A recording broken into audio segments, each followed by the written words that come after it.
right, we are back here with our 120 of live Cocodona coverage.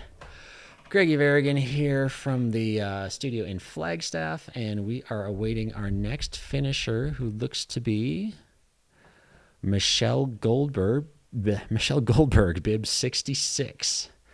Thank you for joining us on this gorgeous Saturday morning. We are just coming up on sunrise here in Flagstaff at 7,000 feet on what is a warmer day than it has been throughout the past little bit.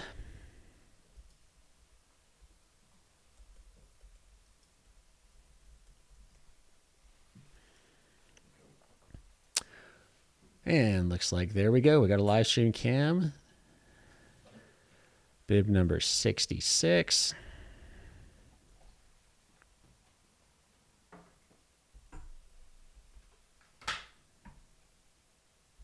Yeah, so Michelle Goldberg, we've got some information about her. This is her first Cocodona. Been running ultras for 5 years with 10 100-mile finishes so far. 50 years old, proud mom to 2 college-age boys, and works in a specialty run store called North Wales Running Company. Co-hosts a podcast called Let's Run Again that is focused on DNFs and races that don't go as planned. So check that one out. I'm sure there's some great tidbits on and pieces of advice for what you can do if that happens to happen to you. Mine worked great. She crude and paced in Cocodona 250 last year and was enamored and hooked by the experience. So since she turned 50 in 2025, decided life is short as nothing is guaranteed, and here she is. Aww. Also the course record holder of an underground race.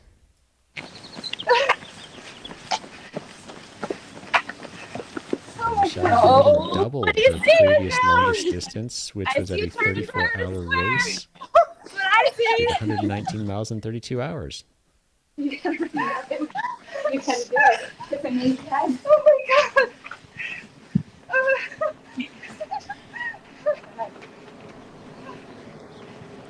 my gosh. Cocodona Alley.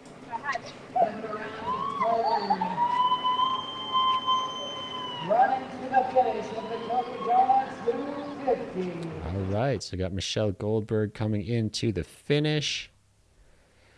Oh, and this is neat. She had an extra 2 days when she came out for the training run and spent 2 days in course with AJW and said it was invaluable. So congratulations, Michelle. Cocodona 250. You are done.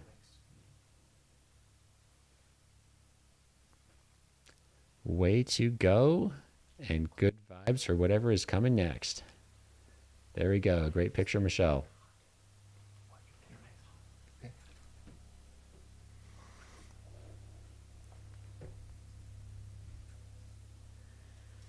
And again, quick shout out to our sponsors here at Cocodona. 250, the Sedona Canyons 125. 2 other races, the Mingus Traverse and the Flagstaff Crest. So we've got Speedland, John G, Knack, Ultraspire, Tailwind, Cthulhu, Squirrels, Nut Butter, and Satisfy. You're looking at the finish line as we are in day 6, hour 120. We have just over 4.5 hours left for runners to finish. It is 10 a.m. cutoff local time here in Arizona.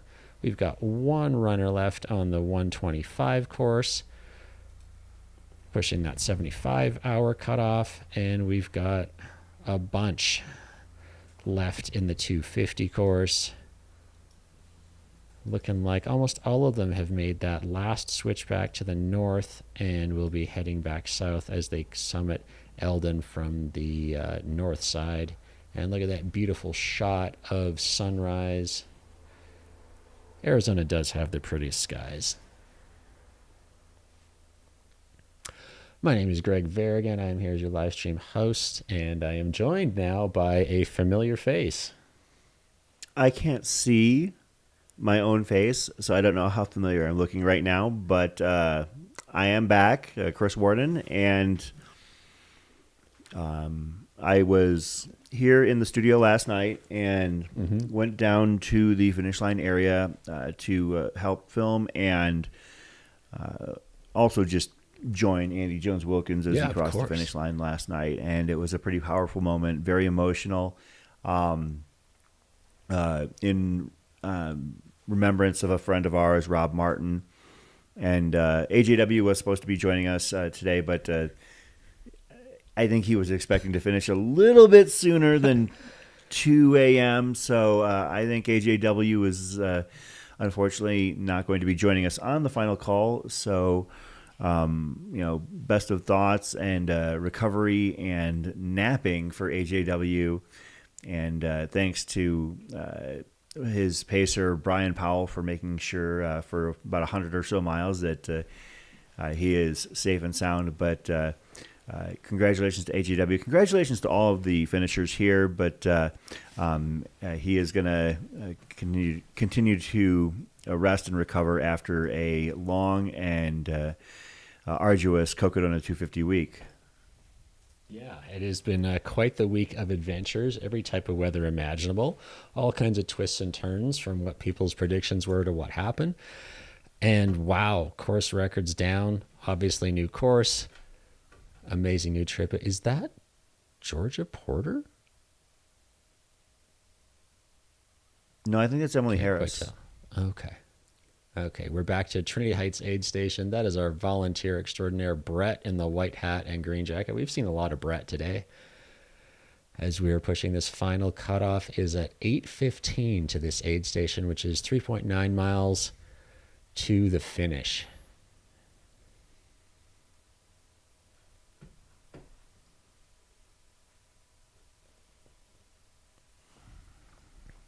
I was going to say, I'm looking to see who might be approaching that aid station here.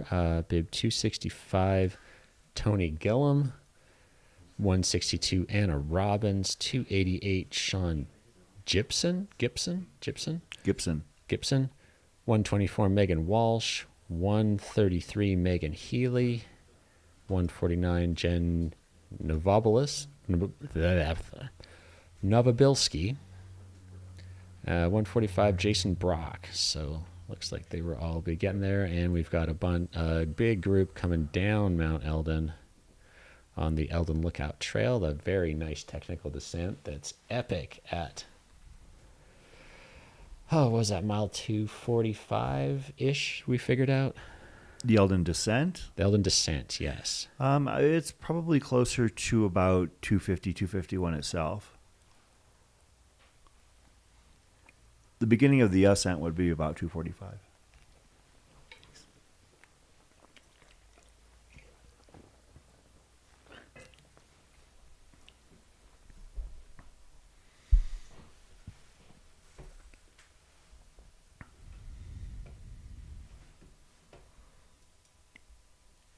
If you were watching a little earlier, we had some great shots of sunrise from near the top of Mount Eldon. Tony got us those, so thank you, Tony, for being out there.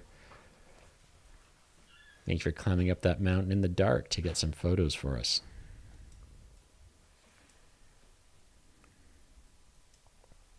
Yeah, Tony's been doing a great job this week with the Cocodona Chronicles series that we have been sharing over the course of the entirety of the race, beginning on Monday and through the entire work week and into the weekend once again. Tony has been working to get all of these videos turned around very quickly, and they are very sharp looking. And I was talking with Tony about his editing, and basically he was editing as he was moving in a lot of cases. So I think they've been really great, though. So maybe after our coverage has concluded, you can go back through, those of you out there that want to see some earlier shots and video of the race, and you can see some of the things that he found to be share-worthy out on the course. Yeah, some fantastic work by all of our photographers, drone operators.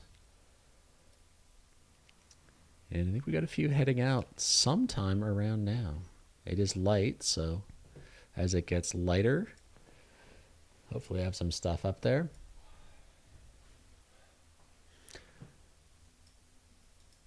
back. Are we looking at Humphreys here? Is this Yeah, I think it would be the San Humphreys and Francisco's. Agassi? Yeah, Agassiz or Agassi? Is it Agassi? I don't think that's ever been fully clarified. The actual pronunciation there. Okay, yeah, and there's one in British Columbia that's one, but I've heard it either way with the same spelling depending on where you are. But anyways, gorgeous shot. Arizona's got the best sunrises and the best sunsets. And you can really see we are up in the pines here, up at snow line, tree line. Fresh snow on all the mountains here at the start of the week. Some little flurries in Flag, and now I think it was 75 is going to be the high today on this beautiful May weekend. Graduation in Flagstaff for Northern Arizona University, and we're trying to get a whole bunch of people to come down, be in that excuse me, Cocodona Alley to cheer on the final finishers as we approach our cutoff at 10 a.m. local time, 125 hours. 4.5 hours to go. We're going to be here until the last finishers come through. Thanks for those of you that have been with us since the beginning of the week. Thanks for those of you just tuning in now. Thanks to those of you that have been ducking in and out. We are appreciative of your attendance and your attention regardless. We are just happy that you're here to celebrate what has been an absolutely amazing week in terms of excitement and to acknowledge the efforts of all of these amazing athletes. Yeah, such a huge accomplishment, endeavor. Just getting to the start line and taking the chance on yourself, just going out into the unknown. So kudos to everyone who got to that line, as well as all of our finishers and those about to finish, and those who unfortunately for whatever reason had a DNF. And for anyone who's been watching this and just stoked on being out there next year, registration opens on May the 20th. That is a Tuesday for Cocodona 2026. So get on to Ultra sign up. I'd imagine early that day if that is something that you would like to do. Adventure awaits you. Yeah, I think that it's safe to say that the race itself will sell out very quickly. I don't know if it'll be a situation where people will get... I don't know if it'll sell out within like the first hour or two. I would say within the first day or two for sure. I know that everybody tries to jump in and be first, but if you're interested, you'll definitely want to get in on the 20th, and if it does sell out, you'll still want to get on the wait list because things move and things happen, and unfortunately sometimes people make their plans and life happens, but that will be your opportunity in 10 days from now. Yeah, and thank you to Chris in the chat for that donation. We very much appreciate it.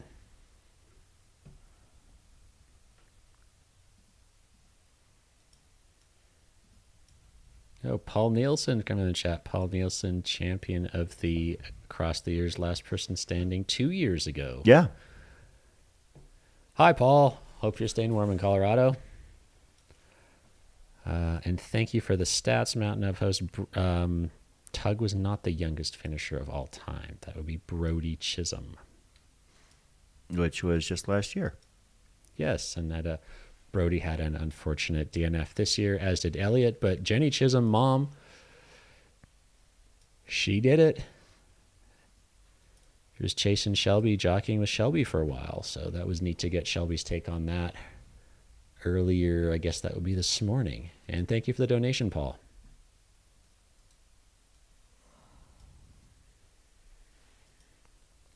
Looks like that's our John G. Skycam in Buffalo Park. I venture to guess that is Mitch flying it. Got a chance to chat with Mitch and hear about some of the dynamics of being a drone pilot and getting to all the locations for all the shots. So thank you for all the hard work you've put in this week. It is very much appreciated by us here in the studio and, of course, the audience out there. This bib 220. I can see that. That is Alex Ochoa.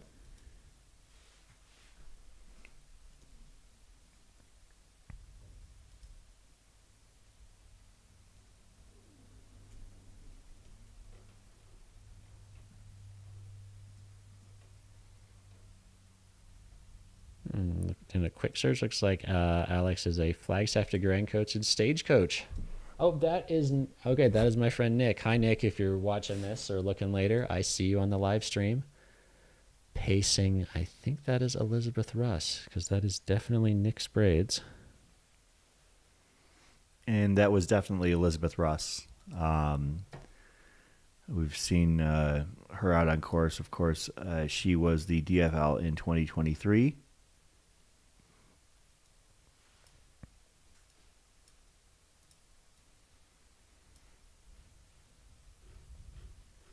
Yeah, and looks like she's in contention for DFL again this year.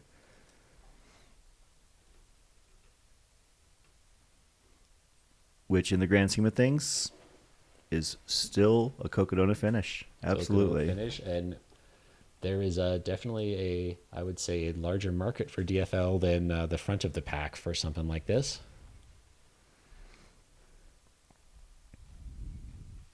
And we are here to celebrate all finishes, like I said, from the start to the end. So a couple more hours here. We'll watch the sunrise. We'll watch the weather warm up. Maybe hear some snow melt and cheer on all these finishers as they make their way through Buffalo Park onto Beaver Street, left at Birch, and to the Cocodona finish line.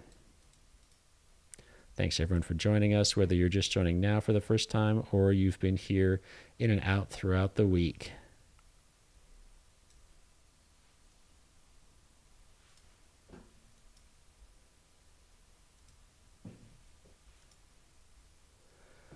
Got the Skycam here in Buffalo Park. You can see it's a nice wide trail at this part. Very busy yesterday. It's graduation here in Flag, so when I did my run in the early afternoon, there was a number of grads having their photos, family photos, etc., taken in this park, and it was a gorgeous sunny day.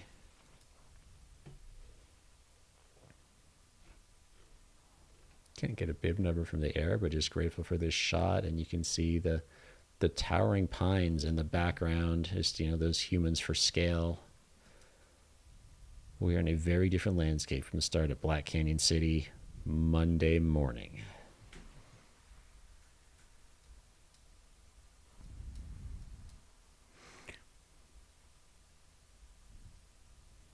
Looks like that might be based on the tracker. It could be Matt Watts or Tracy Saxy, perhaps.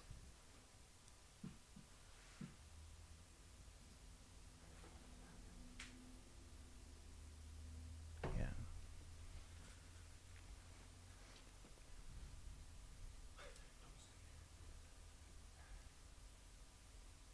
Wow, back to our beautiful sunrise. In the background there, the mountains, Humphreys Peak at over 12,600 feet, highest point of Arizona. Showing that Arizona is not just sandy desert everywhere or anywhere. It is a very diverse place. And, how about just that Jamil... or the idea was out there and they scouted it, and now here's Cocodona showing you a gorgeous route through some of these remote places, going through the history of Arizona, going through Whiskey Row, in Prescott, the Granite Dells, coming through Crown King Saloon, military history at Fort Tutt, a lot of mining history, the start of the 125 in Jerome, which is also part of the 250 course, and then getting up onto the Coconino Plateau to then climb Mount Eldon and descend to downtown Flagstaff, appropriately Heritage Square. Oh, and we got a smiley face. Oh, poles on the front. First time I've seen that. Looks like this could be our next Cocodona 250 finisher here. 130. Gina Bolton. So how This was is our first Elton at night? Cocodona. It was tough. The downhill, I think, was worse than the uphill. And doing it in the dark on top of that. Yeah. So what brought you to Cocodona? See if I could do it. Well, what do you think? Can you do it? I did it. It was hard, but it was amazing. Yeah? What are you thinking? I'm amazed by myself that I was able to do it. There's so many hard moments, but it was beautiful. Arizona is amazing. I loved it.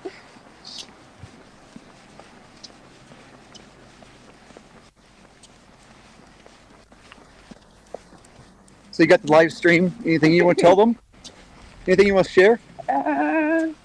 Just that I love my family and thank you for letting me come do this.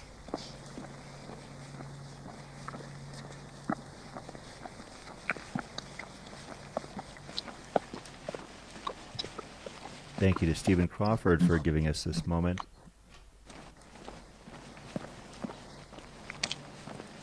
A little quick background on Gina. She lost 70 pounds after her 40th birthday and decided to gain her life back and her love for endurance sports. She refers to it as all BC. She ran Rocky Raccoon in Texas there, and also completed a 24-hour bike ride where she won with 340 miles. Wow. Oh, that sounds cool. And how about this? Broke the women's course record for the triple lowercase Ironman in Virginia, the time of 44:55. It's a race called the Triple Anvil. So that is an incredible accomplishment. And here you are with Cocodona. So, congratulations, Gina. Such an inspiring journey. So when you get home, what is that one memory that's going to stand out the most? Oh gosh. Probably the Hangover Trail. That was amazing. It was beautiful and it was a beautiful day. The rain was finally over and it was so amazing. And what are you most looking forward to in the next 3 hours after this is done? Sleep, food, shower. In that order? I don't know. It may happen all at once.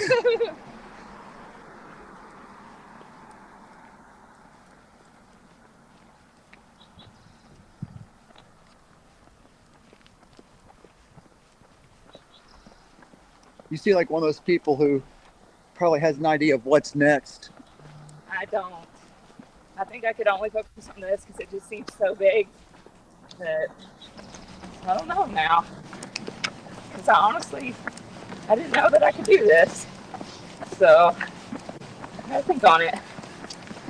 What was the part that made you unsure?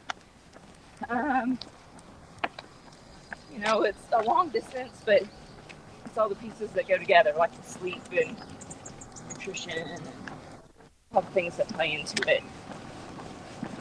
And the weather changing at the last minute? Yeah. This was a new purchase on the way here.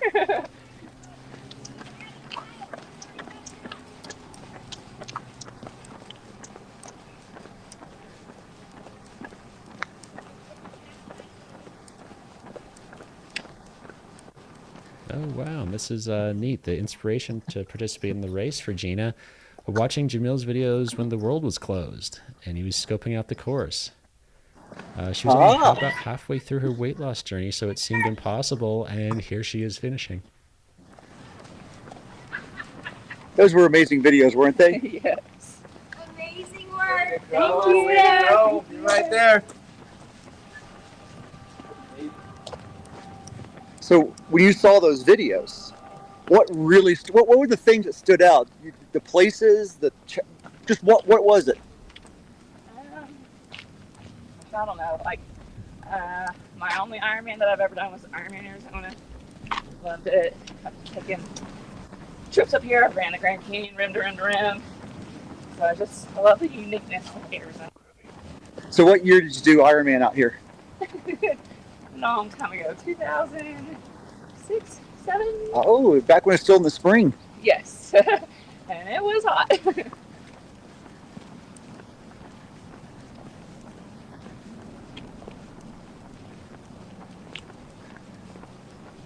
Well, as you look, and I'm sure you've watched the live stream over the years as you were thinking about this. This is where Chris Worden on the live stream will talk about you taking the most famous left-hand turn in all sports. That's Birch right there. Yeah, you got it. Left on Birch. I couldn't have done it better myself. Seriously, it's my voice is at that point. No, not at all. We've got a couple hours left that I can share that kind of enthusiasm and effort. Now, congratulations! It's always amazing to see every finisher, and Gina Bolton is definitely proving to be no exception here. It's a pretty powerful thing to watch runners as they come down Beaver Street to make that turn and then head down the alley. We do want to make sure also, it sounds, Zach, like the alley is obstructed potentially, or? Okay, the alley is cleared. Okay, cool. It sounds like we had either a delivery or a garbage truck or something like that in the way.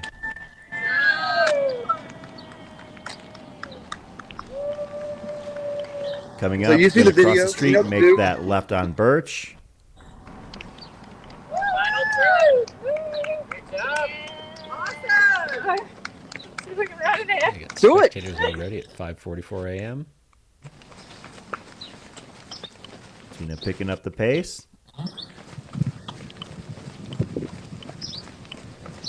As beautiful as the experience has been, probably ready to draw it to a close.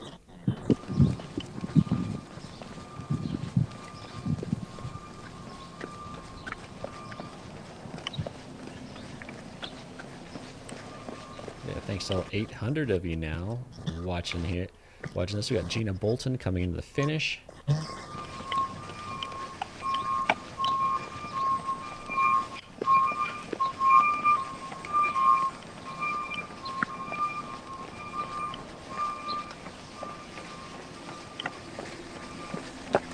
All right, where are you going next? Showing the inflatables, signaling the final right turn. Cocodona Alley.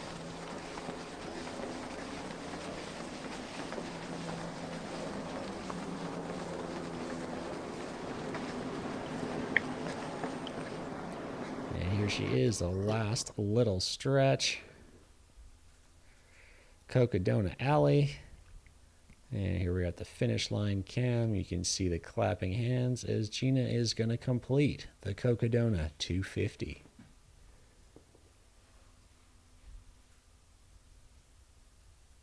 Congratulations. Finishing in 120 hours, 47 minutes, and maybe 2 or 3 seconds.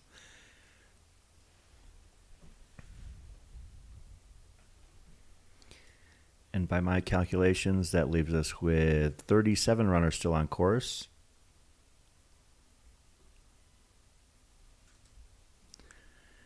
Most of them are going to be first-time finishers here at Cocodona, but a couple with one finish to their name, Aaron Linehan, Krista Williamson. The following individuals have 2 finishes to this point, going for finish number 3. Anna Robbins, Elizabeth Russ, Greg Secatero, and Paul James Johnson of the runners on course is the only one going for a 4th finish here at Cocodona. Was there. Wow. Could be the 1,000-mile battle, right? Yeah, bib 220, Jake Ochoa. Alex Ochoa. Or I'm sorry, Alex Ochoa, rather, out of got Tucson, it. Arizona. He got Yeah. Tucson, Arizona. Stationed in 29 Palms, California. Active duty Marine. Doing this for the Marine Corps. Turns 250 years this year, so 250 for 250. you. There you go. Take it away. Wow. Hey, congratulations. Active duty and still out here. Salute to all our service members who are part of the race or watching this live right now. Yeah, thank you.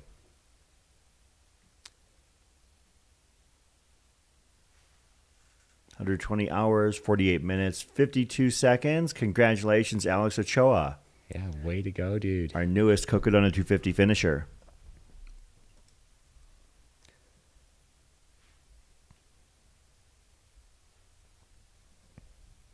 It looks like the next one we might have is David Veron. As you can see, that's Alex's tracker being removed there. There's a number of people that have said, I don't have any recollection of the tracker being taken off me. They were that efficient down the finish line. As we approach 6 a.m. Arizona time, nearly hour 121. We're popping back now to Trinity Heights aid station. You can see it's a lot brighter than it was before. Volunteers all bundled up from a cool evening, but warmer than it has been since the start of the race. Yeah, it looks like actually that is Emily Harris on the left-hand side, and Dylan Harris walking over towards her. For those unfamiliar, Dylan Harris is the creator and director of The Chase, the film that documented the front of the pack in the 2024 men's race at Cocodona, taking a different perspective this year and following and filming the back of the pack at this year's Cocodona. Can't wait to see what Dylan and his team is able to come up with as far as a compelling storyline from this year's race. Of course, the runner on the right-hand side doing it right, making sure they are getting warm for that final few miles. From here, it's only about 3.5 miles, fairly mellow compared to what these runners have been through, especially they've all just come off of the Eldon Lookout Trail coming down, and that's no joke. That's actually taking runners anywhere from 40 minutes to an hour per mile, at least they have in the last few hours. It is definitely not quick going for most runners coming down from the summit of Eldon. Yeah, it looks like our next runner coming in is David Verance.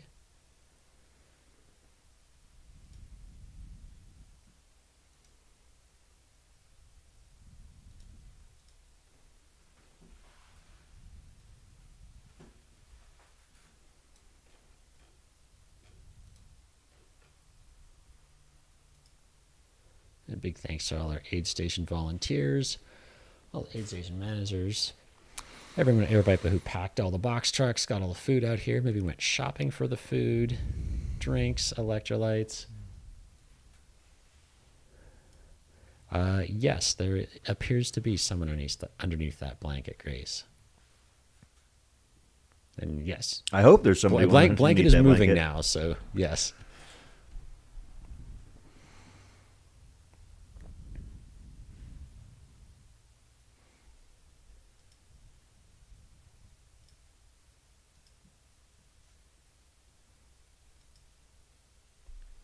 Got there. This is a runner or a pacer waving at the camera. Oh, just stepped out of frame right now.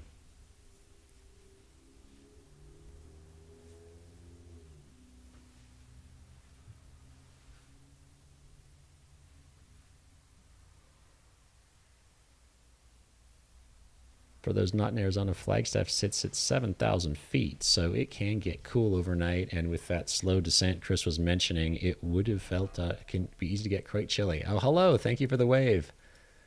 Who have we got here? If you can spin around, we can grab your bib number, give you a shout out.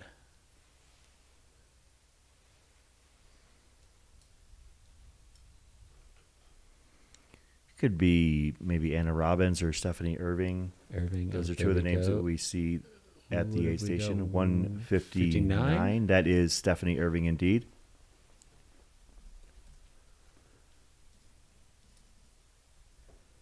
This is her first Cocodona, and she's run Black Canyon 6 times. That was her inspiration for the race. So that's more than me. Yeah, wowzer. I'm a 4-time Black Canyon finisher. Holy, did her first ultra at 50 and since then has run 97. Wow. And still trying to get into Western States. has 256 tickets right now. So fingers crossed that happens soon for you. Well, this will knock out our qualifier for this season. Yeah. Gosh, how many tickets do you have? A lot? 1. I'm in. You're in. But did you have previous qualifiers? Like, do they go in as well? I would have been in year 6 of the lottery this year, but I wasn't in the lottery as I was a sponsor selection. So, yeah, it would have been 32 tickets for year 6. But when the sponsor nominated me for their slot, they pulled me from the lottery. So Okay. Cool. as you can see Buffalo Park with Eldon in the background. The runners have come from the very top. You can actually catch a glimpse of the towers at the very top of that hill as the sun comes rising out of the east. And after they come off of that Eldon summit, they head down the Lookout Trail over and the Crosscut Pipeline Trail, basically Fat Man's Pass or Fat Man's Loop to Pipeline into Buffalo Park, and then down a very straight, very flat trail through Buffalo Park, and then off of the Buffalo Park area to Schweitzer Canyon, which connects them to the streets of Flagstaff.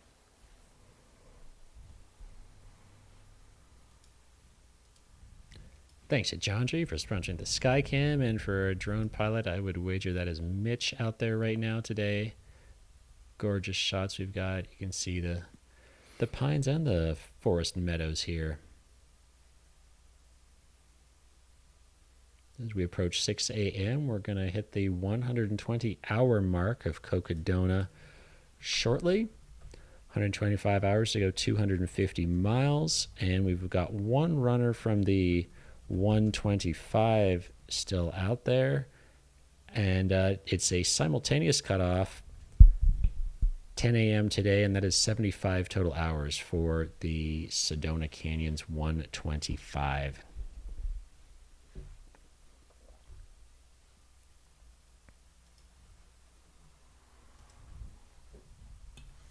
The next cutoff for this race is Trinity Heights Aid Station, where we just were, and that is at 8:15 local time, so a little over 2 hours.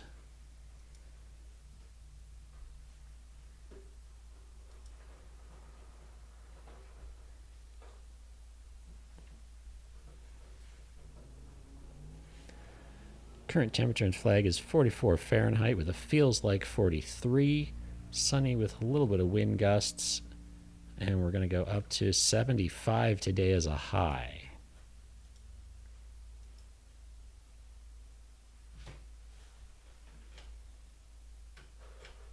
If you're wanting to find out about certain individual runners, we'll see if Zach can pin the runner tracker to the top of the chat here.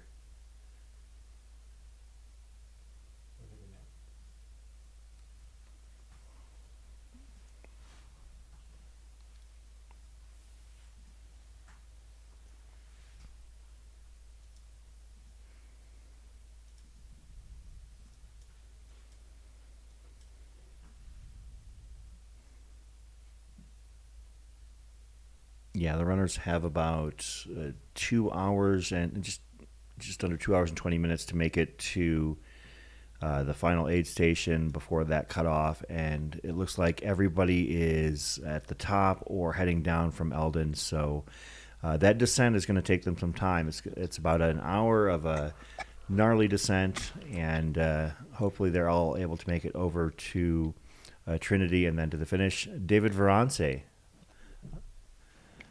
coming down the streets of Flagstaff. Smile on his face.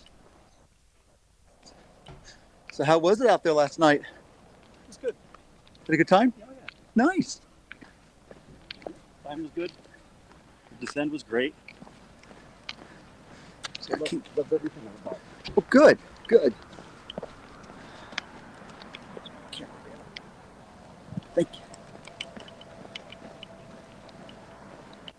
David's finished being covered by the one, the only Stephen Crawford. Shout out to Stephen for being out there. At this point, Stephen has been following runners on the streets of Flagstaff for 12 hours, believe it or not.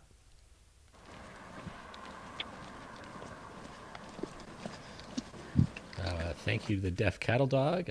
We appreciate hearing that. So, Highlight of so your what are you week. looking forward to when you're done? Some food.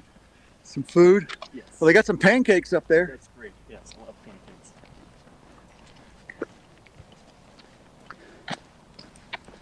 So, what was some of the best food you ate out there on the course?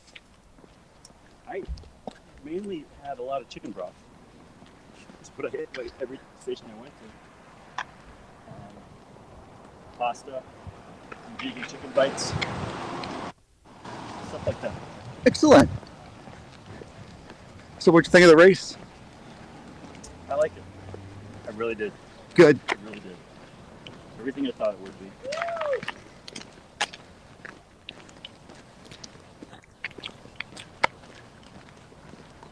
Going to make the most famous left-hand turn in all of sports. The left on Birch. People out just as it hits 6 a.m. here in Flagstaff, Arizona. David Veron makes that left turn onto Birch. Got about a block and a half left. Anything you want? Anybody online watching? You think that you want to talk to? Gary and Michelle, I'm sure you're watching. They've been watching all week. They really got into all the live coverage.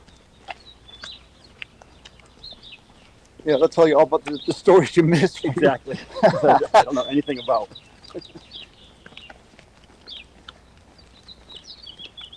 Oh, look at that beautiful sunrise.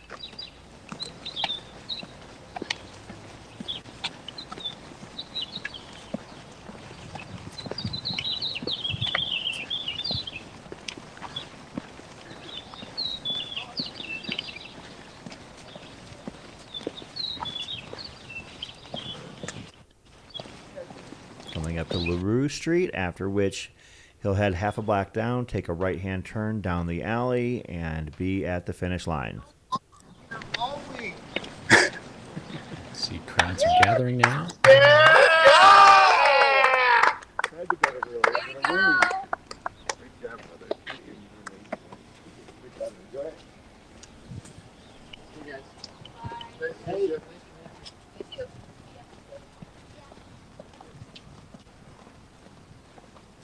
If you're in the flag area, we would love to have a whole bunch of people down there at the finish line to celebrate these final runners coming in. Again, there is 4 more hours for folks to complete this adventure. Come on down to Heritage Square.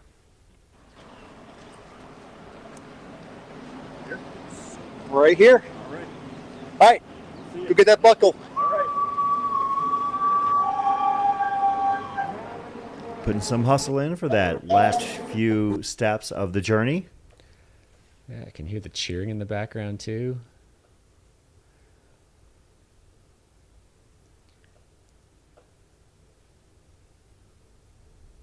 Under the Catula through the John G. uprights. You are a Cocodona finisher. Congratulations, David. Big hugs at the finish. Yeah, coming down Eldon in the dark would be no joke. Not Spoke fun. with Andy Jones-Wilkins last night at length about that, and he said it was rough. Congratulations, David. Did we find out it looked like he had 3 poles? Did he break a pole?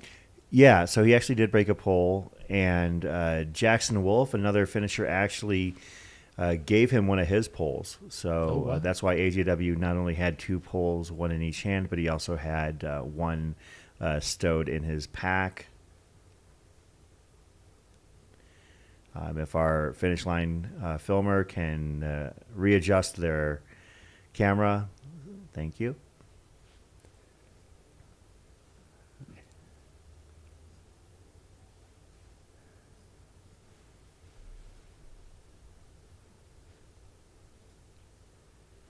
It's a live view from Heritage Square in downtown Flagstaff from the finish line of Cocodona 250. We've got a slightly different angle here where you can see the setup.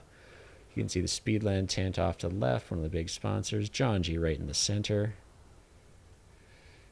Tailwind Nutrition, that is some great stuff. But we're back in 274 running down the street, and the support from the crowd comes in. David Fecteau.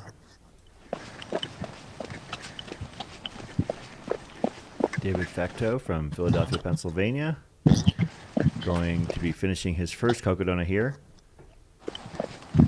They're not looking. City They're not Point, looking. Oh, Philadelphia. they're looking now. And we timed out at Lane Mountain in 2021.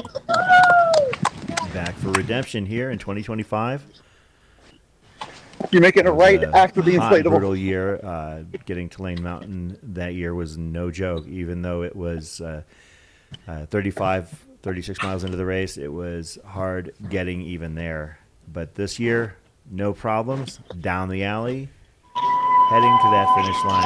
Gotta feel especially vindicated. Yeah, he's favorite race is toss-up between the Dublin Marathon and Tarawera 102K. Maybe he's got a new favorite now, finishing Cocodona in 1:21:04. Call it 51. Congratulations, David.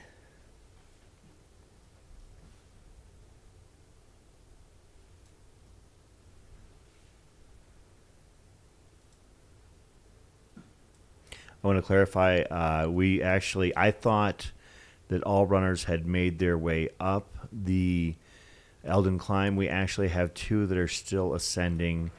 That's going to be the hardest push of their lives.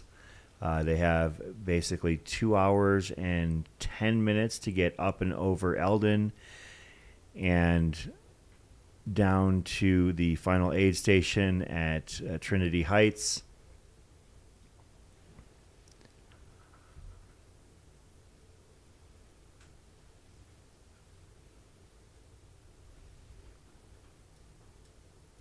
It's going to be tight. It's going to be tight. It's taking most of the back of the pack here. They're going at about a mile an hour up and over and down Eldon due to the technical nature. It is not a situation where you get up to the top and you can kind of coast it down on the other side as it is on a lot of hills. It's a pole assisted for most runners kind of descent down the technical side of Eldon. Yeah, and that's correct. Crystal in the chat looks like next up is Melody Diehl, number 77. We will switch that once we've got a camera. We're back at Buffalo Park again, watching the sunrise. Looks very calm and peaceful out there. I hope that Dr. Crawford has some assistance on the follow cam clip here, as we still have, I believe, about 34 runners left on course. And I know that we want to get all of them for at least a few moments in the sun.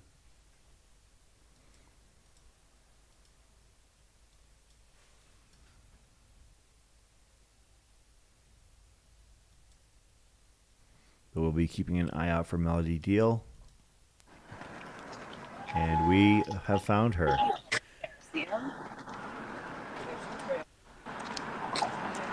Melody Diehl from Florida.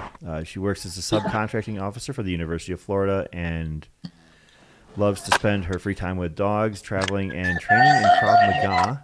So do not mess. She might do to you what she has done to this course, and that is kick its butt. She loves to experience the world by foot and bringing people along to create unforgettable memories. Her favorite race to this point was Tahoe 200 in June of 22. She's looking forward to Sedona this year. She had crewed in 2023 and 2024 and didn't get to pace through here.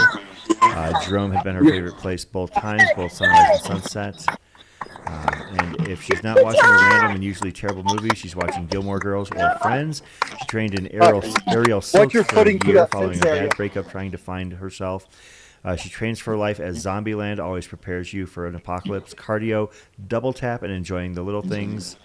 And she says she thinks she enjoys Krav Maga more than she does running, but as she's taken that left hand on Birch and gone 257 miles to this point, if she enjoys Krav Maga more than she enjoys running, I don't know what the 257-mile equivalent of Krav Maga is, but I'd be terrified to see it. Yeah, good Lord. Wow. And you're watching one of the best pacers ever Yeah, right now. I'm totally fine. This is why pacers are important. Melody does look like she's about ready to be done with this race for sure. Absolutely, but she is. So close. That's where Does her shirt say Hangry Land? Could be. Yes, Okay. you are. You got this, Melody. There you go. Almost there. Yes. Thank you all. Almost 1,000 people are in the live stream right now watching us. If you want to give it a like, see how high we can get the likes on this going as we watch this inspiring finish.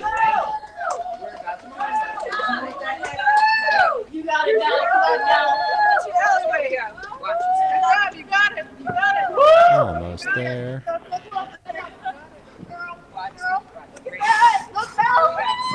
Into Cocodona Alley. Go, Mel, go. Wow. So we can see Melody coming up to the finish line here.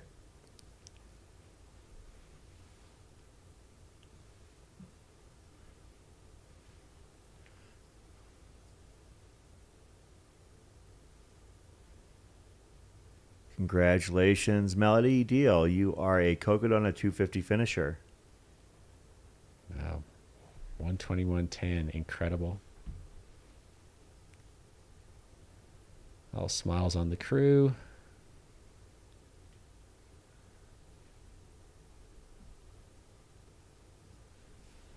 Thank you to Medical as well for being there.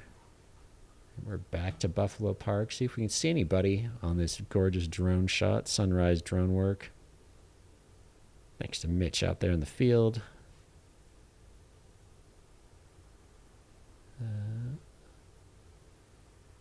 And there we've got, well, someone moving forward as a pace.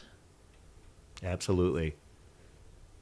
Okay, so potentially, who might that be? Robert Ivan?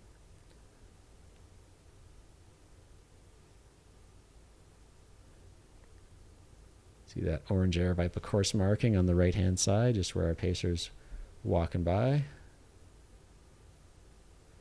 Just a nice little stroll in the park today.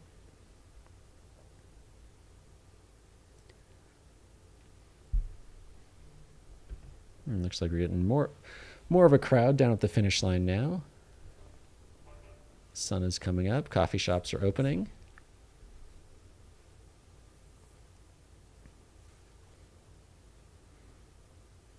There we go. We can see, looks like they're helping Mel at the finish line. They've got a chair out there. Everybody springs to action when the finishers come across the finish line, making sure, as you can see, some of the medical staff there, and of course Scott Rokas out there documenting this and taking photos that are hopefully going to help Melody reflect and enjoy remembering the 2025 Cocodona 250.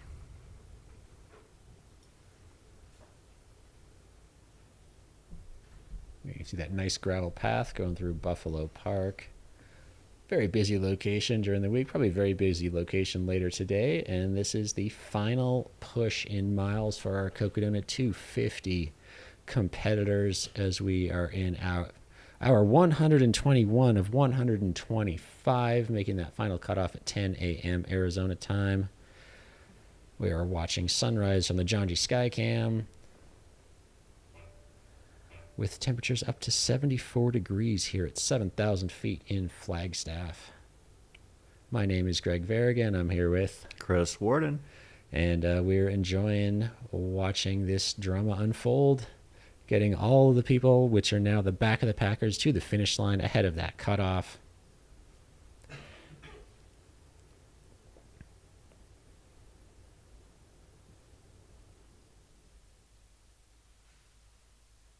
If you want to go to the finish line, come over here. Right here.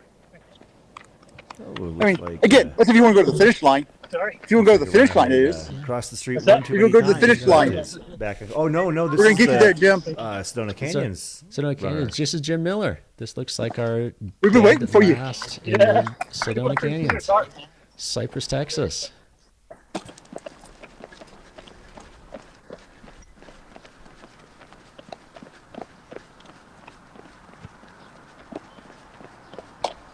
Moving really well. Did you have for fun out there? 125. Oh, yeah.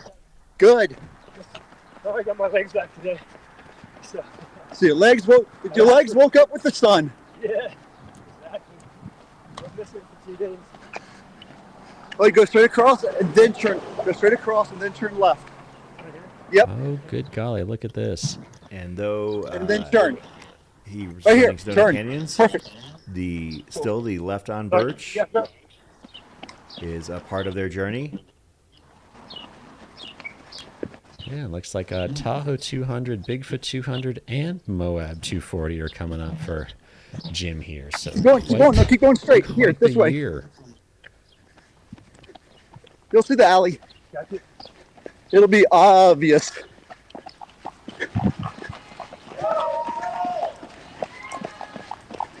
Roughly a block of pavement to go here for Jim. Cruise through the finish line. 121. Might be 121.15. Still looking. Oh no, that's not. It's the Sedona Canyons, a different start time.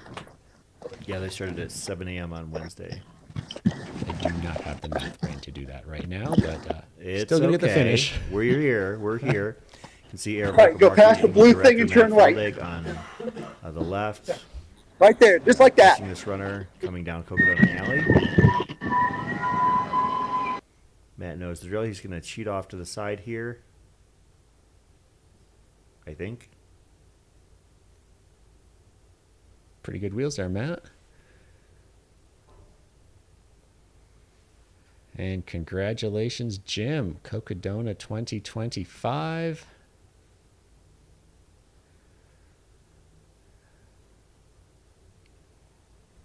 Scott Rokas getting shots to document the finish for Jim.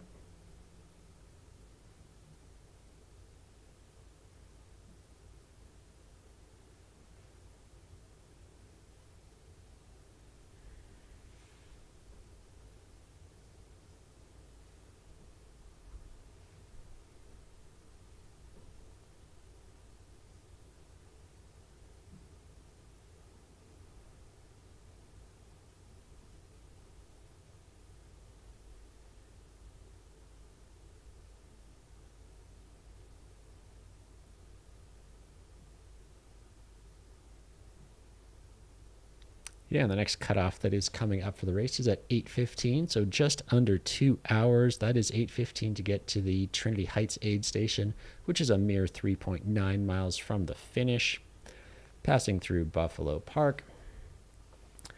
So we are tracking all of the runners who are remaining. Some of the names showing up on the trackers at the end: Richard Gleave, David Toms, Elizabeth Russ, Jennifer Parrish, TJ Ward, George Lind, Winona Fulham will be here as they come into downtown Flagstaff and Heritage Square for your Cocodona 2025. Get an idea of here as the drone flies over Buffalo Park. There is a buffalo behind that little rain covering structure, or more likely sun covering structure here in Arizona. There's our buffalo kind of. I was out there earlier this week, and it was covering rain.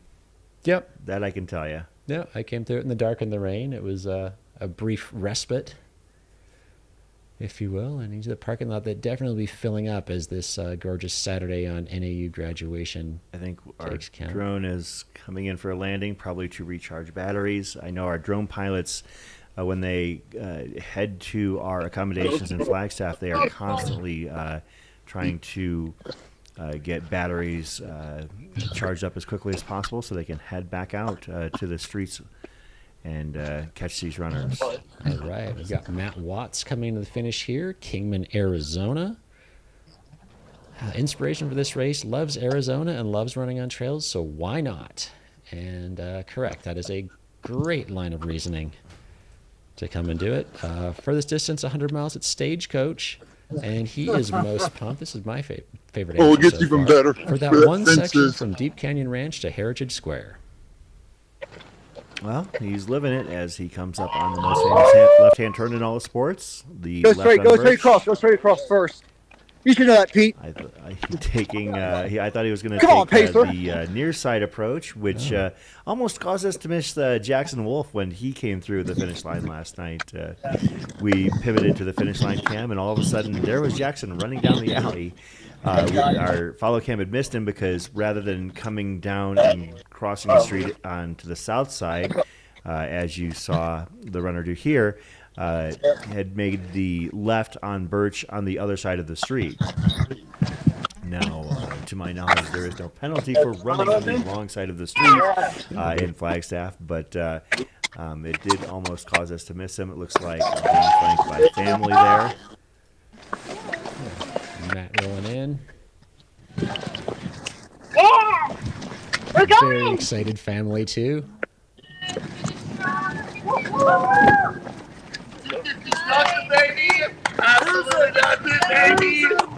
think they're excited because he's making it down to the finish line just in time for breakfast. Yeah, those pancakes should be ready by now. Oh, the pancakes are ready. To a finish line feast and at Heritage Square. Otherwise, they can visit, one of the other fine establishments. There are actually some great breakfast spots in Flagstaff. Makes the right there. hand turn down the alley. Oh, garbage can.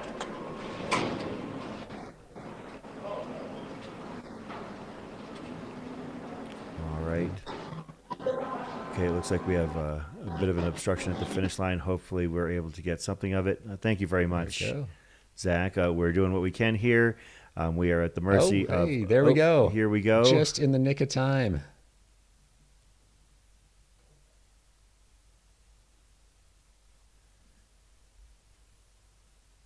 Very kind. Congratulations, Matt Watts. Moving mountains and trucks as he makes his way to a Cocodona finish in 121 hours, 21 minutes, and about 25 seconds.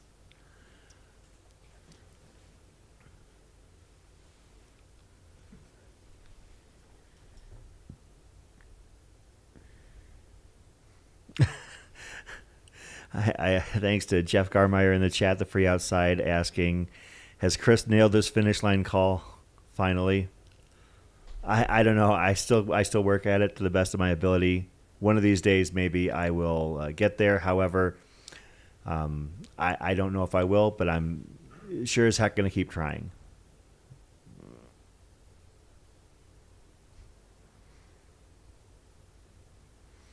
Shout out, we've had a bit of a boost in the viewership here in the hour or so that I've been here this morning. We're back above 1,000 viewers. I know that a lot of people were down for the evening and totally understand that.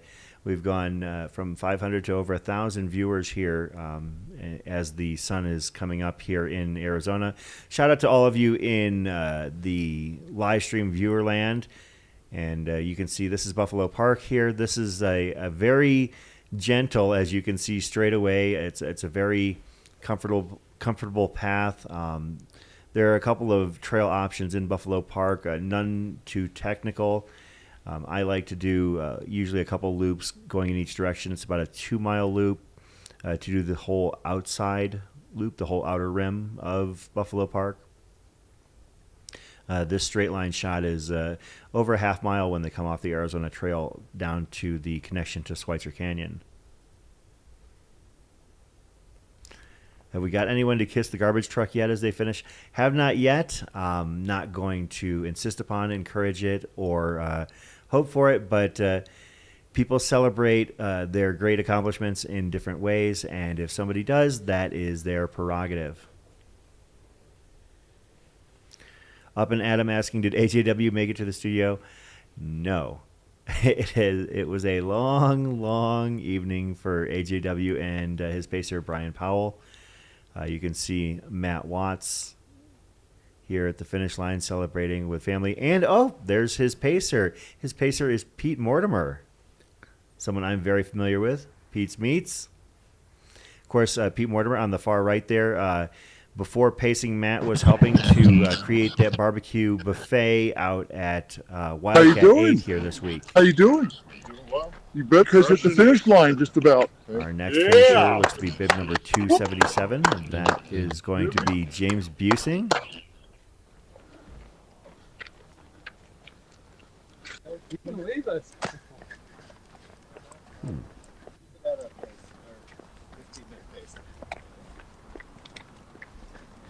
So how was it on Eldon last night? It was weird. We were like in a weird mental state, but overall it was good. Excellent. And how weird was it different from the rest of the race from a mental state standpoint? I don't know. I think just the fatigue was setting in. So, but it was still fun. Good. We made it. Well, they were seeing people and things. Yeah, that makes it interesting. So. Seeing people and things. What things were you seeing? We were seeing aid stations, but it was just the lights reflecting off of, what was it? Like trees? I don't know. We could never figure it out. So, We're like, we're almost there. Yeah. But we weren't alone though, because we asking other people, and they're like, "Yeah, it's right there." So it's like communal insanity. So hallucinating aid stations. So, yeah. Famous left-hand turn in sports. You hear that, Chris? I did hear that. Well done. James Busing with the most famous left-hand turn in all of sports. I'm trying, Jeff. I'm trying. James Busing making his way down Birch after making that famous left on Birch. Just 2 blocks separate him and his Cocodona 250 buckle.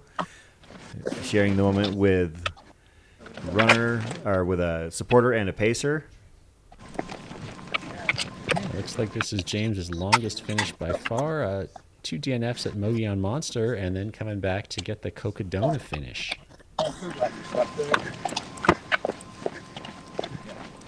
And it looks like Crown King and Black Canyon were some training races for him this year, so glad to see that those paid off, and he is going to cross the finish line shortly in downtown Flagstaff. Crown King, definitely a great training run for this, as you don't take the same route up to Crown King, but you gain about 7,000 feet of elevation in roughly a 50K coming from Lake Pleasant, as opposed to Deep Canyon Ranch in Black Canyon City. It's hard to say which one is more technical, but you definitely get more climb out of the actual Cocodona 250 course, a little bit more undulation, maybe 10,000 feet versus 7 and a few more miles, but that is all part of the journey that these runners undertake. And James is finishing his.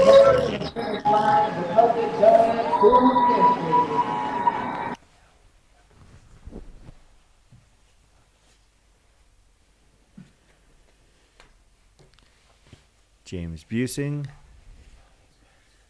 121 hours, 27 minutes, 25 seconds, give or take. Congratulations.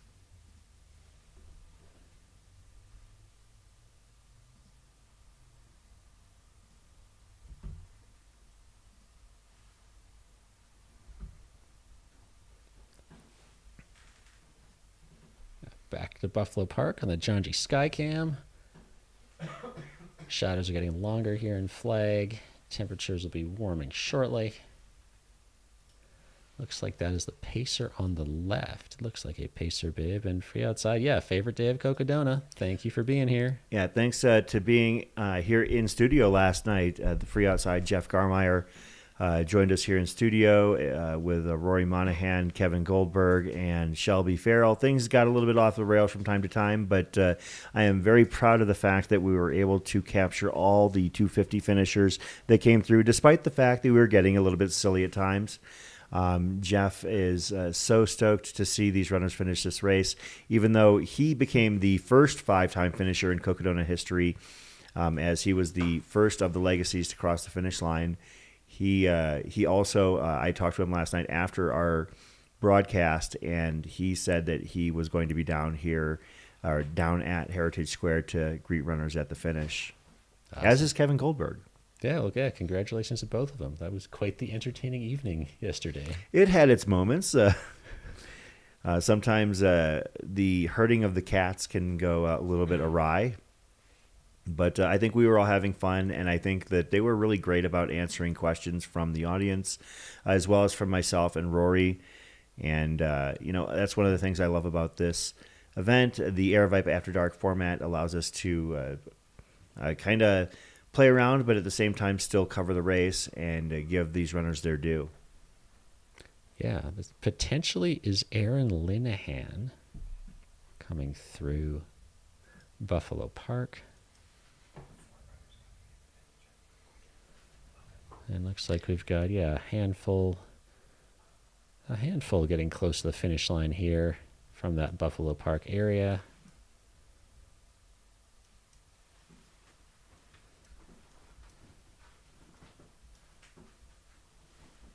And as of the last tracker ping, looks like we've got Trinity and Richard still making progress on that climb from the north side of Eldon up the New Hart Trail to get to that summit and begin the descent.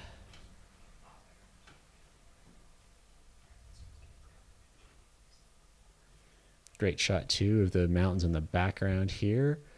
We are very close to Humphreys Peak at 12,600 plus feet. And back down to Beaver Street we go. You're so close. Hello. Hello. Hi. Welcome. Good number 180, Tracy Saxy. 180. Yep. Looks like it. Yeah, that's Tracy.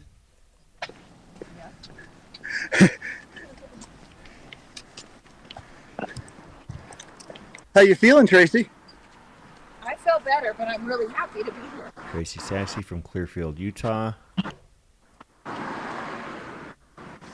looks like this is her first Cocodona 250 finish. It looks like the previous furthest run she had made was Antelope Island Buffalo Run, a 100-miler in Utah. Has run in Arizona before, ran the McDowell Mountain Frenzy a couple years ago. The 50-miler out there is no joke.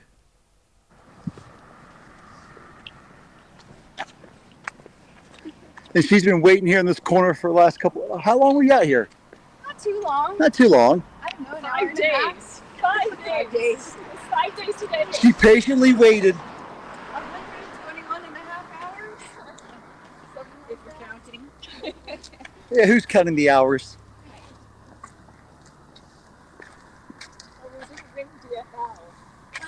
We can wait. We can sit right here. We just discussed taking a dirt nap back there in order to get DFL. I'm going to say not worth it. Oh, that would have been interesting, taking a dirt nap and seeing who, and you can see you and one other person, whoever the other person is, just standing at the finish line going, no, you cross. Who's the most stubborn? And next thing you know, it's 125 hours, and you're both. That would be horrible. The person that went before you? That'd be horrible. So what was your favorite part of the course? Probably the coming out of Fort Diehl to Walnut. I loved that. That's a fun section. Yeah, that was my favorite. So when did you come across Hangover? Night or day? In the night. What did you think of it? I didn't love that. I thought it was terrible. But she was. But wasn't the moon beautiful and the stars? Probably, but not worth it. I thought I was gonna die. So. But here you are, so apparently you didn't. You're right. But I won't be doing the Hangover Trail ever. All right. Tracy making the most famous left-hand turn in all of sports, that left on Birch.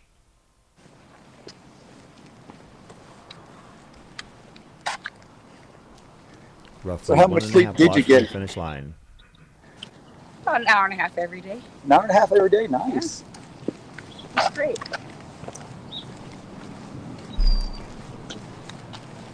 So is there anybody online you want to shout out to? Oh, hello to all of my fans. I don't know that I have fans. My dad Oh, you do is now. watching. Yeah. Oh, I have fans. Nice. Alyssa's Hello. watching too. Hello, all my fans.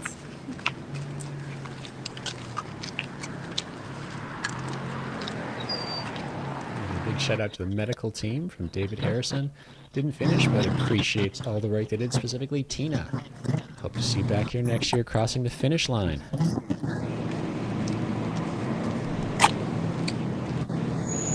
So, what are your plans for after the race is over? As in, like, the next hour's day?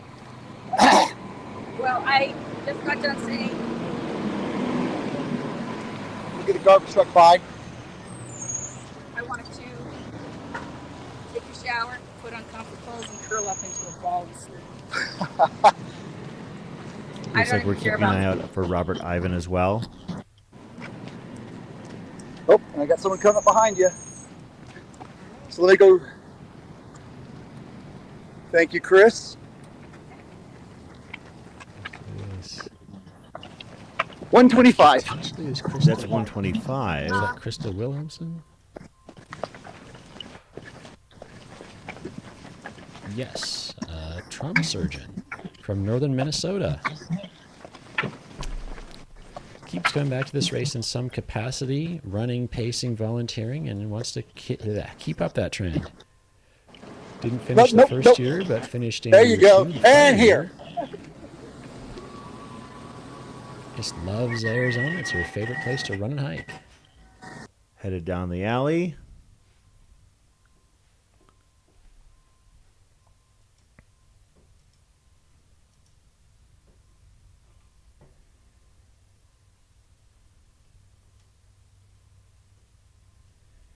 Krista Williamson, now a two-time Cocodona finisher. 121 hours, 35 minutes, about 45 seconds. Congratulations.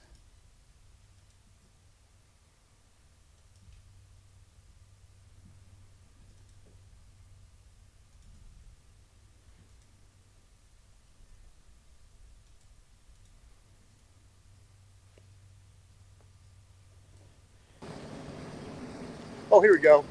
Okay. Look at that We're back to 250 Tracy. and the bull Oh, horns hey. in her hair. Look Love at the the hair. cut. 250. Just realized that. 250. Cut And she had the into her bull, and she hair. had the bull head in there too, with the long horns.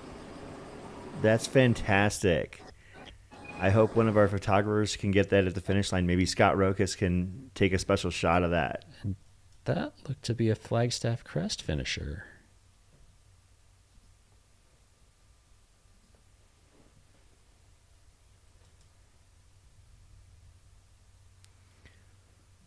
So Tracy Saxy.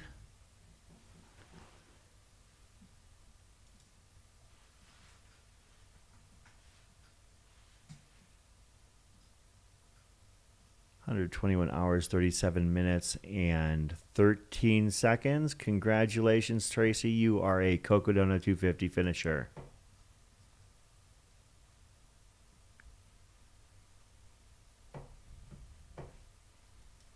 Soak it all in.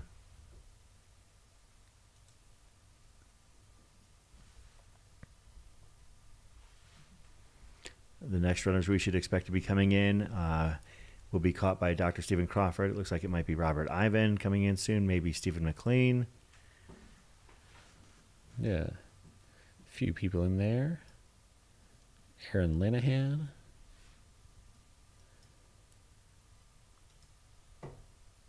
Tony Gillum. Jason Brock. We're back to...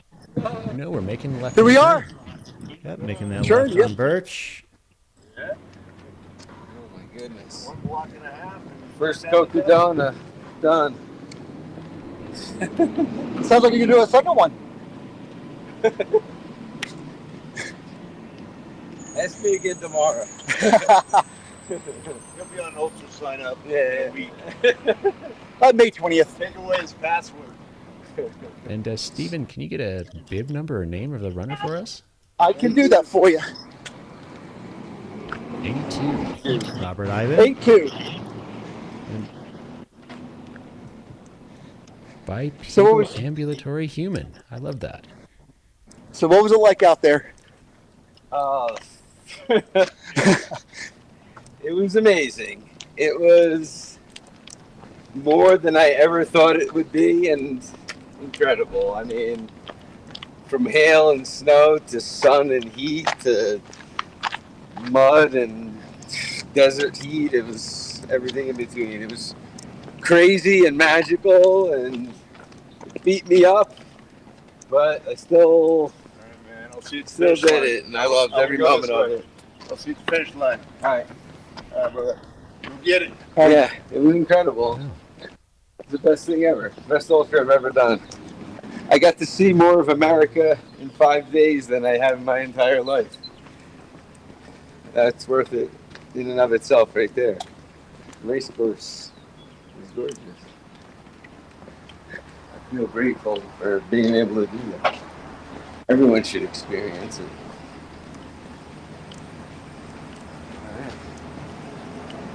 All right, one last turn. Fun fact, Robert is another one who has watched the live stream and decided, why not me? And as a training run, him and his buddy Anthony Sertis set a fastest known time running the length of New Jersey, self-supported. Congratulations.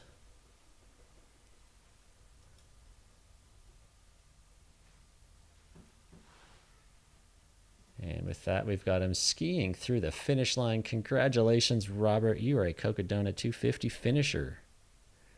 1:21:40 and 25-ish seconds.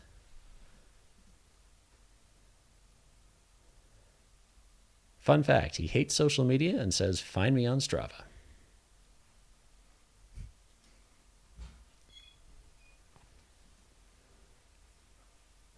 I think that Strava is social media.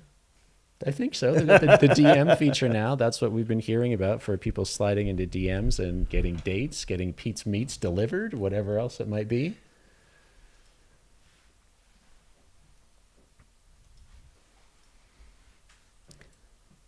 So we'll be keeping an eye on the runners as they approach Heritage Square in downtown Flagstaff, but also keeping an eye on the back of the pack here, rather. We have a couple of runners in Trinity Buckley and Richard Gleave that are still working on that Eldon climb. I am quite concerned because they've got roughly until, I believe it was, did we say 8:15 this morning to get to Trinity Heights at the final aid station. It's going to be pretty tight for these runners at the very back. So hoping that Trinity Buckley and Richard Gleave are able to stay strong and keep moving out there. Everybody else has completed or has nearly completed the Eldon descent. Elizabeth Russ, 2023's DFL is on the way down. David Toms, Jennifer Parrish, TJ Ward, and George Lind. There's a handful of runners at Trinity Heights. I did see Dylan and Emily Harris out there, and of course Dylan, the creator of the epic Cocodona 2024 film, The Chase, his wonderful partner Emily, who basically helped coordinate the media tour for that and arranged all the showings in the hometowns of the principals in that film.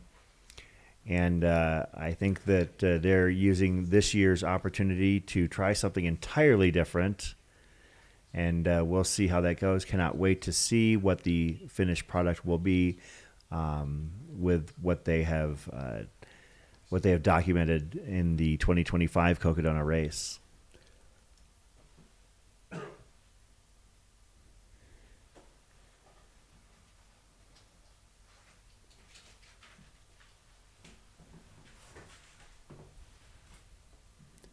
Back to Buffalo Park, do a quick thank you for our sponsors.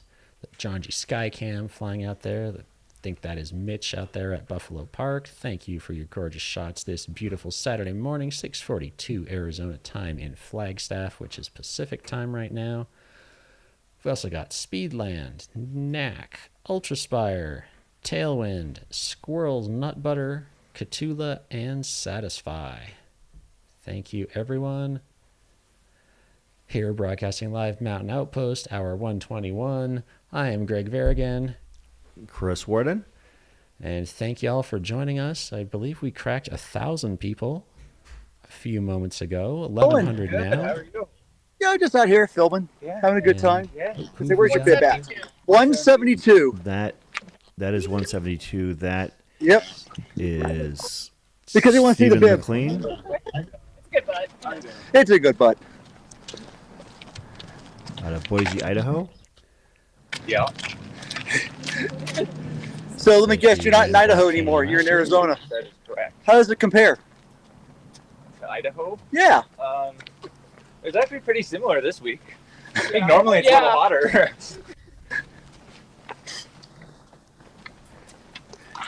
Oh, my phone's being crazy.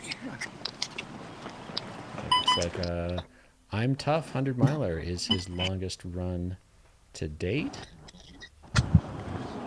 Like, oh yeah. Fortunately, I had a DNF at the Summit 200 last year in Frisco, Colorado.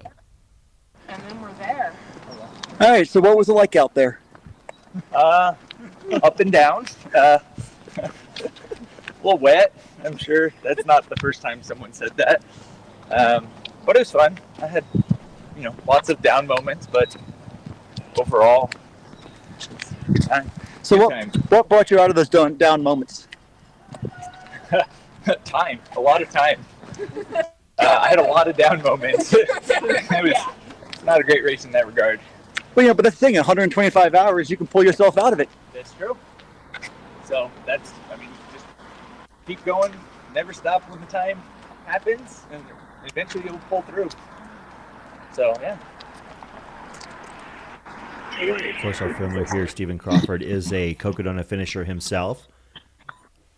So he definitely knows what these runners have gone through, and I think that helps make him this much better as a follow filmer down the finish line area, because he knows what questions to ask, because he knows what was in his mind at this very same time, I believe in his case 4 years ago. Yeah. Stephen, do you have an update on your mileage so far with the camera? You're doing fine. Oh, yeah, moo, not move, moo. Oh, listen to the cows. Moo.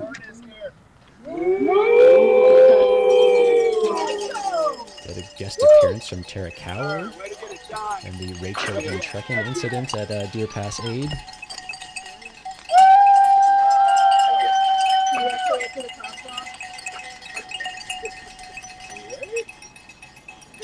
Feels like a jaywalking situation.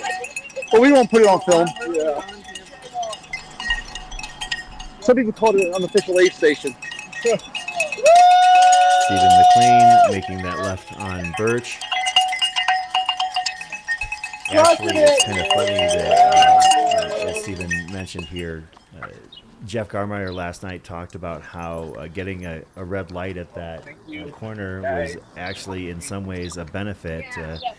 One last little place to stop before it is all gas, no brakes for that final block and a half to the finish line.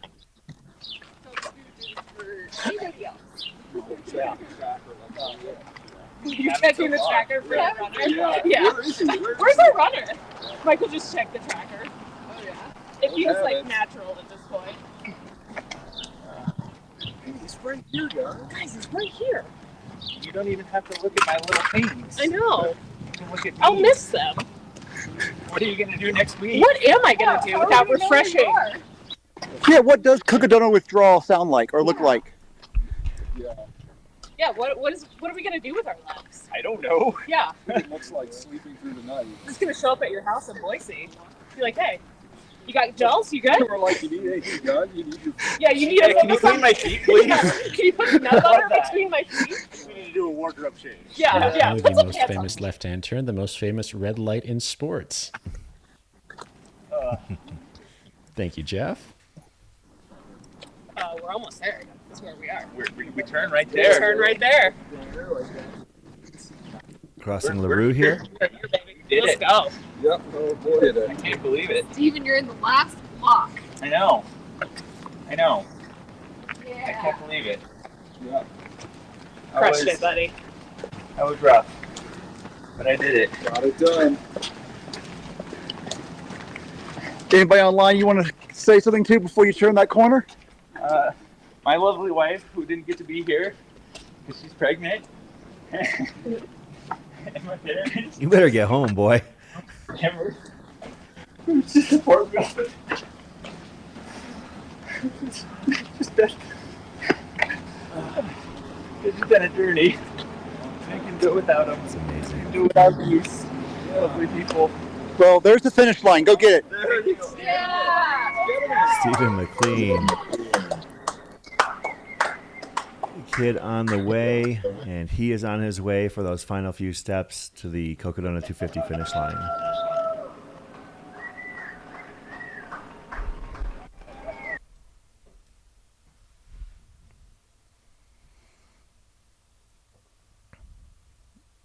I'm sure his family is watching on with pride and excitement.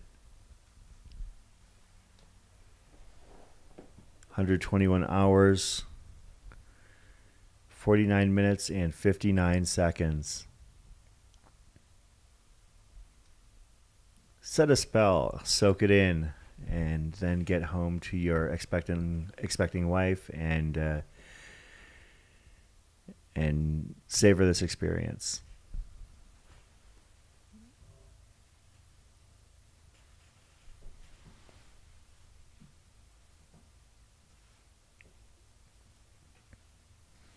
See Lottie Brinks in the chat.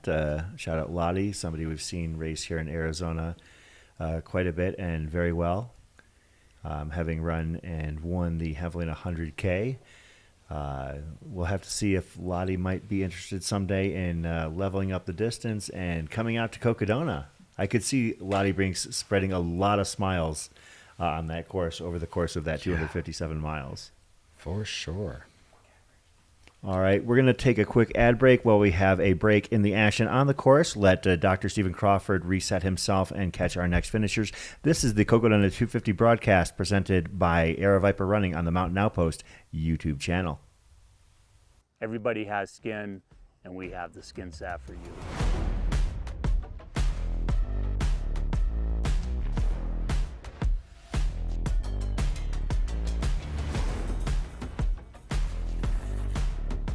The salve was originally created to heal damaged skin, and it does that very well. It also is amazing at preventing friction, reducing friction.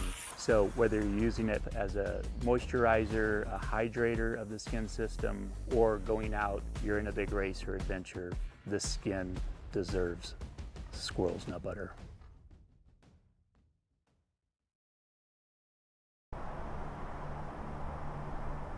They call you crazy for the 4 a.m. starts, for the endless miles, for pushing your body to the brink.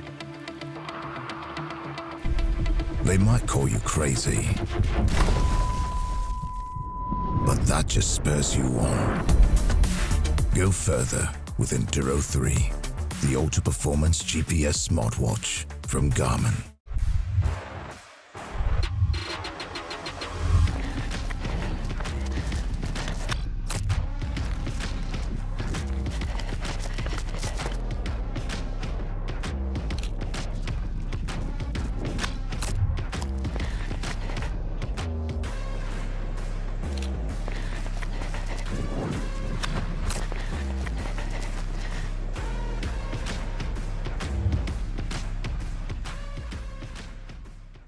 Hey Cocodona fans, here to tell you about the new RX FPY from Speedland, our first road super shoe and the first super shoe ever to come with a BOA fit system. We take fit so seriously, and this commission was no different. A cushion trainer, then you slip the removable carbon plate in. You got all the pop of a pro marathoner. It's made for the roads, but just as good on dirt roads or gravel paths. Go pick up a pair now. Runspeedland.com. Use code CCD20 for 20% off.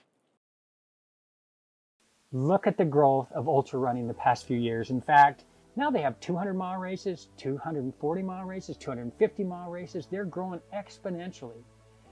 I've been involved in all of this along the way, and everything has been the same. athletes, truly inspired by athletes, want to go farther and faster in the mountains. The journey that an athlete has to go through, going from the ups and downs and the highs and the lows, and how the products that they carry and the systems that they put in place, the training that they put in place in order to accomplish what 35 years ago I thought was not possible. But now it is possible. And it is possible because all the great innovation that is going on in this world, in all the areas of the industries, and now they are obtaining things that are incredible. I am so happy to be a part of this journey. Hey, I'm Steve, Cocodona Race Director. Some parts of the Cocodona course are hot, really hot. So when we were looking for our runner shirts for the Cocodona 250, we wanted something that would protect our runners from the intense Arizona sun. Our search led us to the Janchi Sun Chaser, the perfect hoodie for a desert ultra. UPF 50 that doesn't sweat off, cool to the touch and cling-free fabric even when you're sweating, scuba style hood, integrated thumb slits. It's lightweight and super breathable. Thank you so much, Janchi. Chase the sun, but don't let the sun chase you. Happy running.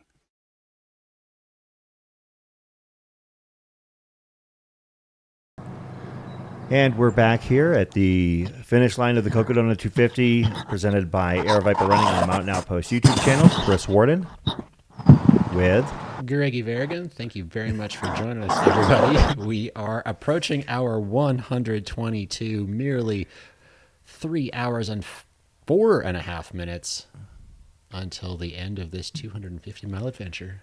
And I think, yeah, once again, 122 hours in, so we are doing our best to capture these runners and the effort that they're putting forth.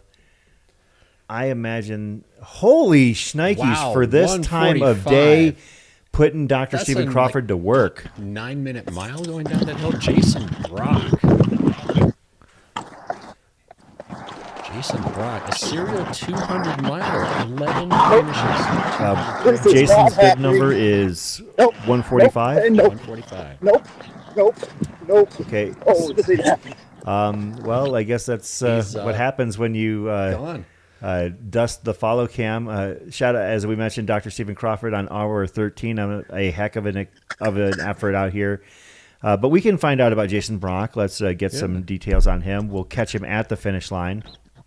Yeah, just joined the Arizona Monster and is looking forward to Cocodona. Digital nomad, wild and undomesticated. This is interesting. He doesn't love running, so he doesn't know why he does this. Yet he continues to do 200 to 300 milers. So love to chat with him more about that, Jason. Nobody hates running more than runners.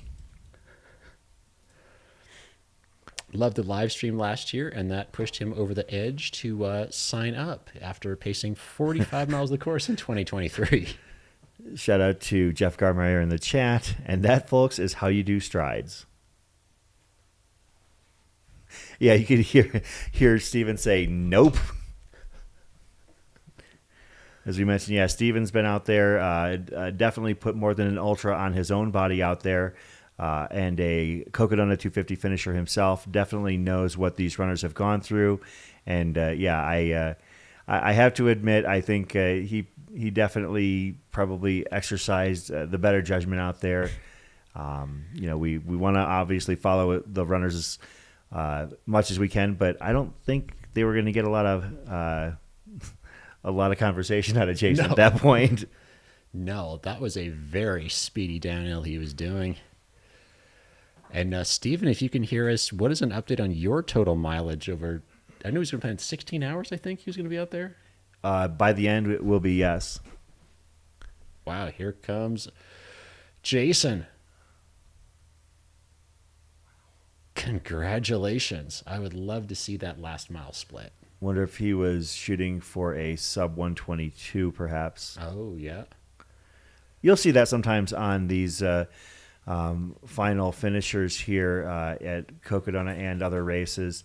Maybe there seems to be a sudden burst of energy trying to beat certain numbers on the clock, and perhaps this was one of those cases. But congratulations to Jason for being our newest Cocodona 250 finisher.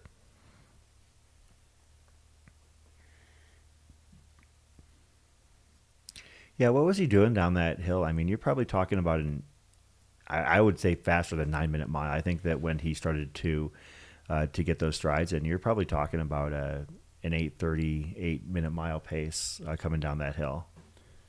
Yeah, it is not a small hill. You can see our finish line cam here. Bigger crowd starting to mill about as we enter Saturday, almost 7 a.m. in Arizona. Coffee shops are open. That could be what has attracted a crowd. There's Late for the Train right across the street over there. And yeah, it looks like there's a couple dozen people down there already. I was down there last night, and well into the evening, past 2 a.m., there were plenty of people down there. Our next runner here, it looks like bib number 194, Aaron Linehan. At the meth lab. The meth lab with delicious grilled cheese. Oh my God, that's so funny. So the meth lab served the best grilled cheeses. Is that what you're saying? 100%. Get your meth and your grilled cheese at the same spot. It's a real winner.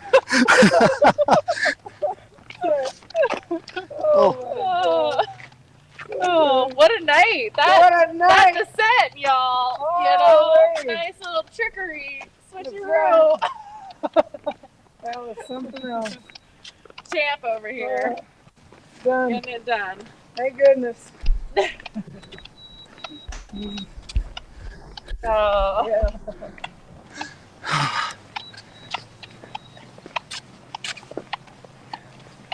I hear cowbells. You hear cowbells. You know those cowbells. Those cowbells. All right, so it sounds like you guys were laughing through the night quite a bit. I was laughing. Laughing, crying. Crying. Of all of it. That's right, crying. But an epic adventure, nonetheless. 100%. What was the best laugh out there besides the meth lab? Besides the meth lab. So many. Best laugh. I don't know. My brain's not quite working real well this morning. What, you got cocoa brain or something? That's right. That's right. Cocoa brain. I like that.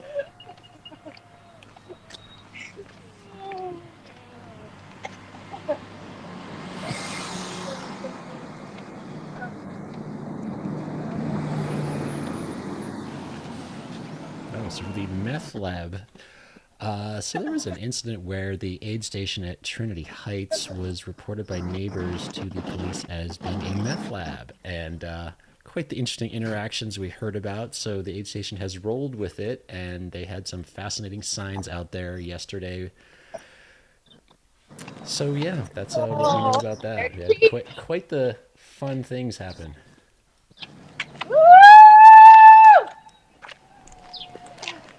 Oh, look at that big crew down there. We have now an Eldon cam, it looks like.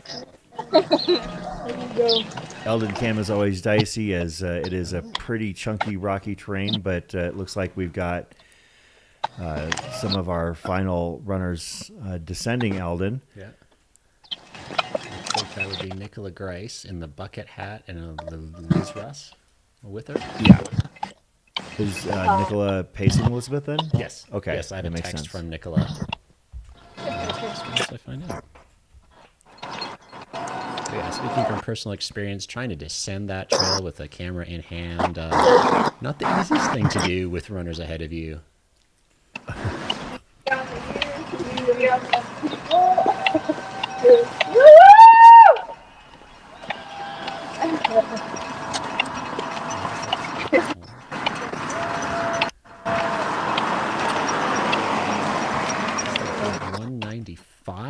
Coming down the hill? Coming down the hill, which would be...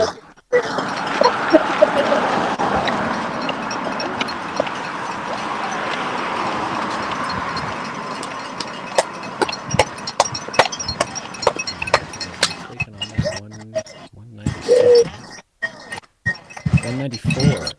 184 maybe? Richard Gleave. 194? 184. 184.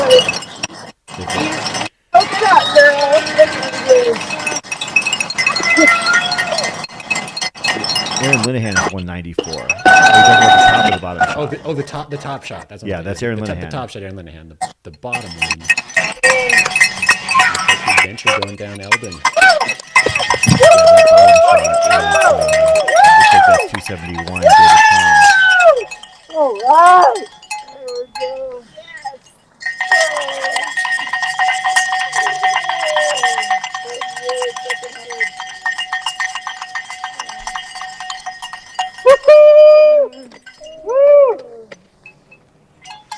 Oh, and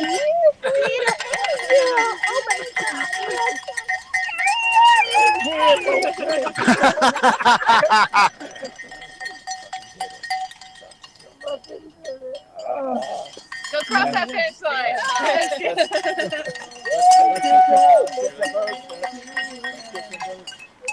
Ooh, awesome shorts. Perfect match for Cotopaxi back. I want to get a shot of that front of your shirt. Oh, come on, turn around, camera. Green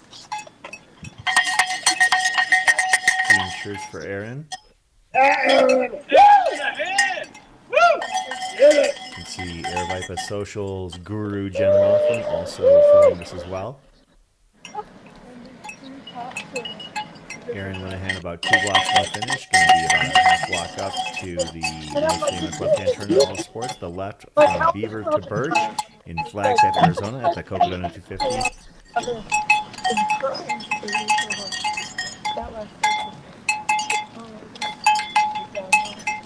Yeah, I agree, Jeff. The Cocodona Golden Hour is a series of golden hours, and frankly, I think it's important that we get on the ball quicker with those because in some years, the golden hour is over before the golden hour.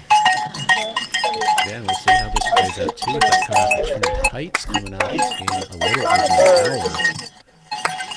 Go. And we start on that Golden Descent. Great that we've got a follow cam out there now too. a little uphill here.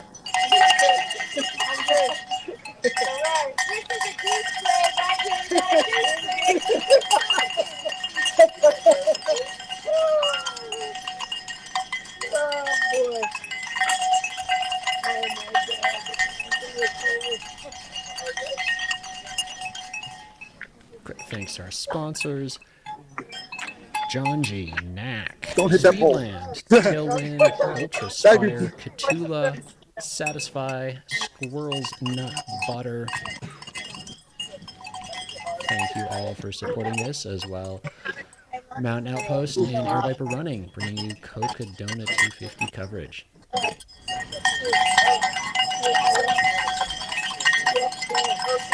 And we've got just under 3 hours here as we're approaching Golden Hour.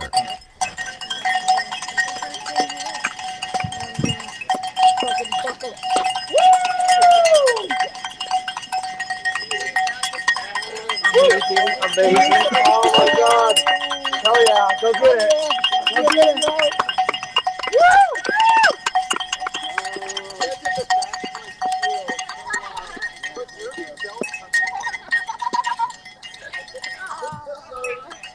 It's like you're leading a parade.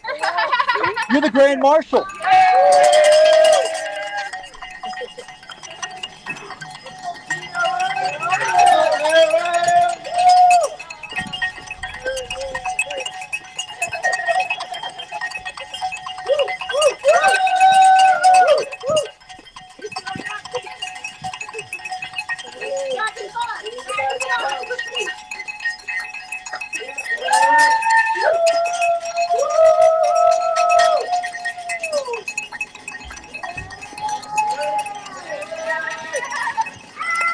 Make that right hand turn down the alley and make yourself a Cocodona 250 finisher, Aaron.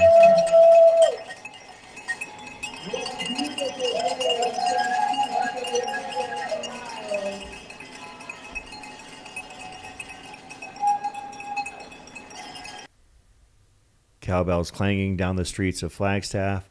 I was just thinking to myself, for those people who might be staying at the Weatherford or another nearby hotel, wondering what the heck is going on, because, of course, as you've alluded to earlier, it is NAU graduation weekend. But we'll talk about that in a moment. But right now, the floor is Aaron Linehan's 122 hours, 8 minutes, 41 seconds. Aaron Linehan, congratulations on your Cocodona 250 finish. Scott Rokas documenting the moment, getting greeted by, I think that's Steve Adderholt right there. Yep. Race director having a joke about what he just put her and hundreds of other runners through, I'm sure.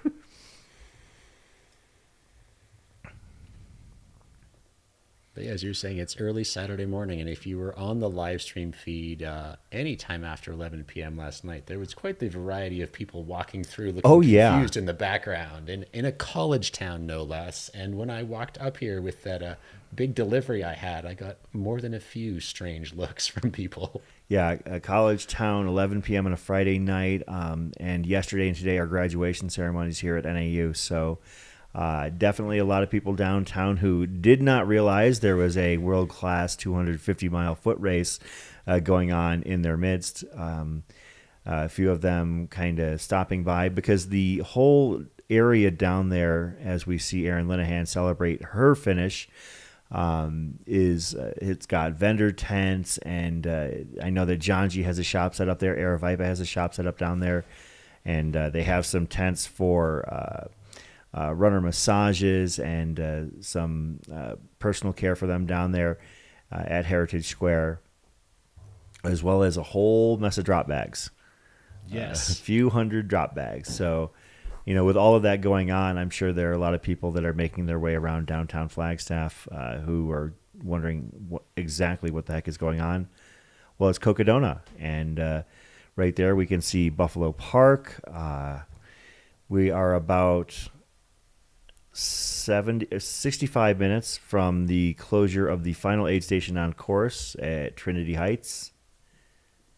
Trinity Heights is right before this section by about a mile and a half. And at last check, 26 runners by my count are still on course. They are, let's do this. There is 3-time finisher Paul James Johnson. 2-time finishers, we've got 3 of them. Anna Robbins, Elizabeth Russ, and Greg Secatero. And I've got a list of people, 22 of them looking for their first Cocodona 250 finish. And these are the names that we are hoping to see finish their story over the course of the next few hours. Lee Adams, Trinity Buckley, Dayan Cena, Melody Diehl, Winona Fulham, Tony Gilliam, Sean Gibson, Richard Gleave, Megan Healey, Missy Hendrix, Trey Hicks, Stephanie Irving, Brent Knott, Mark LaFerriere, George Lind, Jen Novobliski, Jennifer Parrish, Richard Plum, Jennifer Smithson, David Toms, Megan Walsh, and TJ Ward. Those are the names I believe are still on course at this point. Jeff, absolutely agree. If you're in Flag, get down to the congratulations, soon to be finisher. Thank you so much. Looks like it could be bib number 162, Anna Robbins from Atlanta, Georgia. Recent finisher of the Arizona Monster a month ago. Got the Summit 200 coming up in July. So what was the most intriguing part of this course? I know. There's a word for you. It's a great course. You get to see so much diversity.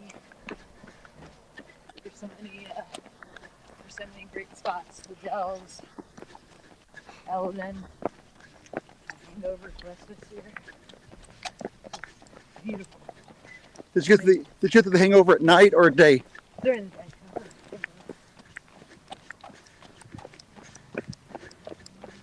So you've got some experiences with these 200 pluses. Where are these? Yes, this is my third Cocodona. So what was your strategy coming into this one? Well, I just finished the monster, so my strategy was recovery. So this is your recovery run. That's awesome. That is I awesome. didn't say that. Anna just You completed said the left on recovery, Birch. and I added the rest. Here's my buddies. Look at that. Let's see. Well, you've done a Jason great Rock. job. Here's another Cocodona. Oh, yeah! He's been waiting for you.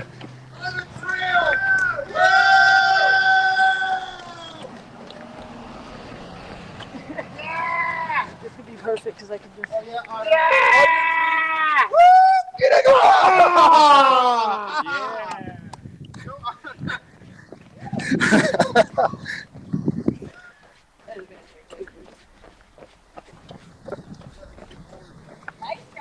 Thank you so much. Nice job. Well, you know where you're going from here, don't you? I sure do. I'm going right in here. For ice cream. There we go. Go get some ice cream. They're not open yet. Look at this jam, Gina. Beautiful brain. Make some noise for another Cocodona 250. Finishers coming 3-2.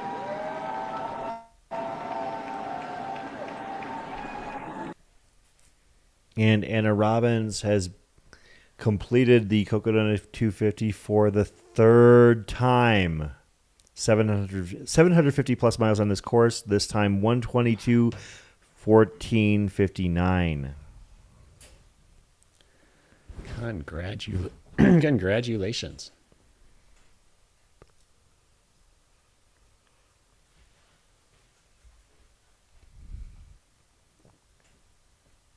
I don't have the info on the oldest runner this year. I can tell you that our youngest finisher was 17 this year.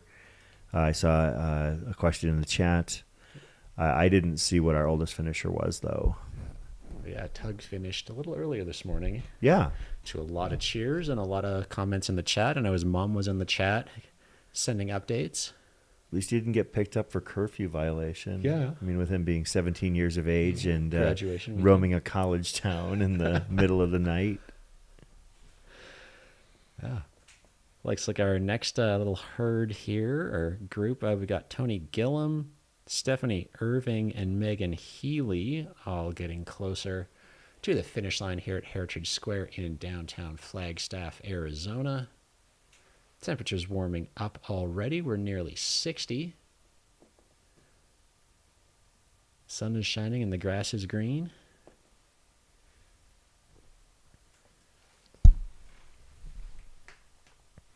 "25 runners still remain on course. I am getting a little bit antsy and nervous for a couple of runners who seem to have not yet summited Eldon. And hopefully we see them sooner rather than later.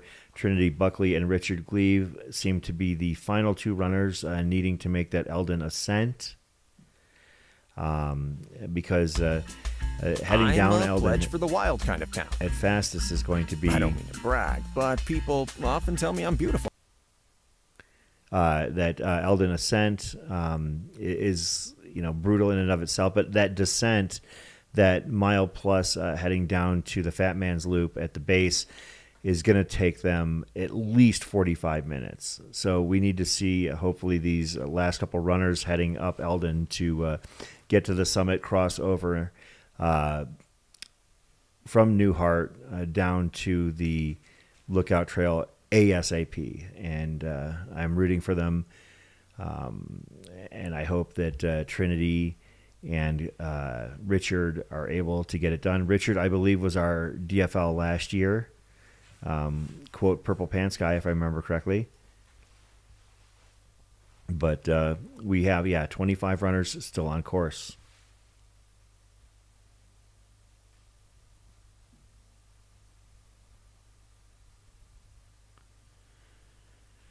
Isis Gousens speaking in the chat to a few 17-year-olds who are very experienced and prepared for the challenge. I think that she knows one.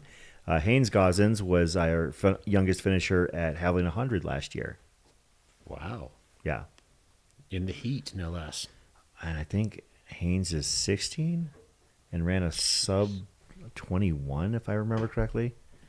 Good golly. He was absolutely fantastic. Haynes Gossen's a great kid, and was coached by James Bonet. He was 16 years old at the time, ran a sub 20, 19:57:34 at Havling 100. He's not here at this race this year, but I wonder if it is on his to-do list maybe in the years to come.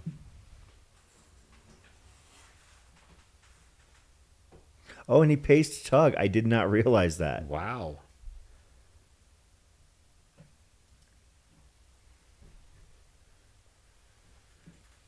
Yeah, we got some young guns out there. Yeah, this is crazy thinking of what, and even watching AJW's grandson, we're like, at what age will we see that young child be in one of these adventures?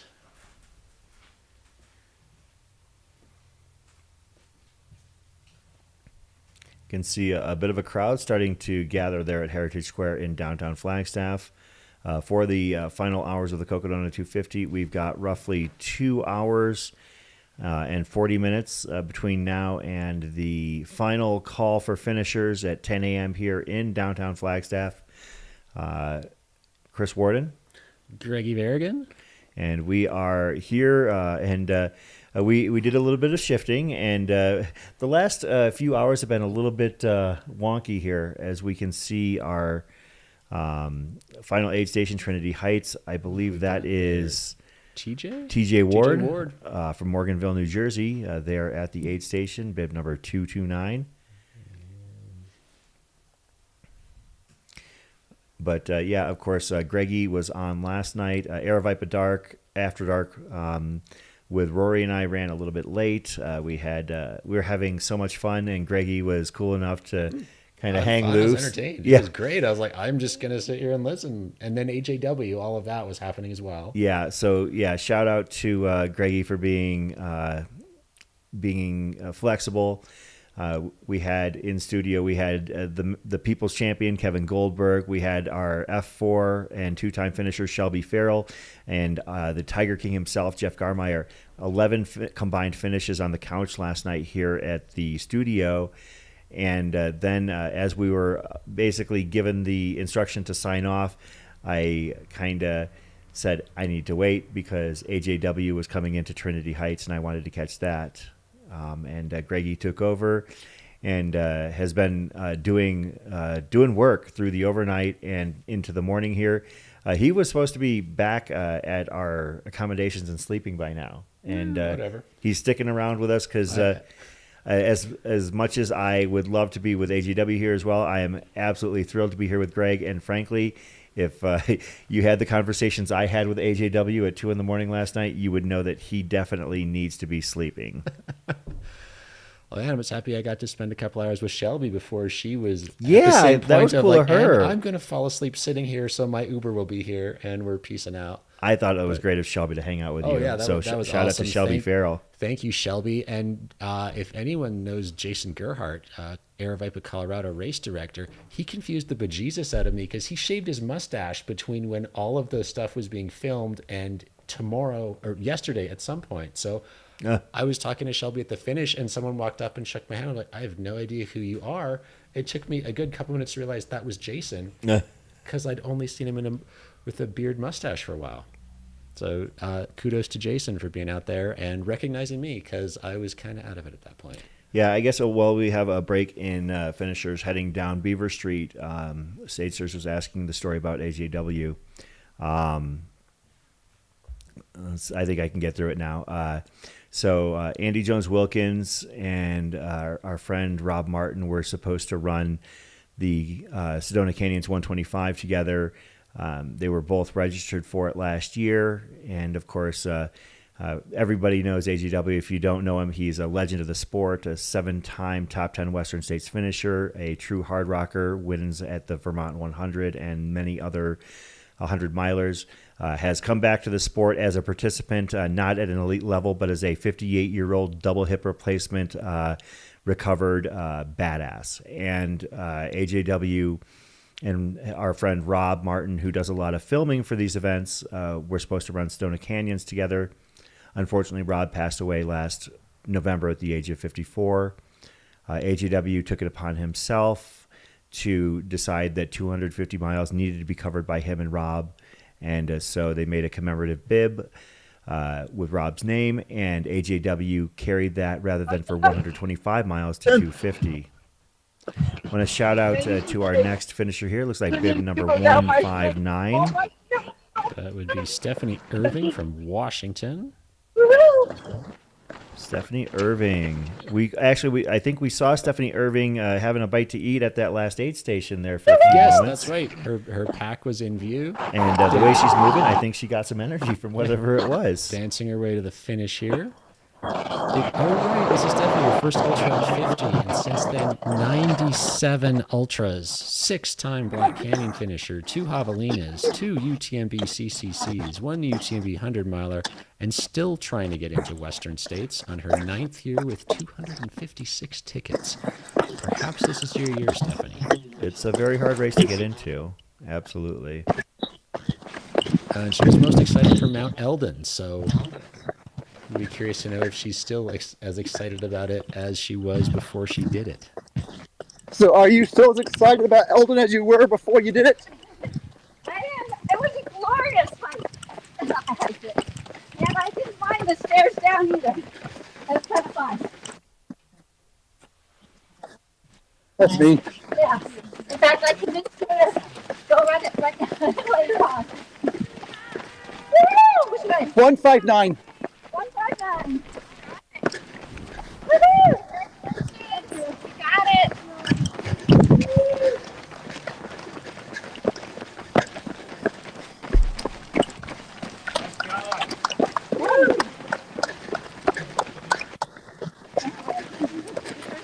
Oh my God!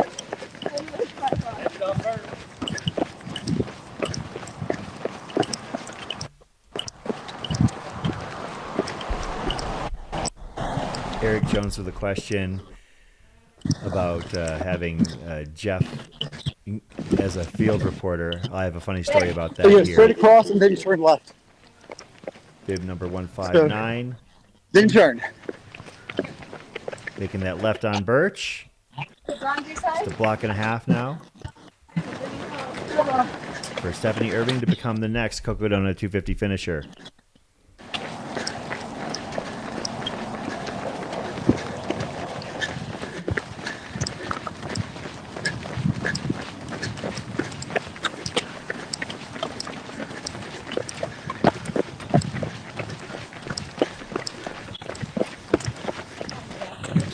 Next for Stephanie's Mammoth Trail Fest in September if she does not sign up for anything else.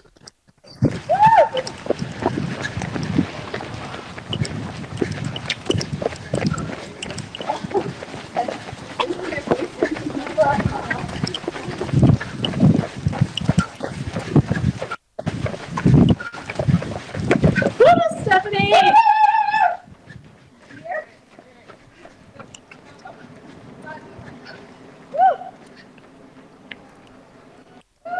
And through the final Cocodona Alley, dancing her way to a finish.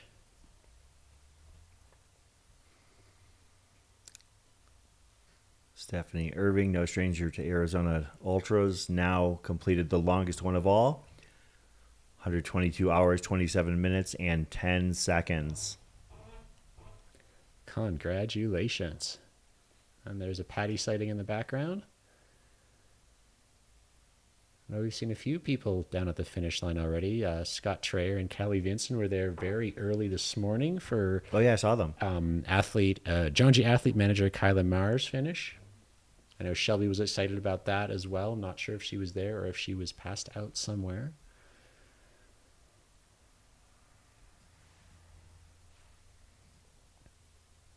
Get a great view of Heritage Square in downtown Flagstaff and the setup of the finish line. The aid station tent in the corner right. The medical tent is that big white one. And then tents for all the vendors who are down there. I know John G was down there yesterday with the Callie Vinson commemorative or limited edition. What have we got here? The daily teas. So not sure if those are still available, but all of the lovely people at John G were very happy to be there. We had Healey and Katie. And they were just happy to be here supporting everyone at Cocodona. So somebody was asking about Jeff Garmeyer as field reporter. And Jeff, you'll have to confirm this for me, but that was you doing field reporting at the Kendall Mountain Run, if I remember correctly, when we live streamed that event a few years ago. I'm pretty sure it was you.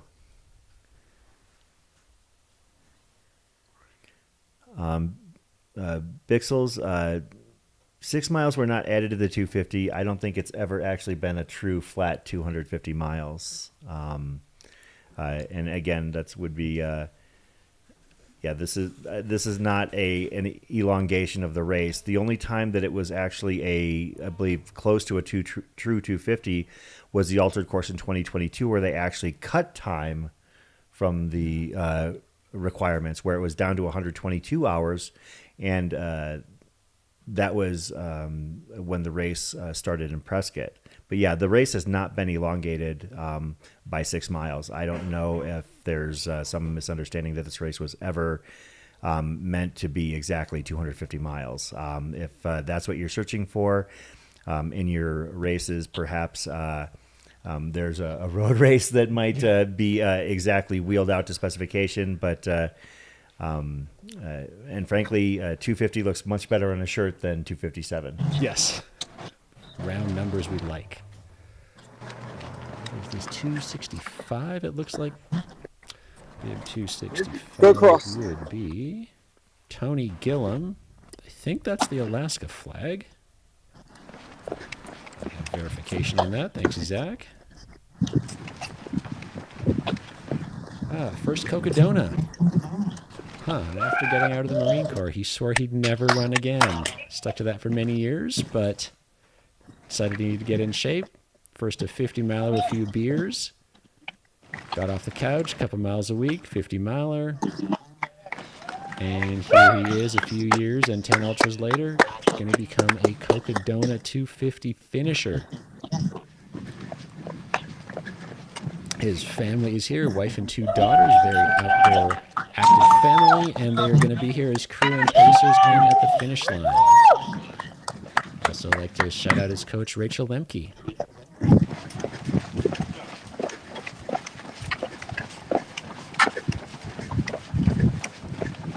And he is most excited for that left turn on Birch and the cold beer at the finish, which he should have in about 30 seconds.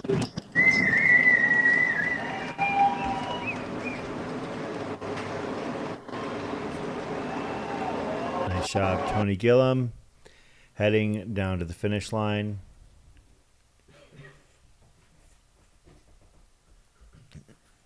Just after 7:30 in the morning, 122 hours, 31 minutes, 34 seconds. Tony Gillum is your newest Cocodona 250 finisher.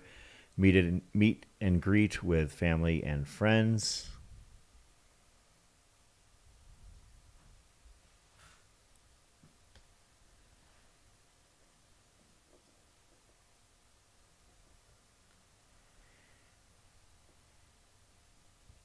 And I feel like if you're looking closely, there seems to be a very concerted effort to capture video of some of these finishers that have been chasing cutoffs all race, and I can't wait to see what comes of that. Yeah, this is going to be great. One of the best things about Cocodona is the content that comes forth from it. Of course, I have been shamelessly talking about the chase as it was truly, the most chilling thing I've seen, but we'll get back to that in a second, as bib number 133 is going to be our newest Cocodona finisher here. That is Megan Healey. Next, right past it. Way to go, Megan! Go get it! Shelby and I saw that at some point, because I do remember Culver City. Okay. Megan Healey ran Sedona Canyons last year, finishing in the top 10 there with an 8th place finish. And this year, doing the whole Cocodona.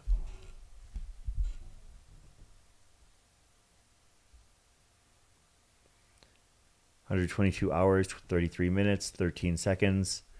Congratulations to Megan. I know some people affectionately refer to the Sedona Canyons as the Diet Cocodona, and this is the full-flavored Cocodona. Yeah. And a shout out to Megan for completing her very first Cocodona. Yeah. And popping back, that John G. Skycam out in Buffalo Park, it looks like we have 5 runners making their way through Buffalo Park right now, and another 5 have made the turn toward Buffalo Park. As you can see, this is great work by Mitch out there in the field. Thanks for being out there so early. I know it was a very early wake-up call after the drone charging happened. And we got some great views. Just so you can see the diversity of the landscape here, the mountains in the background, the A-frames on the buildings. TJ asking the hard-hitting questions, asking if anybody has gone up the garage ramp yet. I don't believe so. However, I did see at least a couple people make more than a couple steps off of the course by not making the left on Birch and insisting on going straight down Beaver. But they corrected course and came back and re-entered the course where they left it after stepping perhaps 5 steps off the trail, and became Cocodona finishers. Yeah, there was a big flying U-turn, I remember, but not who it was, just the flying U-turn. Yeah. Looks like we're actually going to have a significant gap here between now and our next finishers. We are expecting, as we see these runners come through, these are your next runners. You've got Greg Secatero, Missy Hendris, and Winona Fulham all having hit the Buffalo Park area. Actually, that is the that they're actually on the Schweitzer connector, not quite yet to the streets of Flagstaff. We've mentioned Winona Fulham, Megan Walsh, Lee Adams. So those names that I just mentioned, those 5, are basically most likely a couple of them are going to be your next Cocodona finishers. Man, we've got a little under 45 minutes for that cutoff at Trinity Heights Aid Station. Great question, Jeff. Looking at the tracker, I think that almost everybody that has gotten off of the mountain is safe. I'm pretty sure. I think that it looks like there are 5 runners that have yet to get to Trinity Heights. Jennifer Parrish, David Toms, Elizabeth Russ, Richard Gleave, and Trinity Buckley. I will say that 3 of those individuals, that would be Toms, Russ, and Parrish, are up and over Eldon. The other 2 are not, and I'm getting pretty antsy about the likelihood of them being able to make the final aid station cutoff in time. We can hope, but I think that at this point it's going to take them picking up the pace to a great degree, because the climb up Eldon is not the final difficult portion of that. The descent is absolutely brutal too. So, yeah, fingers crossed. We've got somebody leaving Trinity Heights here on camera, but I couldn't make out a number. Yeah, we have a handful of runners at Trinity Heights. It looks like there's about 4 or 5 of them. In that regard, it could be Trey Hicks, Dayan Cena, Mark LaFerriere, and George Lind. So those 4 are at or near, very near Trinity Heights, where they have just under 4 miles to go. And that's a 4-mile stretch that is very gentle and forgiving given what they've gone through to this point. Yes, yeah, quite the contrast.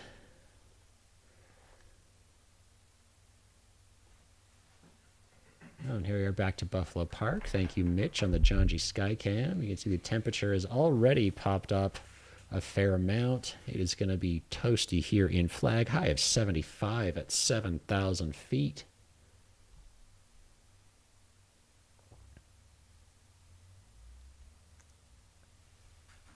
And is that 2 runners, a runner and a pacer? Yes, finish strong, Greg. That is a runner and a pacer. That's a yellow bib on the red vest. Still moving well. Neighborhood of 2 miles from this point into the finish line at Heritage Park.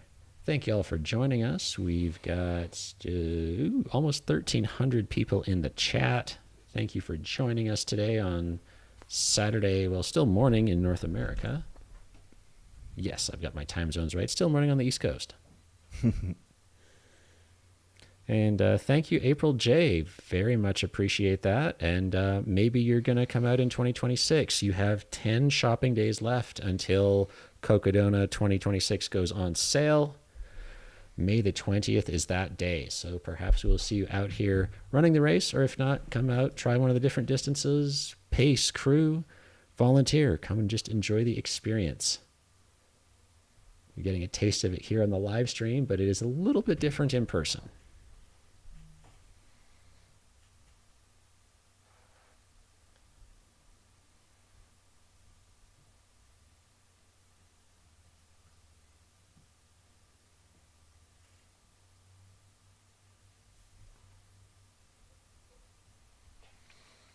Yeah, this runner here in Buffalo Park has plenty of time to make it to the finish line. They're less than 2 miles from completing their Cocodona, and they've got roughly 2 hours and 20 minutes to do so. So they are well within their capabilities to do so, even moving at that pace, to be honest.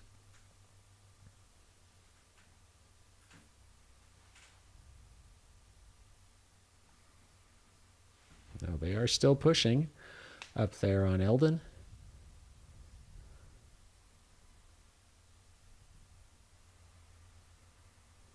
David Toms, that is an awesome photo. Reminds me of the very long conversation about Pokemon and hobby horses we had yesterday. Yeah, that guy was something else. Yeah, eh? he was something. There you go, RX Kosafia, the back of the Packers. Everyone loves him. Still going hard.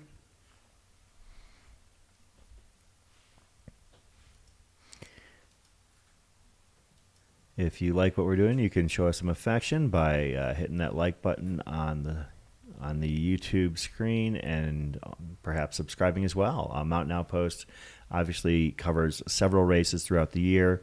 Cocodona is definitely the biggest deep dive project that we handle all year, but we do the Javelin 100, Black Canyon. We are anticipating, actually not anticipating, we're doing Hard Rock and Western States on those respective channels, but that is the Mountain Outpost crew handling those races.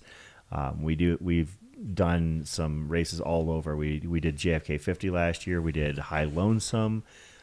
We did the Dirt Circus 10K championships. We had across the years. We do races all over. Of course, originally we began by doing Aravaipa races, as Aravaipa is closely associated with Mountain Outpost through Jamil Curry's works. But we also have been fortunate enough to have been covering other races. I love going up to Steamboat Springs to cover Run Rabbit Run. Even before it was an Aravaipa event, we got to cover Jackpot in Henderson, Nevada. That was fun as well.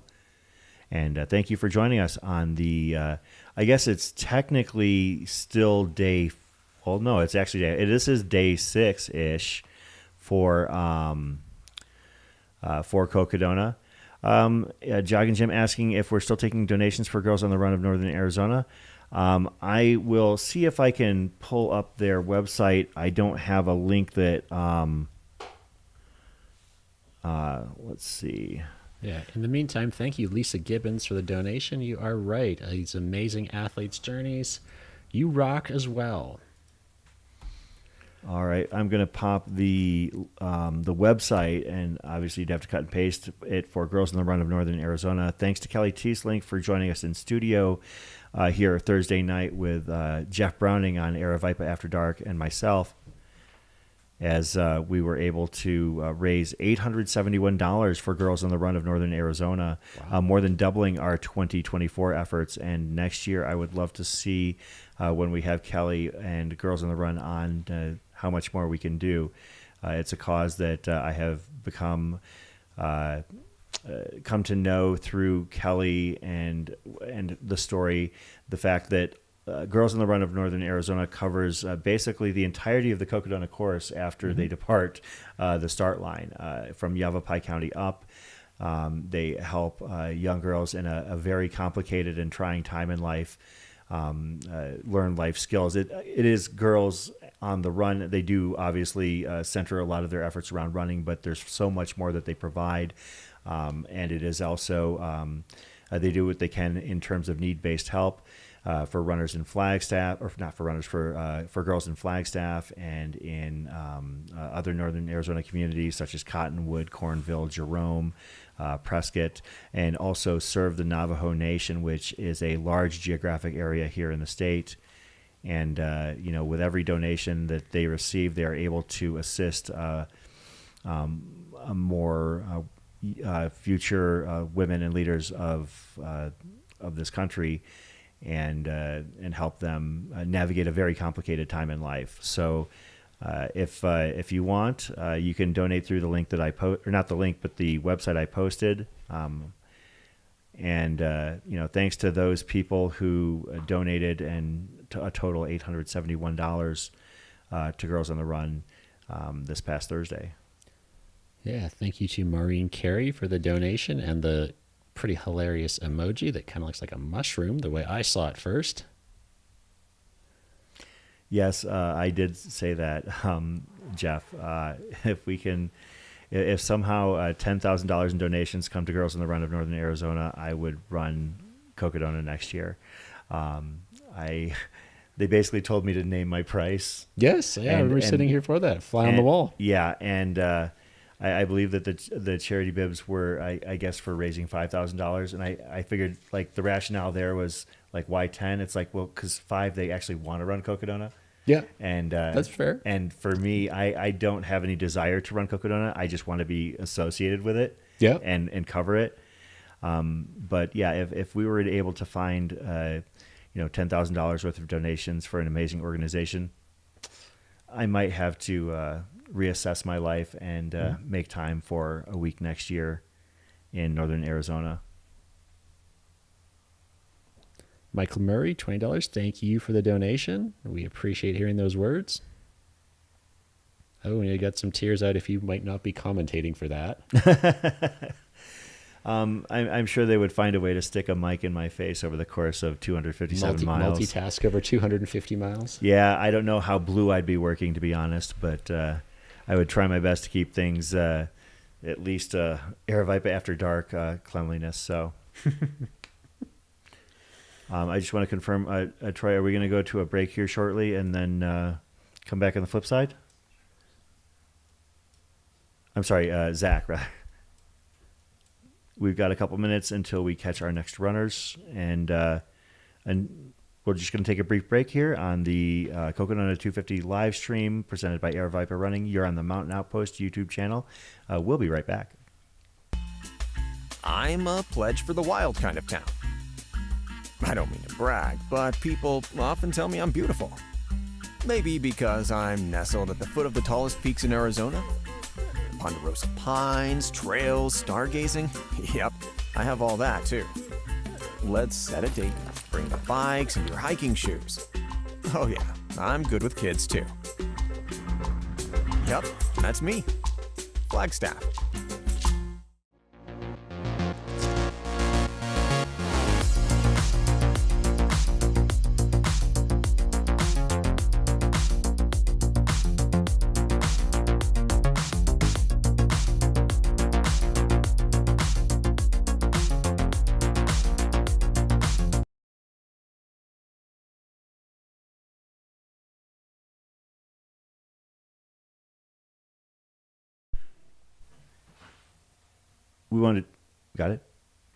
We wanted to cut back in. Apparently, our runner cam got crossed over. That is Winona Fulham. Congratulations, Winona.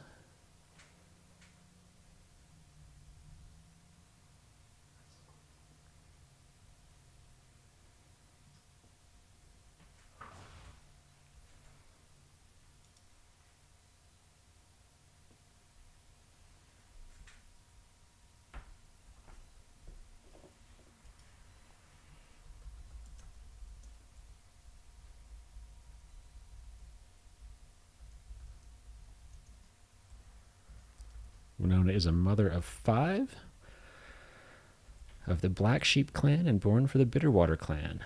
Middle school math teacher, and running is her medicine. She's inspired to participate in this race for healing generational trauma.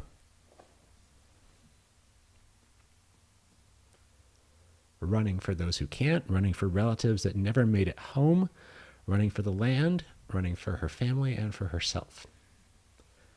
Previous longest distance was 103 miles.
Oh.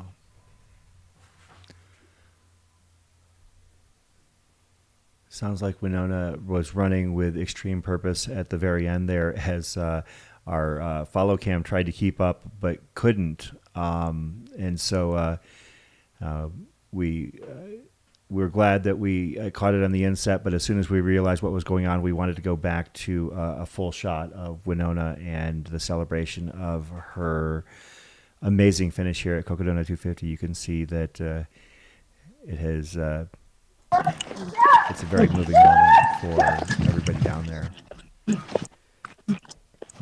Cutting down to bid 237. That is Greg Secatero. Another native runner, I believe. Yeah, Greg from Tampa. Greg is a 2-time finisher of the Cocodona 250. Going to have a 3-time finisher, Greg Secatero, here momentarily. We do have a fantastic native runner representation here at Cocodona 250. More is always welcome, but those that we do have, we are grateful for.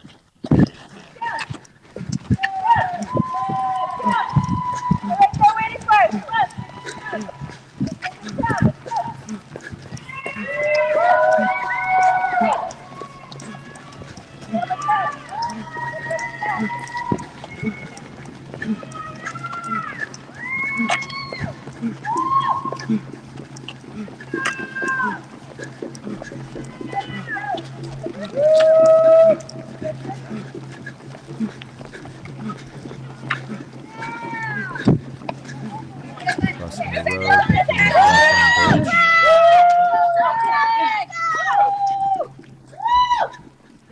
I don't know if you noticed, but Winona Fulham was actually out there at that corner, came out to greet Greg just moments after she finished her Cocodona 250 herself.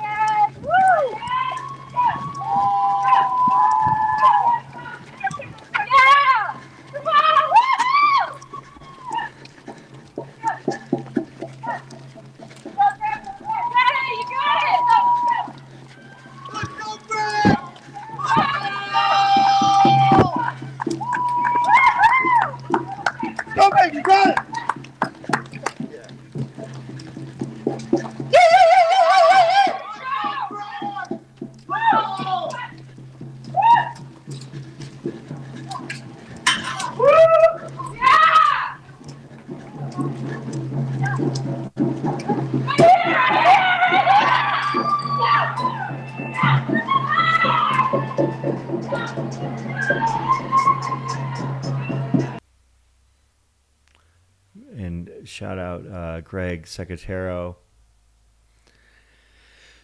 That's amazing. Representing Navajo Nation. Finishing 122 hours, 53 minutes, 50 seconds. Greg Secatero, a 3-time Cocodona finisher. Wow. 1,000-mile bucko next year, perhaps.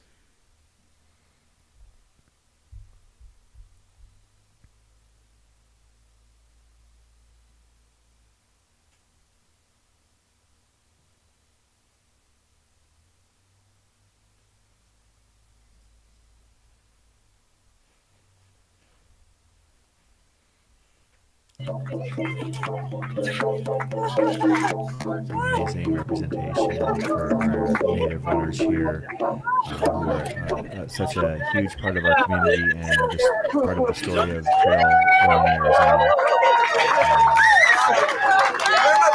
I've had such great experiences with those that I've met and talked to, both locally and associated with organizations such as Native Women Running. We're talking about people like Volker out there, making a difference in these communities and giving a whole lot of pride to these people who are hopefully getting the recognition that they so richly deserve. Nice job. Yeah, it sounds like Greg Secatero going to go for finish number 4 next year. He is not done here at the Cocodona 250. Wants that 1,000-miler. I'm just looking at his stats on Ultra Sign Up. Bigfoot, Moab, Triple Crown, Cocodona, Old Pueblo, Oracle Rumble. These are some challenging races. Yeah. Very inspiring.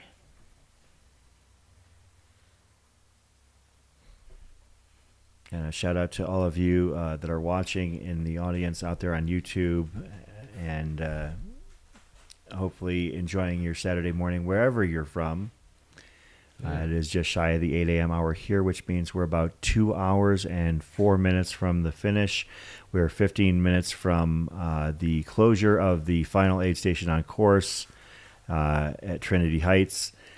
David Toms and Elizabeth Russ should be strolling in right about now if they have not yet. Those are the only 2 runners that are probably within an eye shot of that aid station. As we have 2 runners that are, according to the tracker, still on Eldon, and frankly, as gut-wrenching as it is to say it, if they haven't made it down Eldon, they're not going to be able to make it to Trinity, to Trinity Heights. So we will be following the runners that we do have confirmed still on the course and moving. As of right now, if you count those who have not yet summited Eldon, I believe we are currently at an even 20 remaining. The names that I have as still running on course and active: 2-time finisher Elizabeth Russ, 3-time finisher Paul James Johnson, and those looking to be the first-time Cocodona finishers include Lee Adams, Trinity Buckley, Diane Cena, Melody Diehl, Sean Gibson, Richard Gleave, Missy Hendris, Trey Hicks, Brent Knott, Mark LaFerriere, George Lind, Jen Novobliski, Jennifer Parrish, Richard Plum, Jennifer Smithson, David Toms, Megan Walsh, and T.J. Ward. Yeah, looks like Bronco Billy out there with Greg. Yeah. Chilling at the finish line. Game recognized game right there. Mm-hmm. Greg Secatero, 3-time finisher. Bronco Billy, runner-up last year. Jeff Browning. Great to capture this moment. Oh, man, yeah, look at that. Yeah. Congrats. So awesome. I was on the that night, and I was coming backwards, and I was whistling to everybody. So I was whistling. What is that? You know, in the night? Yeah. I saw somebody asking about interviews. We don't have the bandwidth at the time really to do a deeper dive into these runners, as we have still, as you mentioned, 20 more. Did you send Kate the whole time? That we are trying to recognize and appreciate here. This is Lee Adams, bid number 18. Lee Adams from Salt Lake City, Utah. making his way basically about 2 blocks from the finish line.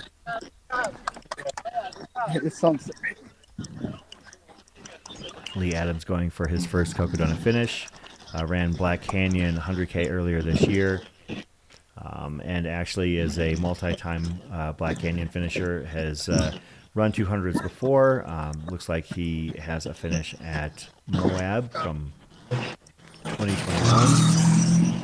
And in just a few short minutes, Greg will have a finish from the Cocodona 250. Yeah, looks like the next runners after Greg, Missy Hendris and Megan Walsh. Be disqualified. It's an unofficial aid station. It takes a break. We got the Green. most famous stoplight in sports. Thank you, Jeff Most Garmeyer. famous, red light, and This way. this is now No, the no, left no, on no. Birch. No, Oh, come there we back, making that turn extra wide. An extra wide turn there by Lee Adams.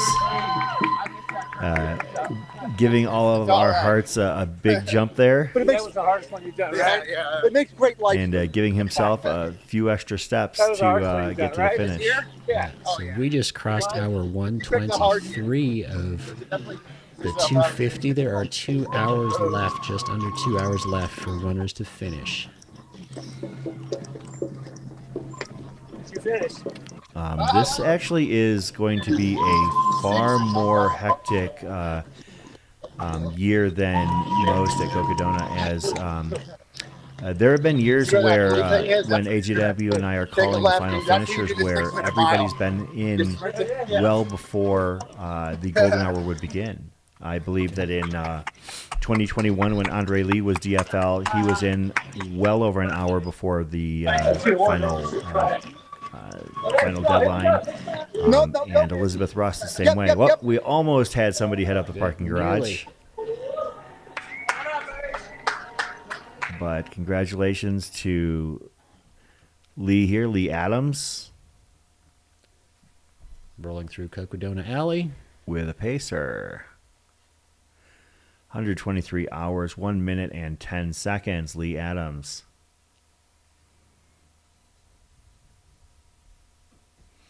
Yeah, you never know. Like when you have a 100-miler or a shorter race, you know, the golden hour, there's always going to be golden hour situations. Here, it's not necessarily a golden hour. We refer to it affectionately as golden morning.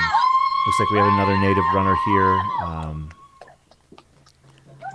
We catch bib number there 232. That is Missy Hendris, and Missy Hendris is being paced in by another native runner, of course, who just finished, Winona Fulham. So Missy Hendris,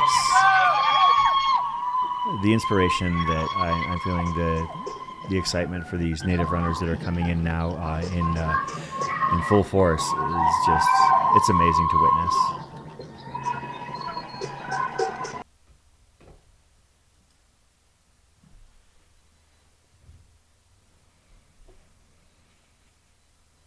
Missy Hendris, 123 hours, 2 minutes, 27 seconds. Okay, congratulations to Missy. With a quick update on the cutoff, the last 3 runners have made it into Trinity Aid. Thank you for that field update, Jamil.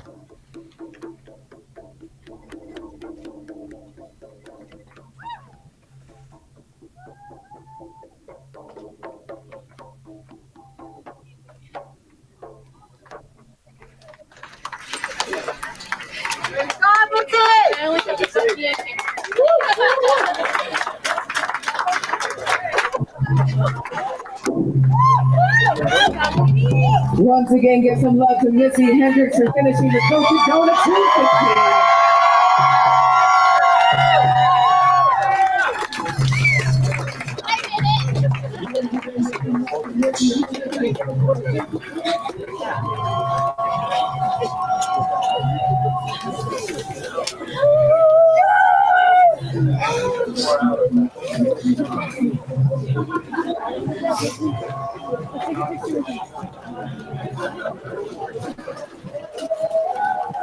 See that buckle? Oh, yeah. I did it! You did it! You did it! Congrats! Amazing. I don't think I'll ever do it again.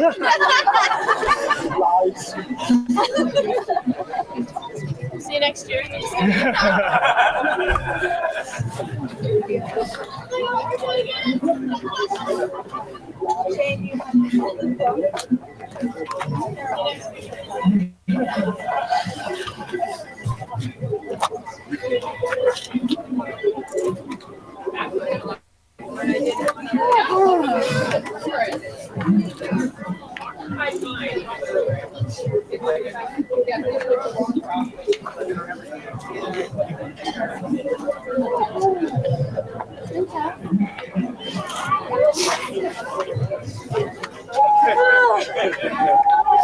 For that final portrait? Yeah. Missy, take a picture of the husband. Yes.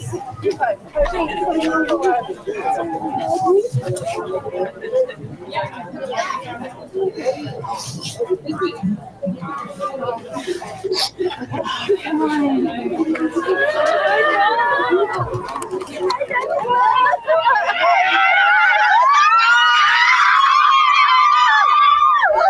Tish, get in there.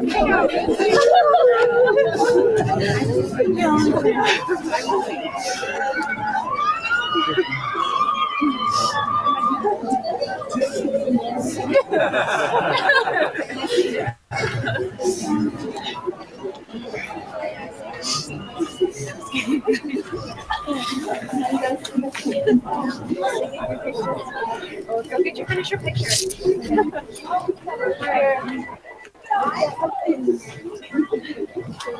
Okay. Thank you.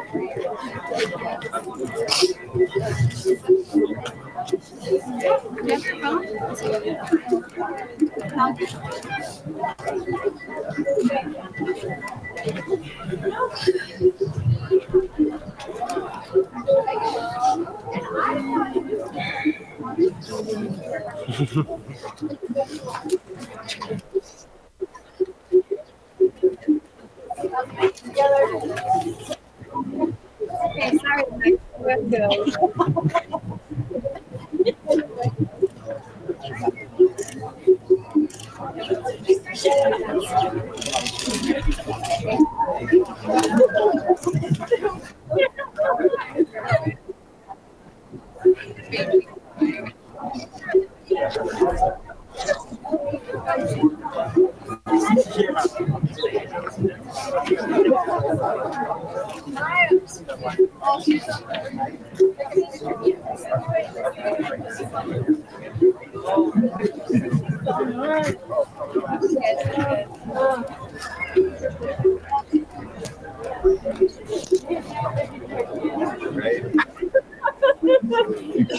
We're coming down that hill. My knee was hurt.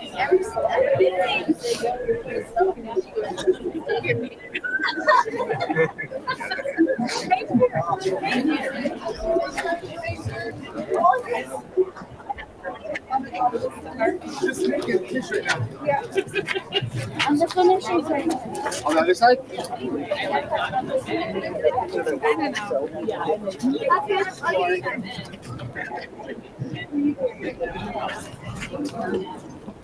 Oh, sorry. You can do something to that.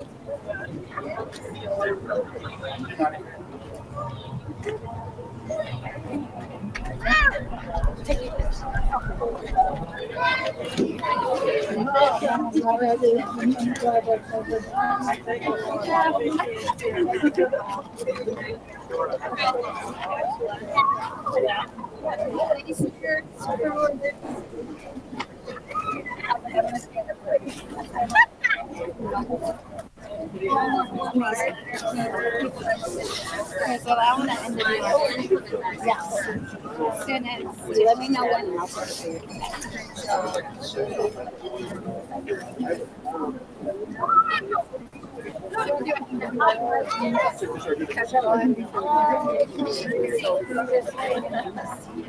I'm going to take the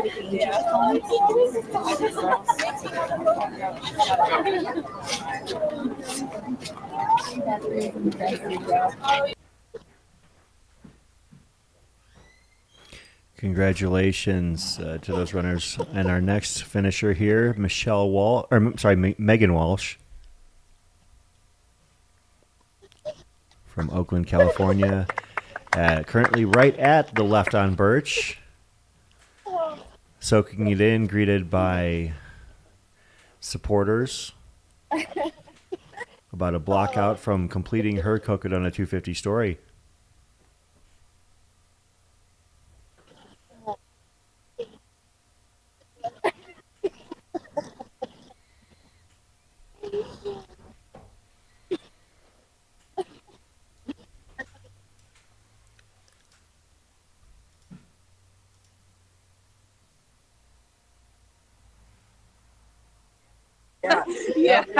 Yeah.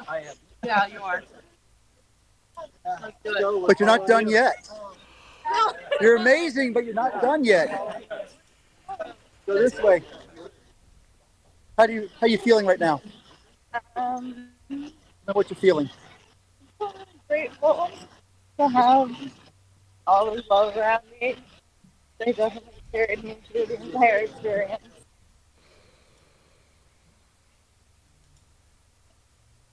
Been amazing out there.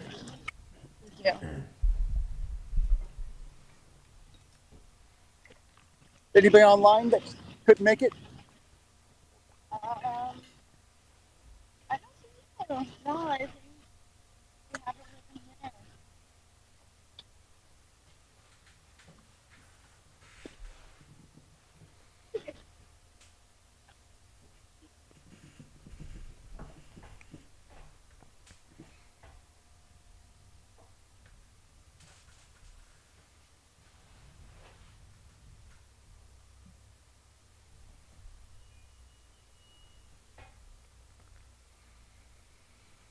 Megan gonna cross LaRue here. You're right there, right down there. See the blue inflatable?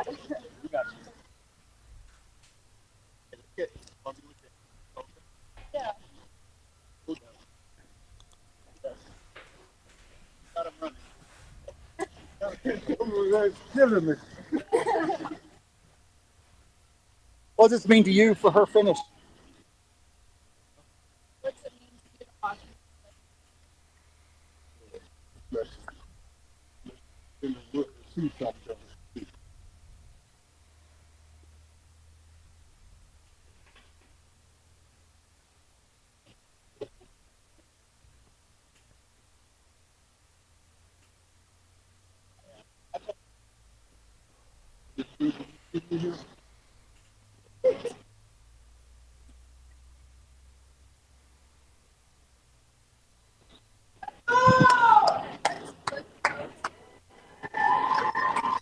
Cocodona alley she goes.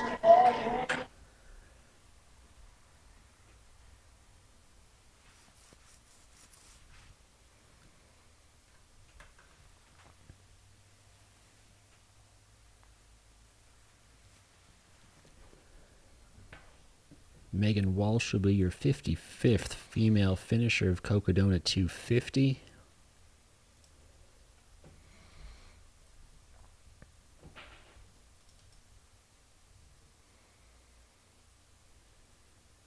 Accompanied by all of her crew here, 1:23:12:39. Congratulations, Megan. And that is right. Mud, rain, snow, lows, sunshine, beautiful sunny morning in Flagstaff at 7,000 feet.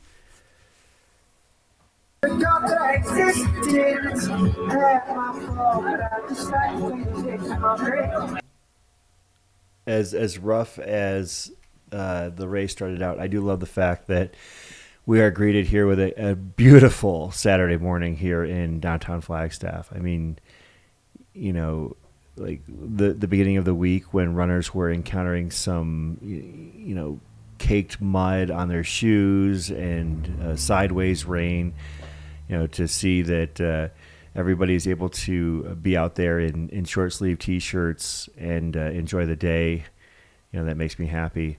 We are 2 minutes away from the cutoff here at at Trinity, and that is Megan Ross, I believe. Liz Ross, rather. Liz Ross, yeah. Nicola Grice Pasinger, red salmon vest. Liz Ross, no stranger to getting it done by any means necessary, as she in 2023 was the final finisher of the Cocodona 250. And it looks like she is well on her way to getting it done one more time with a strong final push. She will become a 3-time Cocodona 250 finisher. There's Jamil out there with the camera too.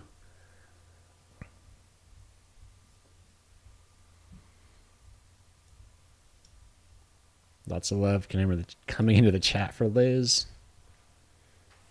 As well, Girls on the Run. There's that $10,000. I feel like a bounty has been put on my head here. But,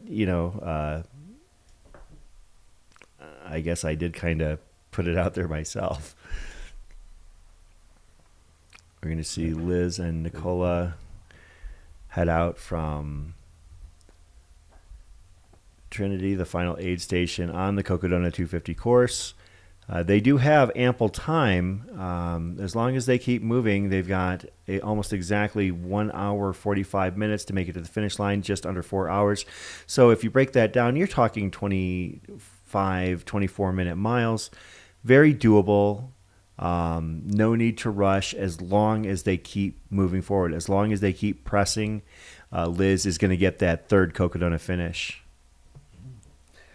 We've got Diane Boren in the chat. That is Tug's mom, wishing a happy Mother's Day to all the faithful and cuddle mamas who raise and love these Cocodona runners, as well as to all the moms who are out there running Cocodona this week. Thank you for that, Diane.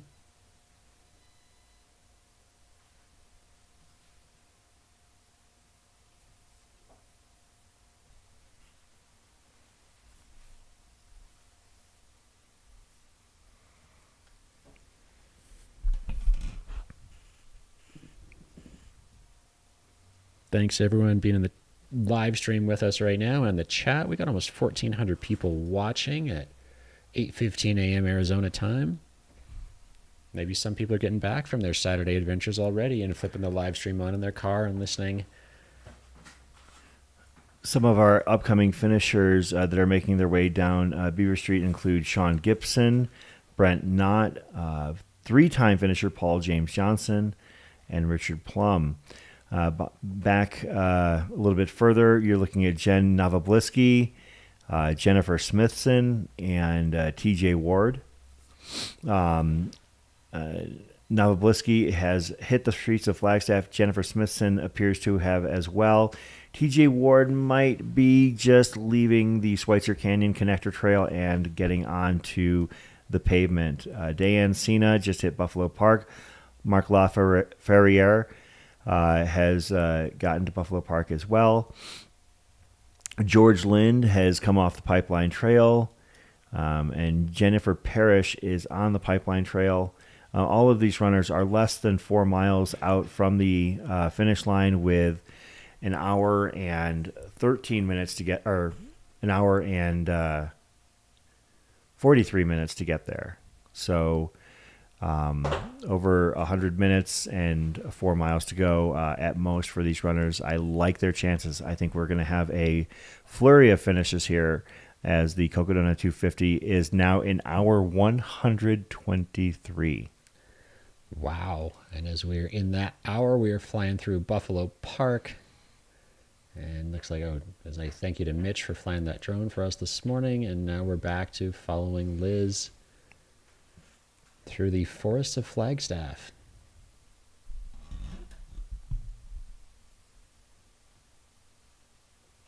Let's see the Arabica course markers there, the orange flagging tape hanging from the tree for all the runners who would have come through this at night in the dark and possibly the rain. For those not familiar with the course markings that Aravipa utilizes, the orange and black ribbons mean you are going the right way. The blue and white ribbons mean you're going the wrong way. we had an interesting incident a couple of years ago at a local race where the bibs were blue, and the runners thought that meant they were supposed to go the blue way. Oh no! Yeah, apparently they were maybe already had their earbuds in and listening to music when the race briefing was going on at the start line.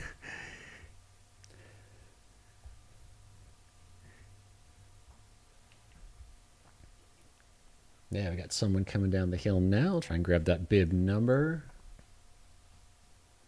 Got there another. Oh, that was not. I thought that was a camera, but it's not. It's a party crew with him.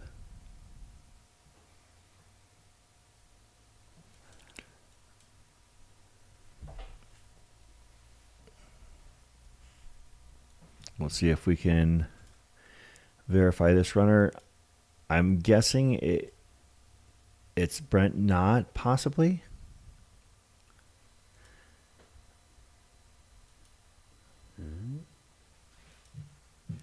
Or actually, that might be Paul James Johnson. Okay, 279 to be Brant. And After 1,000 miles, welcome. Hell yeah.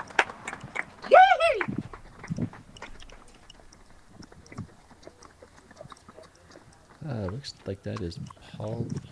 Looks to be. It could be Paul James Johnson. Hey, in the studio, if you can hear me, it's runner 249. 249. He's going for the 1,000-mile buckle. Yeah. Thank you very much. 68-year-old runner and trial attorney from Detroit, Michigan, spending the winter in Arizona. Fourth time attempting Cocodona. Ooh. So that would give him the 1,000-mile buckle, would it not? Yeah, that would indeed. He's done several Not 200 fourth miles time across the attempting, country, fourth time finishing. including Cowboy 200, Summit 200, Bigfoot 200, Moab 240, Arizona Monster, and the Katy 225. And here the town is coming out in support now. Oh, let's go. Paul making that left on Birch. Turn, Don't think he's going to run. Oh, even as a three-time finisher, he almost missed the turn. Come on, you've been here 4 Airplane times for the before. correction there. Bonus miles. Is that Nico? Oh, An yeah! extra few steps never hurt anybody.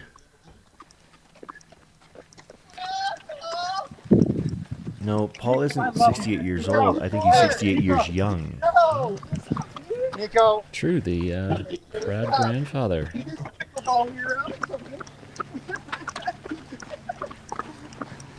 Nico, are you getting in this flying V formation? Oh, we doing the flying V. Oh, flying V. Oh, my goodness. Flying V.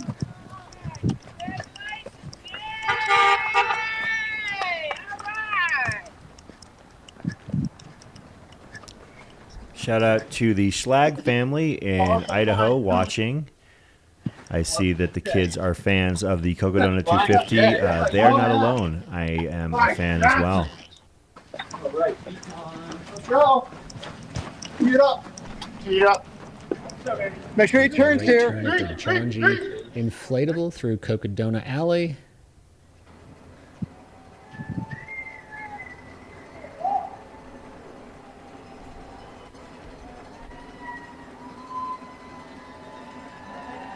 Great to see the crew doing their thing too. And look how many more people are at that finish line as Paul comes down, crossing the line. 1:23, 22, 36 it looked like. 1,000 miles of Cocodona. It's amazing. Congratulations, Paul.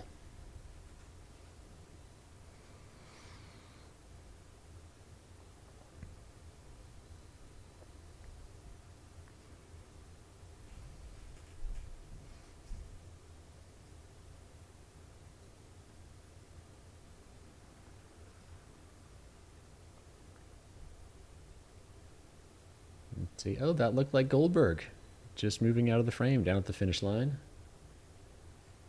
Probably. I know that he intended to head back out there this morning.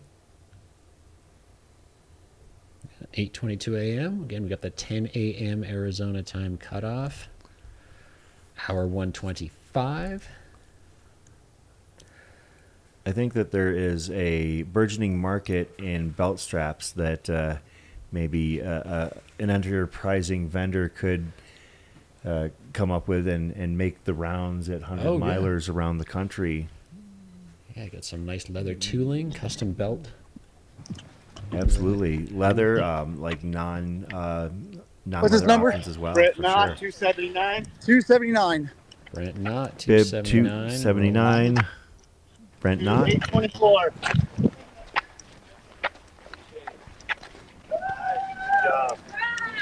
Looks like Brent had Coldwater Rumble as a training event for this.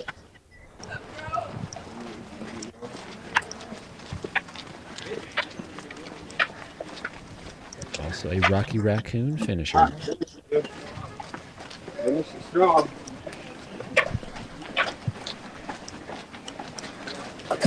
Go ahead, Eddie, get up for me.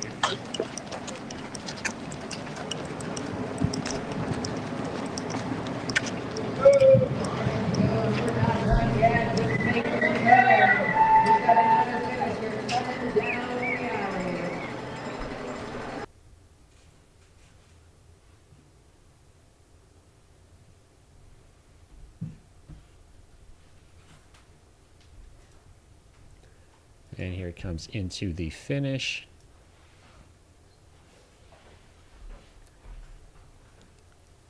Brent Knott, 123.25.13. Cocodona 250, you are a finisher. Congratulations.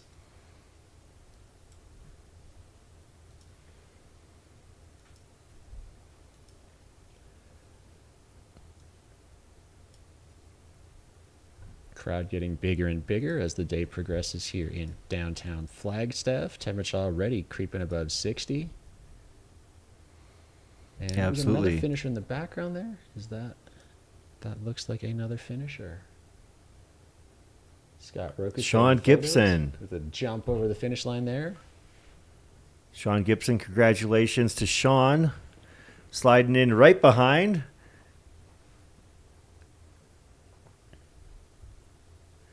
Getting that Cocodona 250 buckle.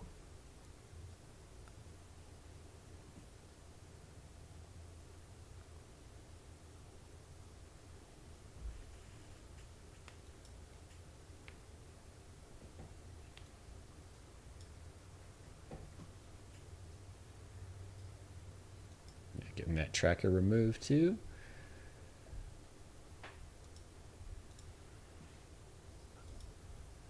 Eloy, Arizona, between Tucson and Phoenix. Congratulations, Sean.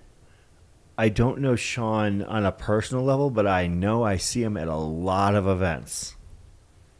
He runs a lot of races.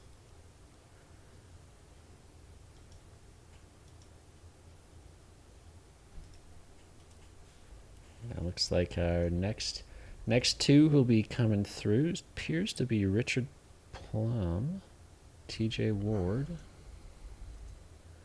Jen Novobilski,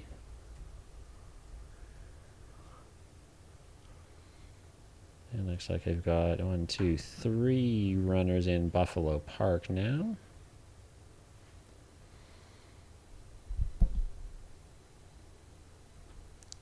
Quick shout out to our sponsors. We got Speedland, John G, Knack, Ultraspire, Catula, Tailwind, Satisfy, Squirrels Not Butter. We're here on the Mountain Outpost YouTube channel with Cocodona 250 presented by Air Viper Running.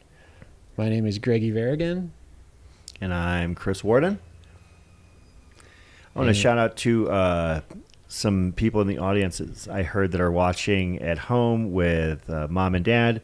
Sounds like Willow and Xander are enjoying the feed as they are hanging out this morning and watching these final runners finish the Cocodona 2025. And who knows, Willow, Xander, maybe one of you will be running Cocodona one day, just like Jennifer Smithson, a 51-year-old from Virginia Beach, Virginia. Oh, you're from Virginia Beach? Yeah. Same here.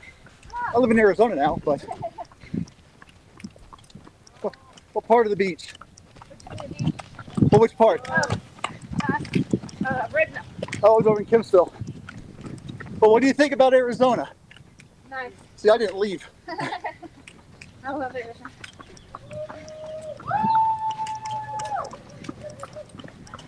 Well, you did a great job out there.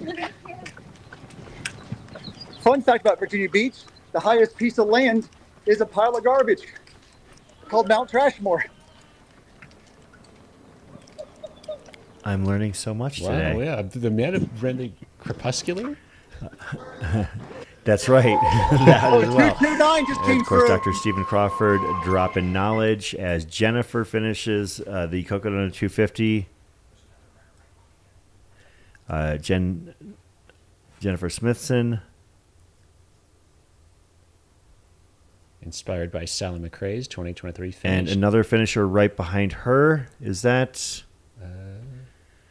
I can't quite see. Was that TJ Ward possibly? 229? 229? No, that is... That is TJ Ward? Okay. Yeah, TJ Ward. Congratulations, TJ. Morganville, New Jersey. A couple of Beast Coasters making their way out to the Copper State and running 250 miles from the spines of Black Canyon City to the pines of Flagstaff.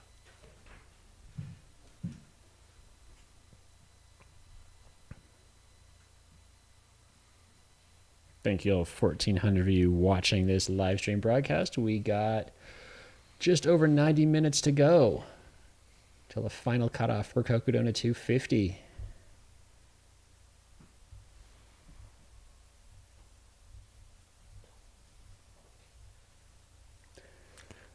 Back to Liz Russ. Yeah, back to Liz Russ on that connecting pipeline trail.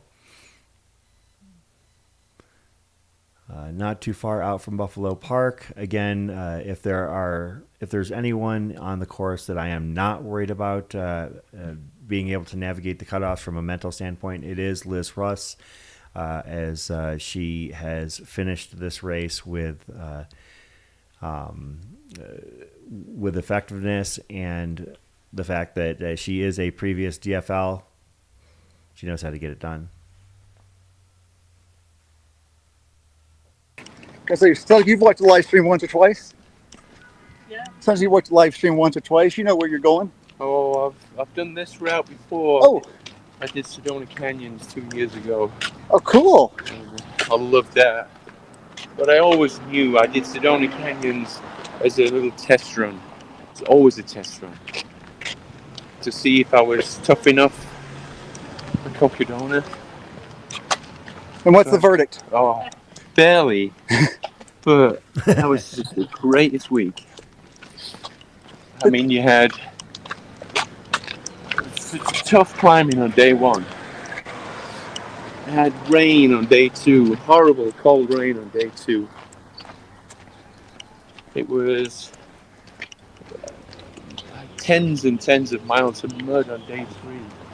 The heat at Sedona and the climbing, and the treacherous climbing on day four. Climbing alternate night in day five. And you put it all together, and it was just fantastic. And that's runner 285. Thank you very much, Stephen. Richard Plum, previously a Sedona Canyon finisher, so basically stepping up to the next level in more ways than one. And Richard Plum is now your next Cocodona 250 finisher. How's that sound? Oh, I just cannot believe this. Oh, go get it. Looks like he knows the way. He knows the way. Cocodona Alley down to the finish. A pair over 122 and a half hours.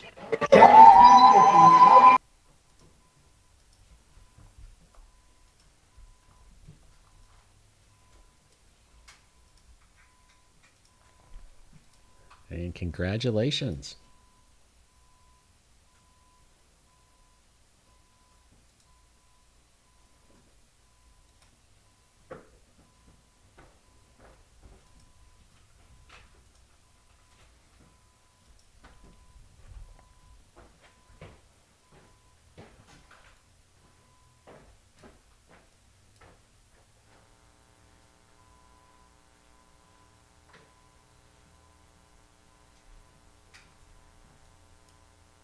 Looks like our next runner to come in is 149, Jen Novobilski.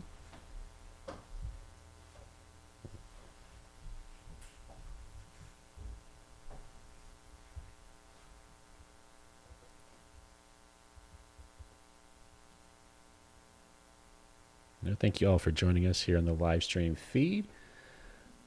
Like we said, less than 90 minutes. 90 minutes till the finish here. Again, that 10 o'clock Arizona time cutoff, whatever time it is around the world for all almost 1,500 of you watching. Thank you very much for joining us on this beautiful Saturday. I feel like that's a much bigger number than last year. So shout out to all of you that are joining us here. Yeah, appreciate you being here. Let us know in the chat where you're viewing from. How many people from outside of North America? We've had a lot of international finishes.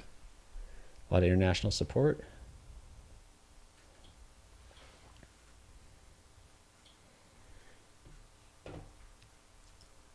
Shout out our sponsors too. We got Janji. I know yesterday down at the finish line, if you are in Flagstaff, they had the Cali Vinson clothing.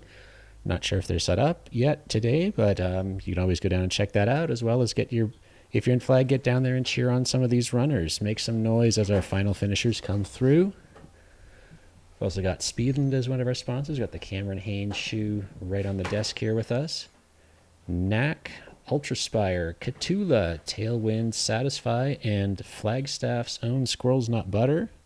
Chris and his purple fedora. Thank you all for your support. We are the Mountain Outpost YouTube channel. Cocodona 250 presented by Air Viper Running. And a quick note from my coffee cup, and especially for anyone out there finishing, this is my thrift store find for the week. Sometimes you forget that you are awesome, so this is your reminder. Looks like we're on eyes on our next Cocodona finisher, Jen Novobilski. Straight across. No. You go that way. And then you turn first left. Cocodona finish. Yeah, they'll tell us. It's like their live stream thing when they like send you off. They say left on.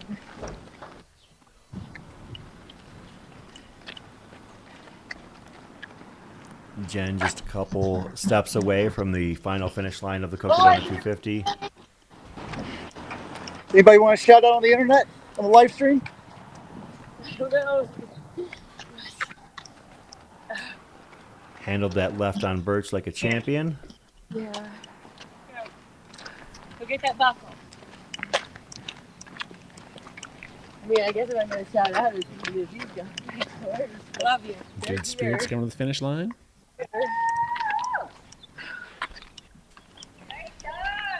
And I have only slept for 3 hours. 3 hours since Monday. Wow. Can't even, I'm falling asleep. Squawking. You got too much energy. Alright. Go straight, right? So where did you sleep for those 3 hours? So last night I had several dirt naps because I needed to because my vision was all clouded. I didn't want to be on the mountain that way. I had an Airbnb in Prescott, so I did have a little nap there. And then in a tent that my crew had for me, and then in the back of the car. I'll ask him for Jen. Right. Thank you. Hey, thank you. You did a great job out there.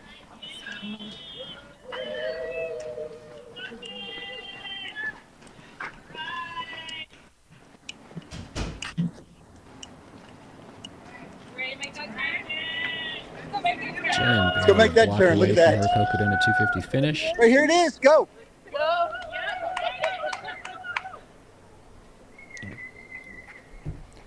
Making her way down Cocodona Alley. Just steps from that Cocodona 250 finish.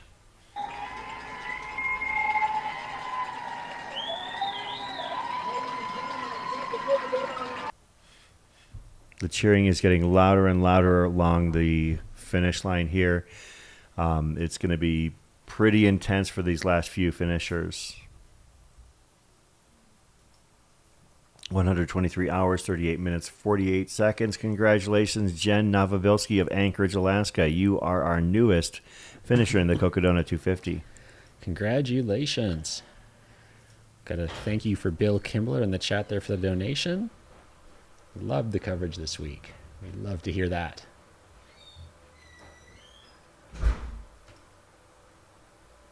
There's some pretty sweet crew shirts there at the finish line. Looks like the emoji of Jen, Cocodona 250.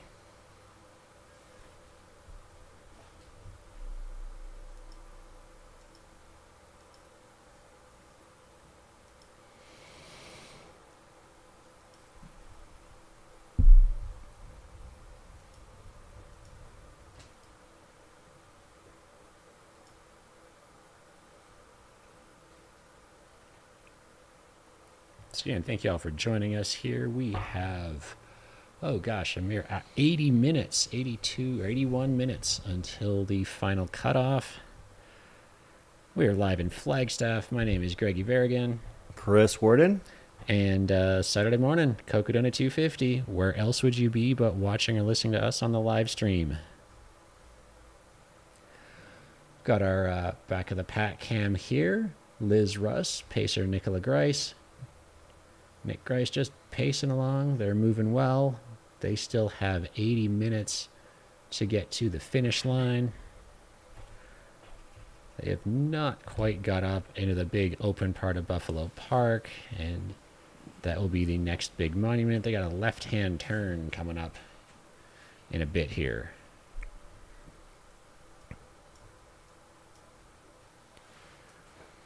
Yeah, the pipeline / Force of Nature trails connect the Fat Man Loop at the base of Eldon to Buffalo Park. The system of trails in Flagstaff is such that you can pretty much get anywhere you want if you know the trails and the routes.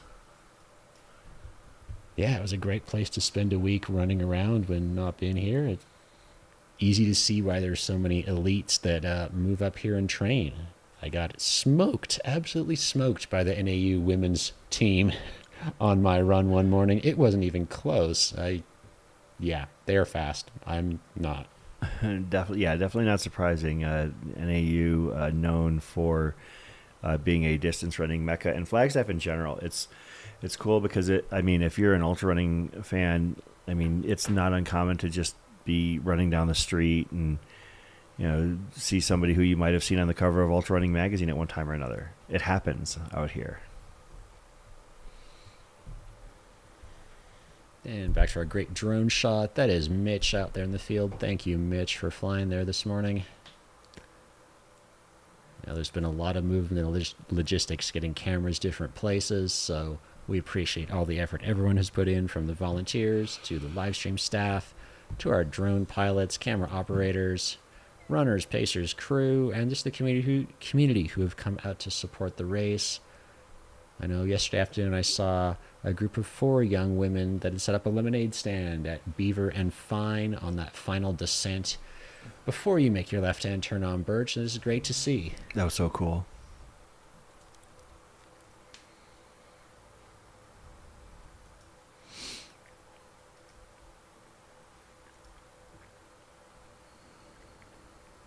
Lauren Paulson, thank you very much for that donation. We appreciate hearing that.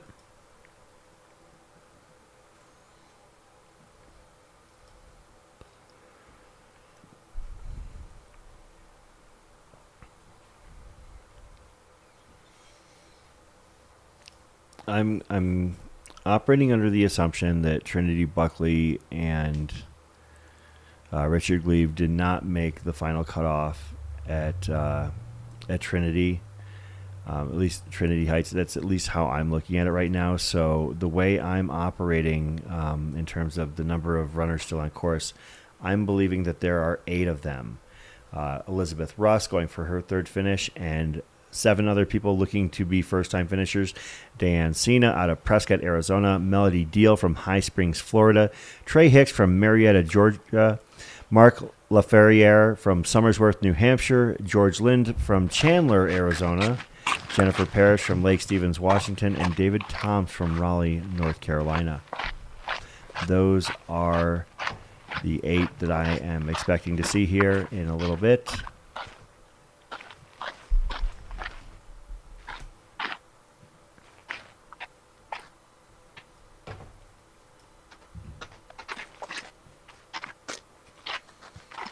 How you feeling, Liz? Ready to sit down? Sit down very soon. It's been a long week. Yep. Big shout out to Nick, who's out there pacing. I know she was here for a while. I've seen her a few times in different places helping out. Yep, you know the drill. Well, I'm sorry about still a little bit more. I wonder if she's going to do Cocodona soon. I don't know if the race itself is a rite of passage, but I know that answering questions about whether or not you're going to do it definitely is here for Arizonans. Uh-huh. Oh, yes, and we love seeing the back of the pack cam love. It is really fun to be out there on the course with a camera, getting to bring some of that action that you just can't get with a drone shot. You see in the forest close in around them and then open up again as they enter Buffalo Park, where that drone is flying, and Mitch Quilling in the field's getting us some great shots. Thank you, Mitch. And I want to also say thank you to Tony. If you were on earlier today, Tony had hiked up Mount Eldon. We got to watch a beautiful sunrise around 5 a.m. Arizona time. If you want to see that, you can just rewind the stream approximately 3.5 hours. Some great footage out there, so thank you very much. I know that's a big hike up Eldon to do early in the day.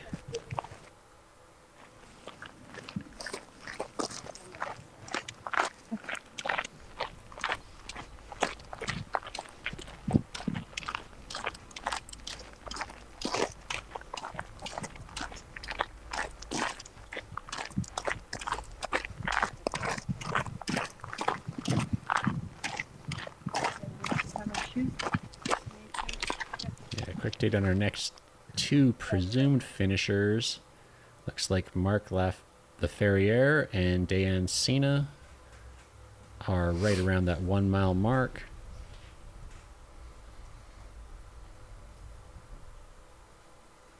And here we are back in Buffalo Park. You can see the grass is starting to grow here at 7,000 feet in Flagstaff, Arizona.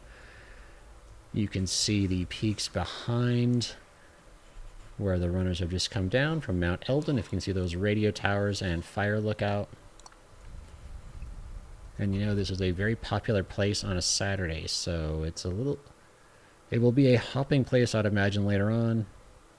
But right now we've got our Cocodona runners coming through as they make that last 75 minutes into the finish down in Heritage Square. So if you are in Flag right now, if you happen to hear for graduation and wondering what is going on, you can get your butt down to that finish line, grab a coffee, sit there and cheer, and then later on go to the graduation ceremony. It's a win-win for everybody. Might even buy one of those John G. Kelly Vincent shirts. They're, I believe, if they haven't sold out, that's the only concern I would have.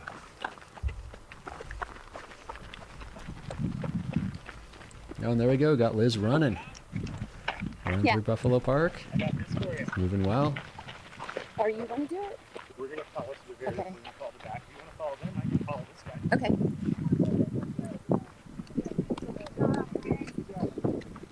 Who's that? That might be a John G. Sun hoodie.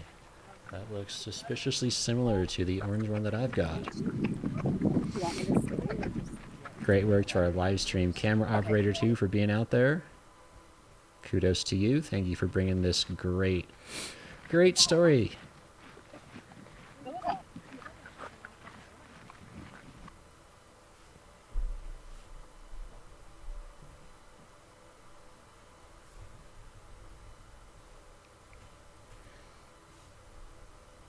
And as we follow these runners, you see 2 slightly different strategies for the race. Looks like Liz has around a 12-liter run vest, and that potentially is that Ultra Spire kind of fast pack. but looks like there's a little bit more capacity on the right side than in the center or on the left. But you know, those packs will be jammed full of stuff because there was a gear check before going up and over Eldon. Yeah, definitely wanted to make sure that runners were going to be able to take care of themselves on that climb, because you do hit the elements as you ascend up to the top of Eldon, and the weather up there can be completely different from down in Flagstaff. It can be 20, 30 degrees cooler. It can be snowing up there while it's nice and pleasant down here. Even though you can look and it's a stone's throw away from where our current DFL Liz Russ is at in Buffalo Park, you just never know. So it's good to make sure that they do have that mandatory gear check squared away.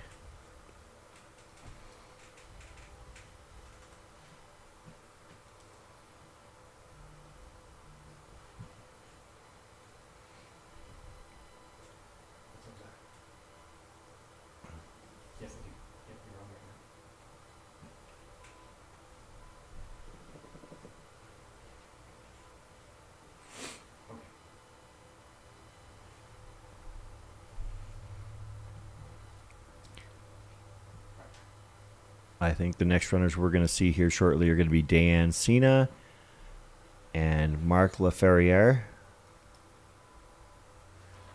Maybe George Lind a little bit behind them. Got more activity at the finish line here. Day is getting warmer. Day is getting older too. Different flag, come on down.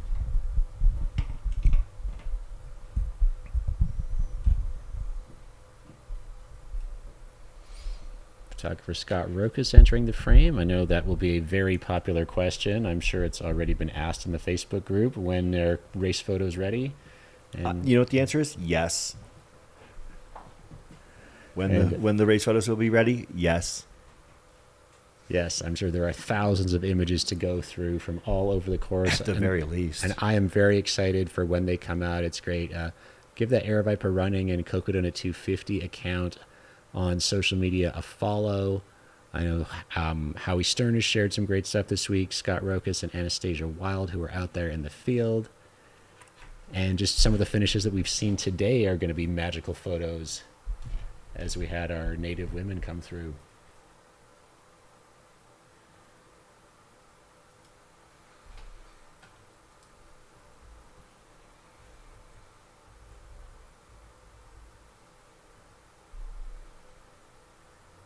Got lots of support coming in from the chat. It's great to see all 1,400, almost 1,500 people here.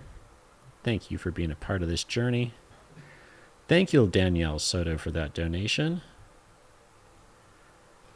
Yes, in 95 minutes, a few people may be productive people again.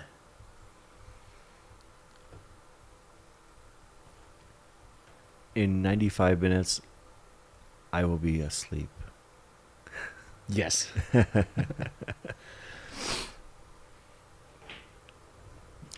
I will probably head back to our accommodations and just lay my head down. No, I'm lying. I'm going to go down to the finish line and see people as they are down there, just soaking in those last few moments of Cocodona. And for those of you that have been tuning in all week, I know we kind of jest about like what we're going to do after the race. But I want to say that the post-race come down from Cocodona is real. After last year's race, I had a very rough few hours. I found myself wandering the streets of Flagstaff, pretty sad and feeling like very empty and unhappy.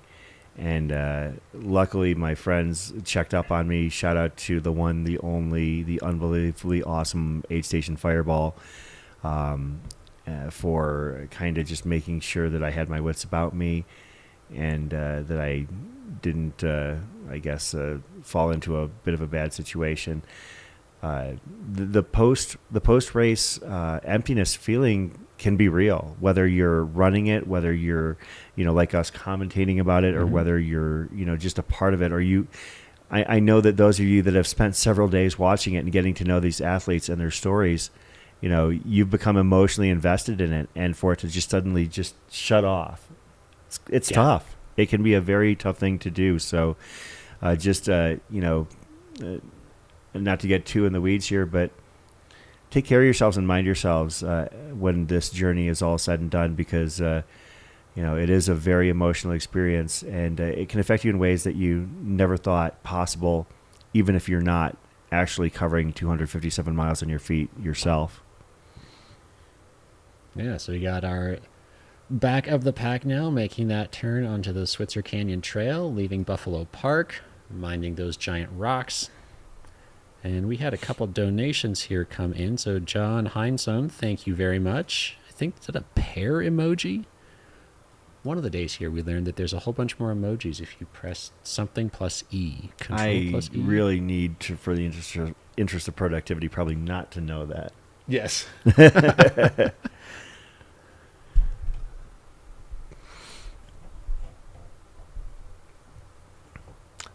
For those that are fans of Mountain Outpost and the work we do here, the next stream that is going to be covered by Mountain Outpost is going to be Western States. Wow, and that's something that you are running, so we can be out there supporting Chris Warden. Will there be a Warden cam? Do you need to volunteer to follow you the whole time? I can do that. I've heard things. Yeah, it's going to be pretty amazing. You know, I was actually part of the broadcast team last year at Western States, and watching those runners, I actually followed the back of the pack, much like we're doing right now. And there is something magical about following those people who are chasing cutoffs and really grinding every last step out. And I'm under no illusions that my journey is going to mirror a lot of these in the exact same way, hopefully in a positive manner, but we'll see. But that's next month's worry. This month we are here in Cocodona time, Cocodona country, northern Arizona, Flagstaff. 7,000 feet, just over 60 degrees on the way to a 75-degree high. I would imagine that everyone who's out there will be very happy to finish and not be getting baked again with the probably going through some frigid conditions. Their 250-mile journey.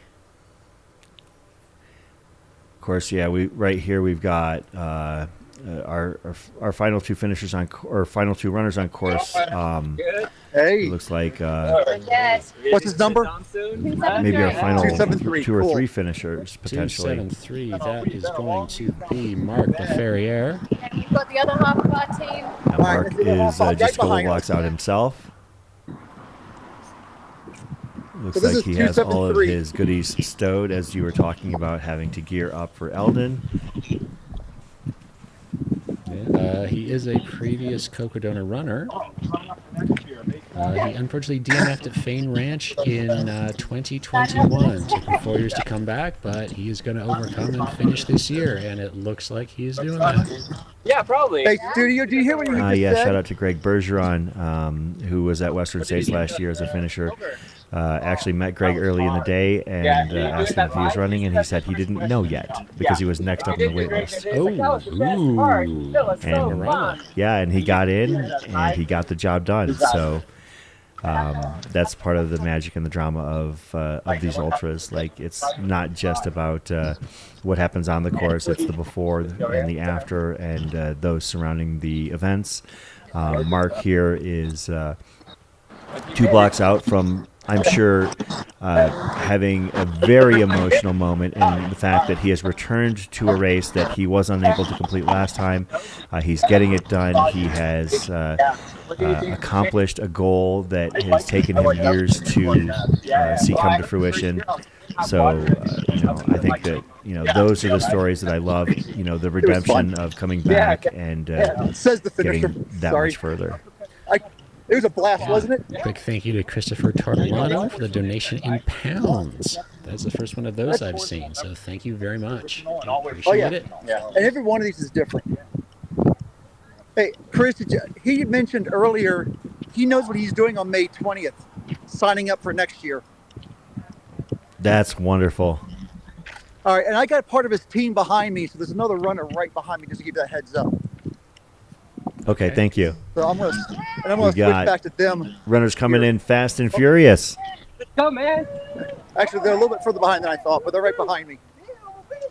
Okay. That potentially is bib 210. See, if everybody coordinates and spaces out properly, we can give everybody their follow cam and their moment in the sun. All right, so here's what I'm gonna do. I'm gonna let him go on, and I'm gonna grab this next group right here.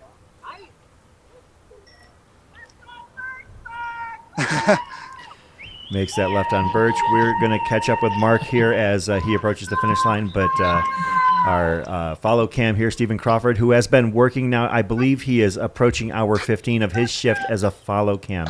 Yeah, 15 hours on the streets of Flagstaff running back and What's the number? 210. 210. That is bib number 210. Left on bird. But go cross street first. Prescott, Arizona. The course goes right through there. Aid Station Whiskey Row. I find it impressive that runners That was funny. don't stop at home when they live on the course. So congratulations to Diane Cena making that left on Birch. We will catch Mark's finish here on the right-hand side of the screen, and on the left we will be following Diane, who has picked up a bit of some hustle here. Yeah. You got a pretty sweet hat on too. Is that the rubber ducks? Rubber duckies bucket it's a duck hat. Rubber I was gonna duckies. say, my words are not working so great right now. Rubber duckies are awesome. My broadcast colleague here today is a big fan of flashy That's clothing. what you want. That You do is you. correct. Plenty of people actually recognized me when I was just out doing my run, and like, you were that guy. I saw you on there. Yes, I wear the same pair of shorts all the time. Shelby was trying to get me a date, pointing that fact out last night, but I don't know how many people were watching it. 1 a.m. But we tried. Eric Carey, thank you for the donation and appreciate the kudos. Oh, we got 210. That's my mom. Hey, Steve, we've got Alexandra De Silva is watching, saying, "Go, Mom, go."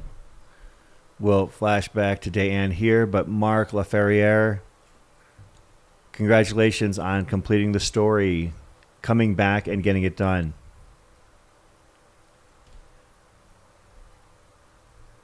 And we are going to catch Diane as she is heading She's down in the alley. Top of the screen there, under the Catula sign, coming through the John G. uprights. You can see legendary photographer Howie Stern there to catch Diane's finish. 124 hours, 1 minute, and 40 seconds. We are in the golden hour.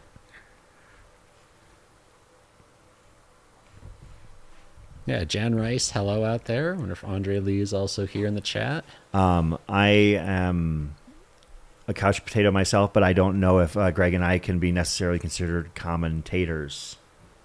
Wah, wah. I'm talking, and I'm talking with you. We'll call that good. My words are still mostly making sense, and kind of math is okay. And I know that's Howie, so I think I'm awake and oriented by 3. Big thanks to Zach Marion, who's out there directing things, and Zach Lance, our producer at the moment. Kudos for all that you do to get these shots as we are in the final hour of Cocodona 250 coverage. Thank you for joining us wherever you are. We are the Mountain Outpost YouTube channel, live streaming the Cocodona 250 presented by Air Viper Running, and we have just gone back to our current DFLs. Coming through Buffalo Park, it looks like they are getting pretty close to making that turn. Yeah. This little section here that they are going through, I really enjoyed it. Much more in the sunlight than when it was dark. But there you can see there's traffic in the background going through. They're about to hit pavement on Forest before they will make that left turn onto Beaver Street in Flagstaff.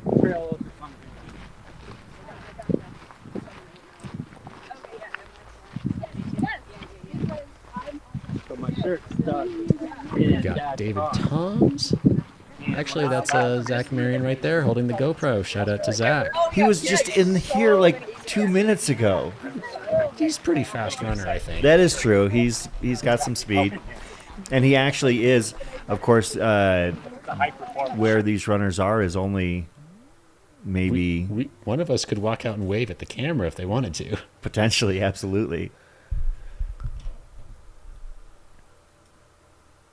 Yeah, thank you to our gimbal cam there.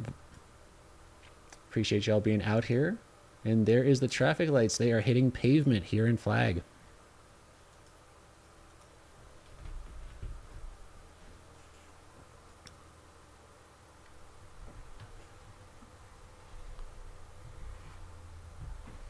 Just a handful of runners remaining on the course.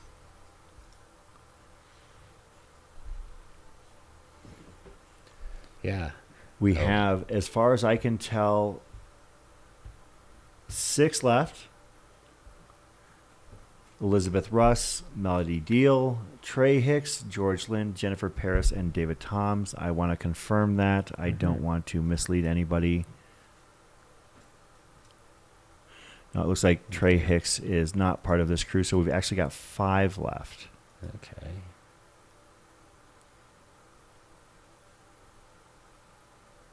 Okay, so we know that's Elizabeth. So we know that's David.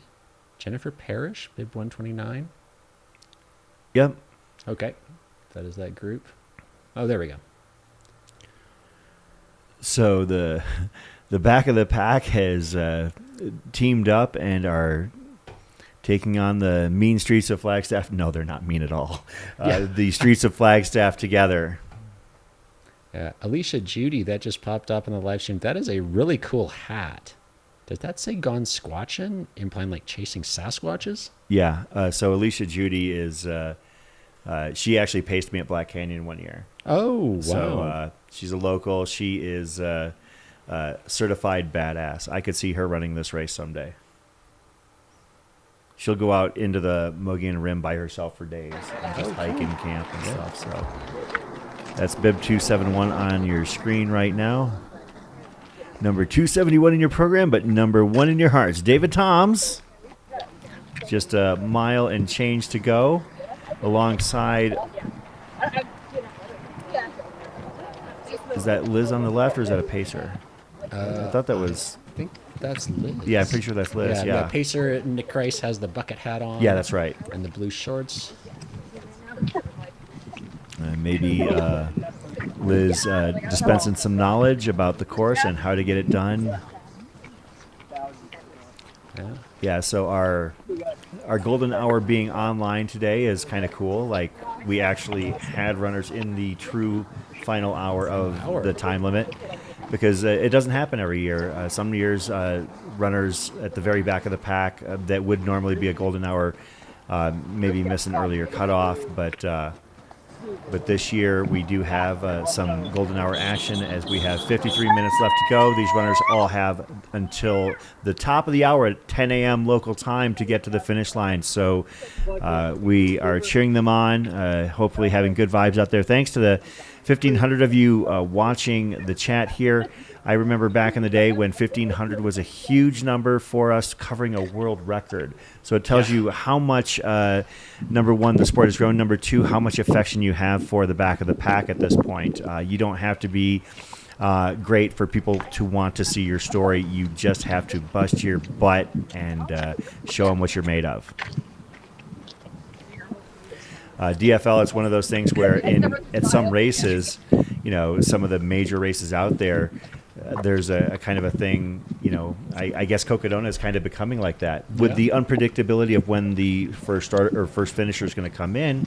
Like, it's something like Cocodona. Now, granted, it came in middle of the day, Dan Green. There were a ton of people out there. But in years past, when Michael Versteeg came in, it was like at 4 in the morning, and it was the inaugural year, not many people out there. This is one of those situations where you might have more people down there for the final finisher than the first finisher. Yeah. I mean, that happens at Hard Rock. That happens at Western States sometimes. So it could happen at Cocodona this year. Yeah. 5+ miles of this second river. And Birch. I never got past the liquor store.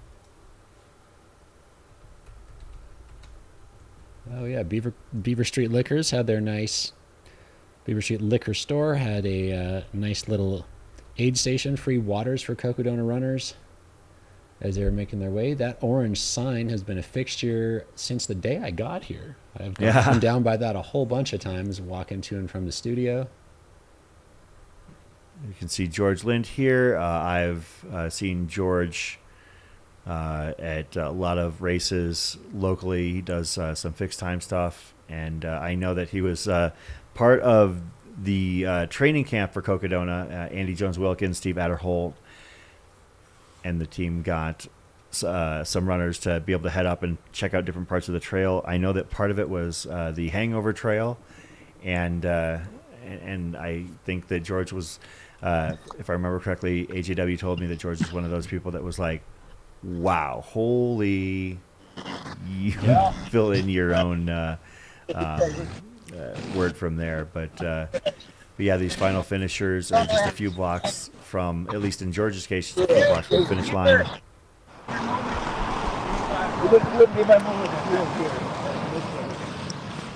Looking forward to some well-deserved rest, some calories, sitting down in a chair.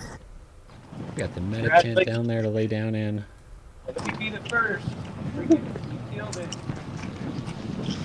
Oh.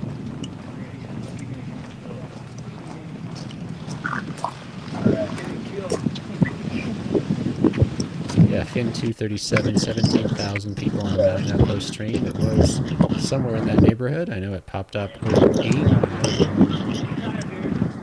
Lots of action happening. It's cool to see how many people are getting interested in this, and all the people that we saw who were maybe doing something else, multitasking as it were throughout the week. People checking in on their Saturday.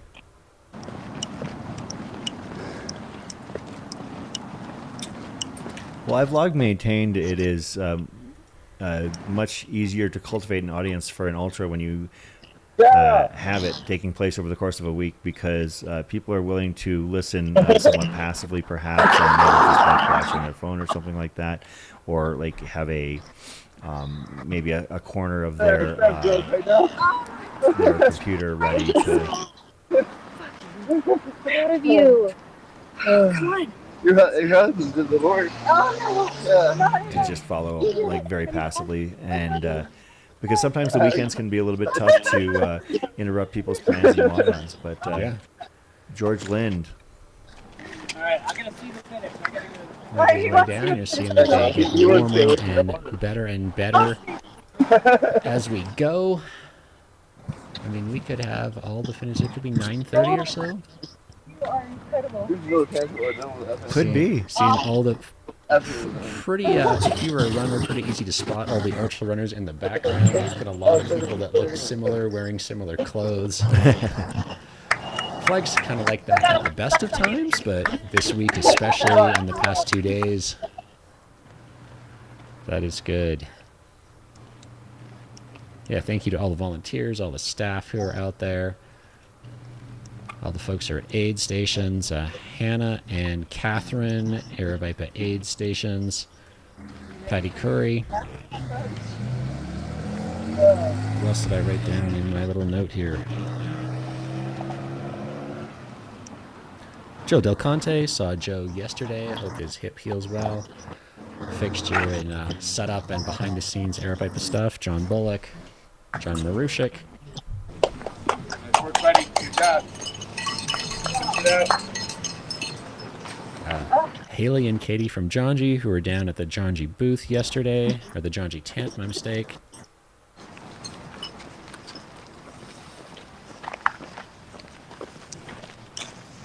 I might even have 2 of the Janji Sun hoodies on screen here.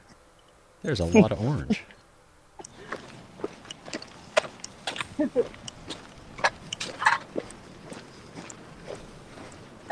Wow, toughest guy out there, man. That's badass. I cannot believe you made it. That is badass. That's awesome. I'm so proud of him. George Lind, having made that left on Birch, heading down to Cocodona Alley.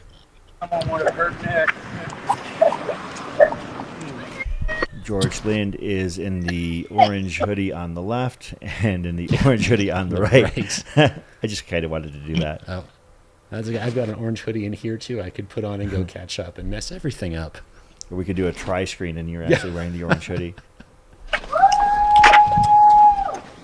But yeah, that is David Toms and Elizabeth Russ.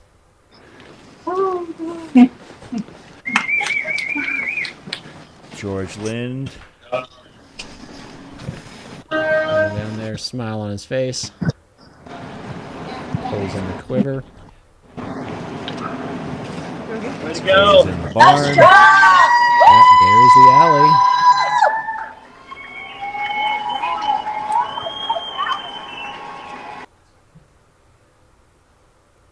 Wow, like now the crowd is coming out here.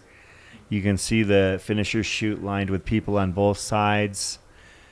Yeah, more cameras out.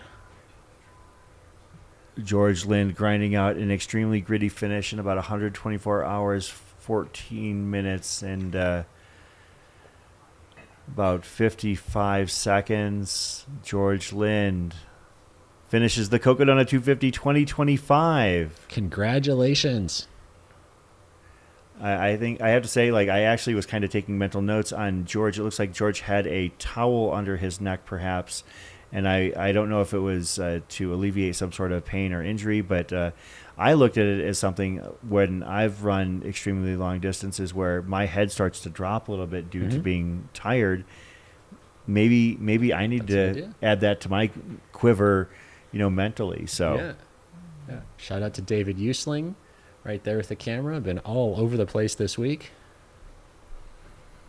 I believe that brings us down to 3.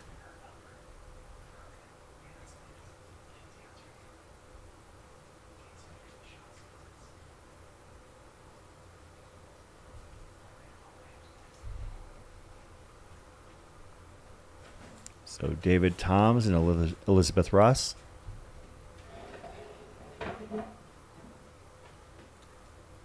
Coming down Beaver Street. Not that far to go. Biggest thing in this stretch is to not walk into one of the light stanchions or traffic signs, because I nearly did that with a camera and it did not look like it would have been fun. As I was filming last night when Andy Jones-Wilkins was being brought in by his pacer, Brian Powell, Brian felt like he was having to babysit 2 people because AJW was walking forward and barely cognizant, and I was walking backwards and cognizant but clumsy. So he was basically trying to tell me, watch out for the curb, mind the sign. So shout out to Brian Powell helping our coverage. Of course, he has been involved in media for trail and ultra running for a long, long time as the co-founder of I Run Far.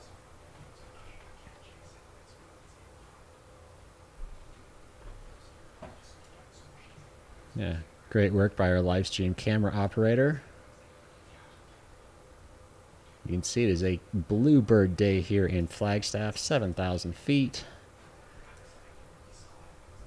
And just, an hour, 2 hours ago, a little over 2 hours ago, these folks are at the top of Eldon beginning the descent. Maybe more than that, 3 hours, sometime in the last 3 hours. Time is running together. But great work now on the concrete, headed down to make the left turn at Birch. So let's tell you a little bit about David Toms. David Toms, en route to his first Cocodona 250 finish. David Toms is a recovered addict and a father of 2 boys. Early, age 11, Cosmo, age 9, solid back-of-the-pack runner and DFL contender. Boy, you called it. He runs with Tough, a trail ultra fun family run club from Raleigh, North Carolina. Huge shout out to that amazing group. What inspired you to participate in this race? Proving that you can run from your problems. When I hit rock bottom and finally knew it was time to give up the drinks and the drugs and become a decent father, running became the only thing that would reliably kill the cravings and steady my emotions. Yeah, look at that. No matter how big the hunger might be, a few more miles would fix it. As I regained health and mobility, my mileage steadily increased. At some point, I set a goal to do the impossible and run 100 miles before I turned 50. Then I found out about Cocodona and realized that impossible is actually 250 miles. So I reset the goal. Doing impossible things is good for your constitution. What year and did I'm you do here this for the race, full Elizabeth? send. 22, 23, and 24. David Toms. And 25. For this and 25. And 25. What an amazing story. And that's one of the beautiful things about this race. You know, everybody has a story. And David Toms, thank you for being willing to share yours, because 4 times, I think that that's the kind of thing that people can absolutely find inspiration in. You know Cocodona, you know. Not 250. It's 250 what? Exactly. 250 what?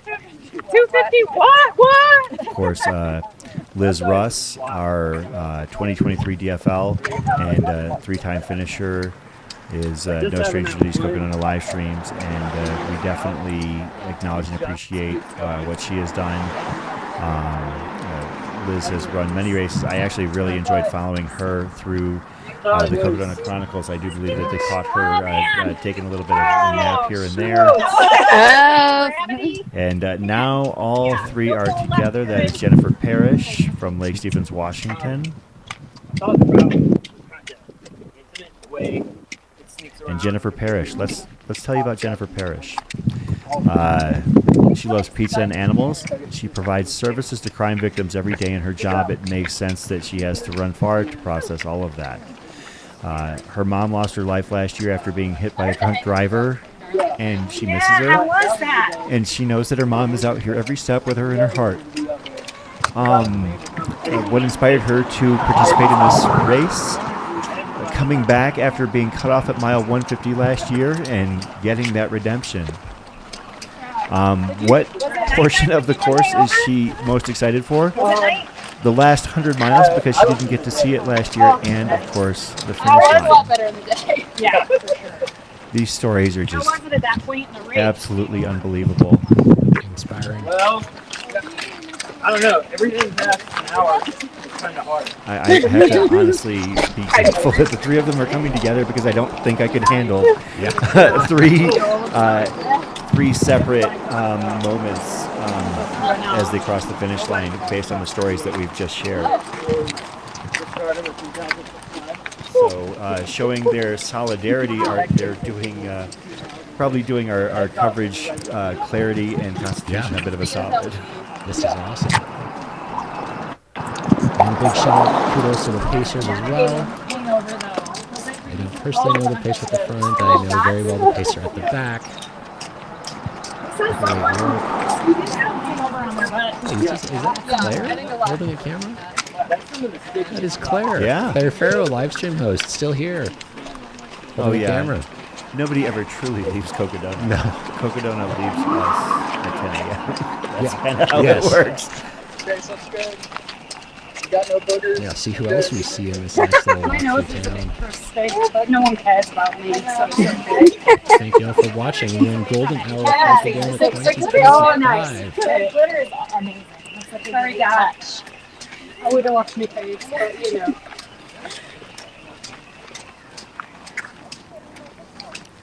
Wow, thank you again for the donation, Paul. Appreciate you being here. Yeah, thank you so much. And again, you know, this has been such How an was amazing hangover journey for to you? follow. You know, of course, we saw some amazing. Holy cow! Thank you, Flag. Yeah, we've seen absolute, undeniable, unquestioned greatness in our winners, including Rachel Entrican basically laying waste to the course record by basically a work day by over 8 hours, and Dan Green bettering the previous mark of and by an hour at the front of the pack. But as you can see, the people are here for the back of the pack as well.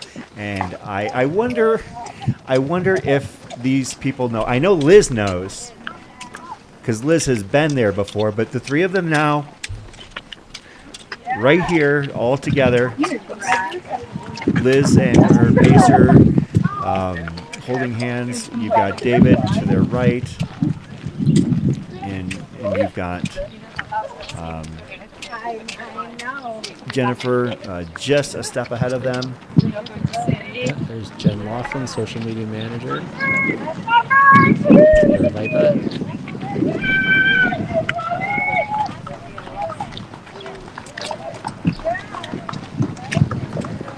And the final people, the final runners to make that most famous left-hand turn in all the sports, that left on Birch.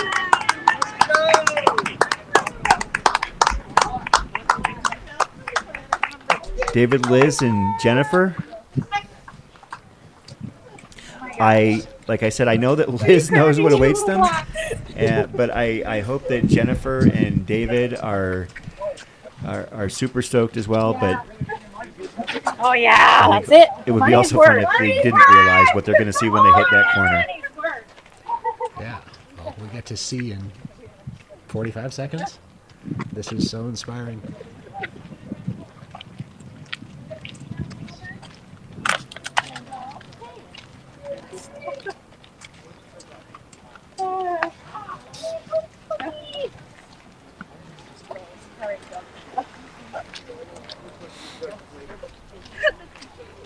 Yeah, Cocodona has become a magical moment in Flagstaff, and while I do wish I were down there, I'm happy to be here to share it with you all. Thank you all for joining us from wherever you are this day. Half an hour, more than half an hour before the official cutoff, and that is the last street crossing. LaRue. 255 miles in. Yes. I'm going to film and then I'm going to turn behind this here. I'm going to stay back.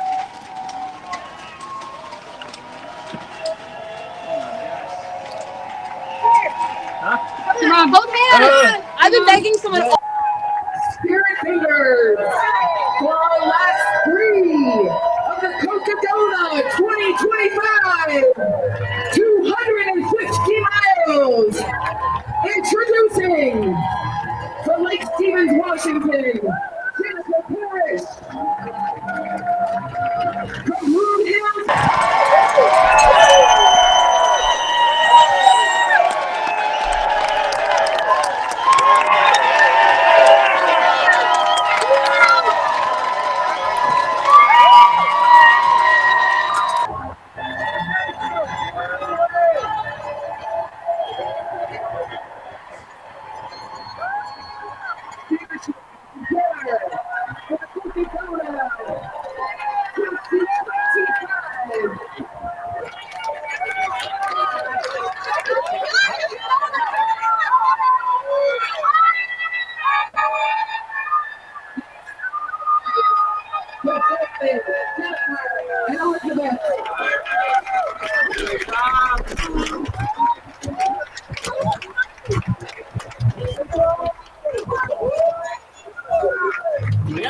And there you have it. 124 hours and 26 minutes and some odd seconds. Your final three finishers of the 2025 Cocodona 250. Elizabeth Russ, Jennifer Parrish, and David Toms. I don't know how many miles they spent together over the course of the last 5+ days, but we're glad that they spent the last few steps together. Congratulations to all three of you. Truly one of the most magical moments you could ever hope for at the end of a race, as everybody is getting their acknowledgement, appreciation, and the love that they so richly deserve. One more time for your final finishers.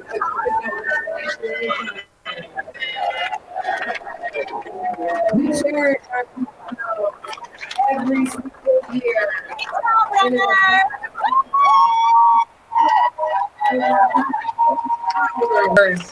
From Black Canyon City, across the great towns of Arizona, to land here in Heritage Square in Flagstaff, Arizona.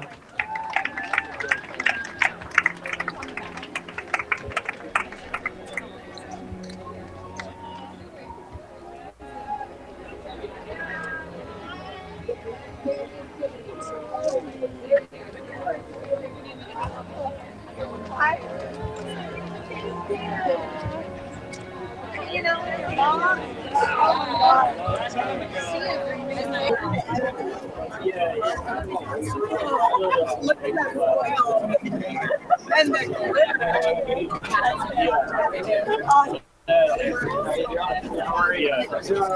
Okay. Flattered. That was a lot of attention. I wasn't expecting that.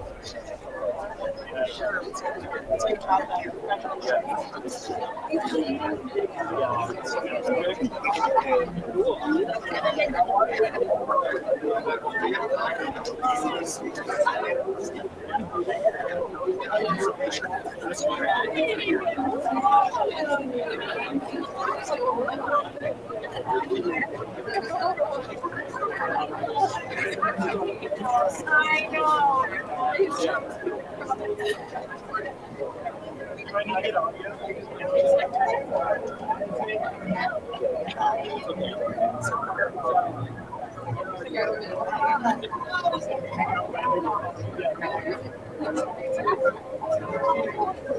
Hey, you guys want to step back a little, or should we stay here? I'm up for a team decision on that one. Is this too close?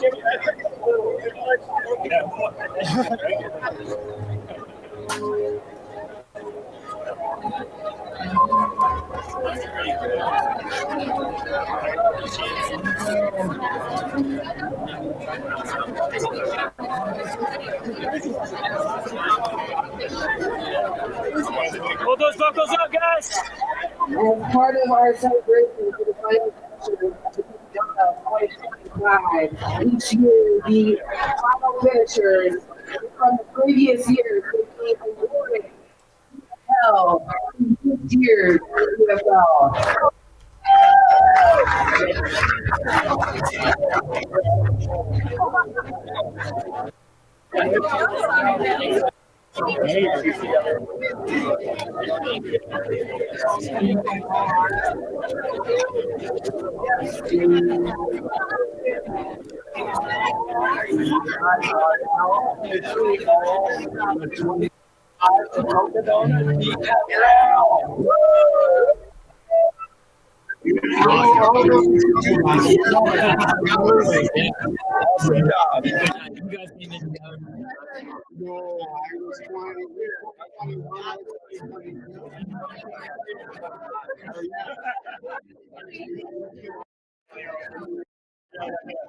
I want to thank each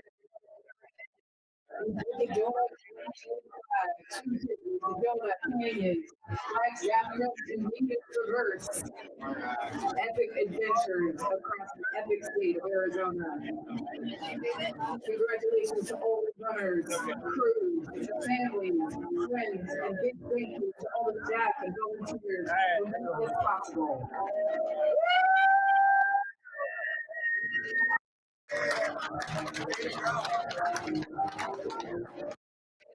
We hope we've inspired some of you, all of you, to look at your next journey and hopefully that next step.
Thank you,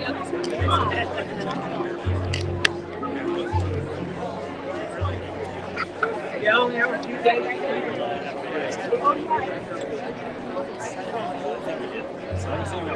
Last night?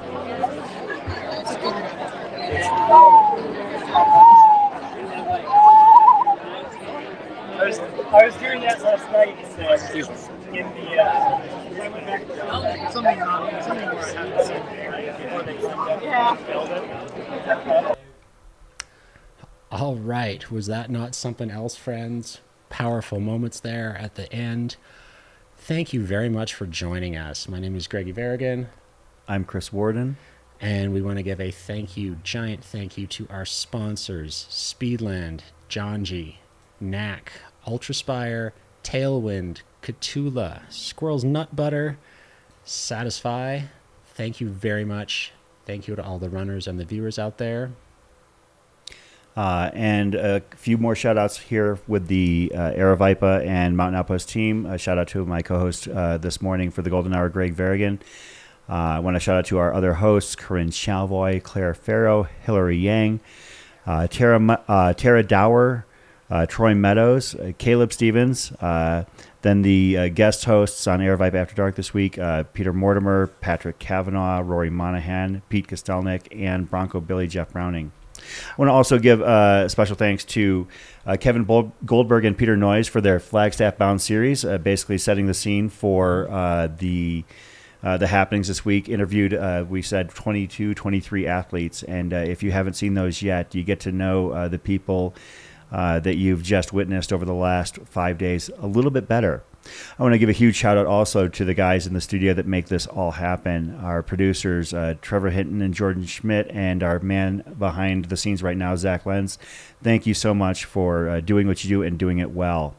To Tony Hill, who creates and turns around those amazing Cocodona Chronicles videos so quickly and so efficiently. Again, more YouTube content. Check it out. Thank you to our director, Zach Marion, who has been basically doing everything he can and wearing every hat imaginable and maybe making some up along the way for helping keep the train on the tracks. And lastly, as far as our side of things, Jamil Curry, the CEO of Aravaipa Running, without his vision, without his endless, boundless energy and encouragement, none of this would even exist. And thanks to you for hanging out with us. I mean, this doesn't happen unless you're here. So with that, thanks for joining us. I'm Chris Warden, and there's nothing else to say, so we'll see you next time.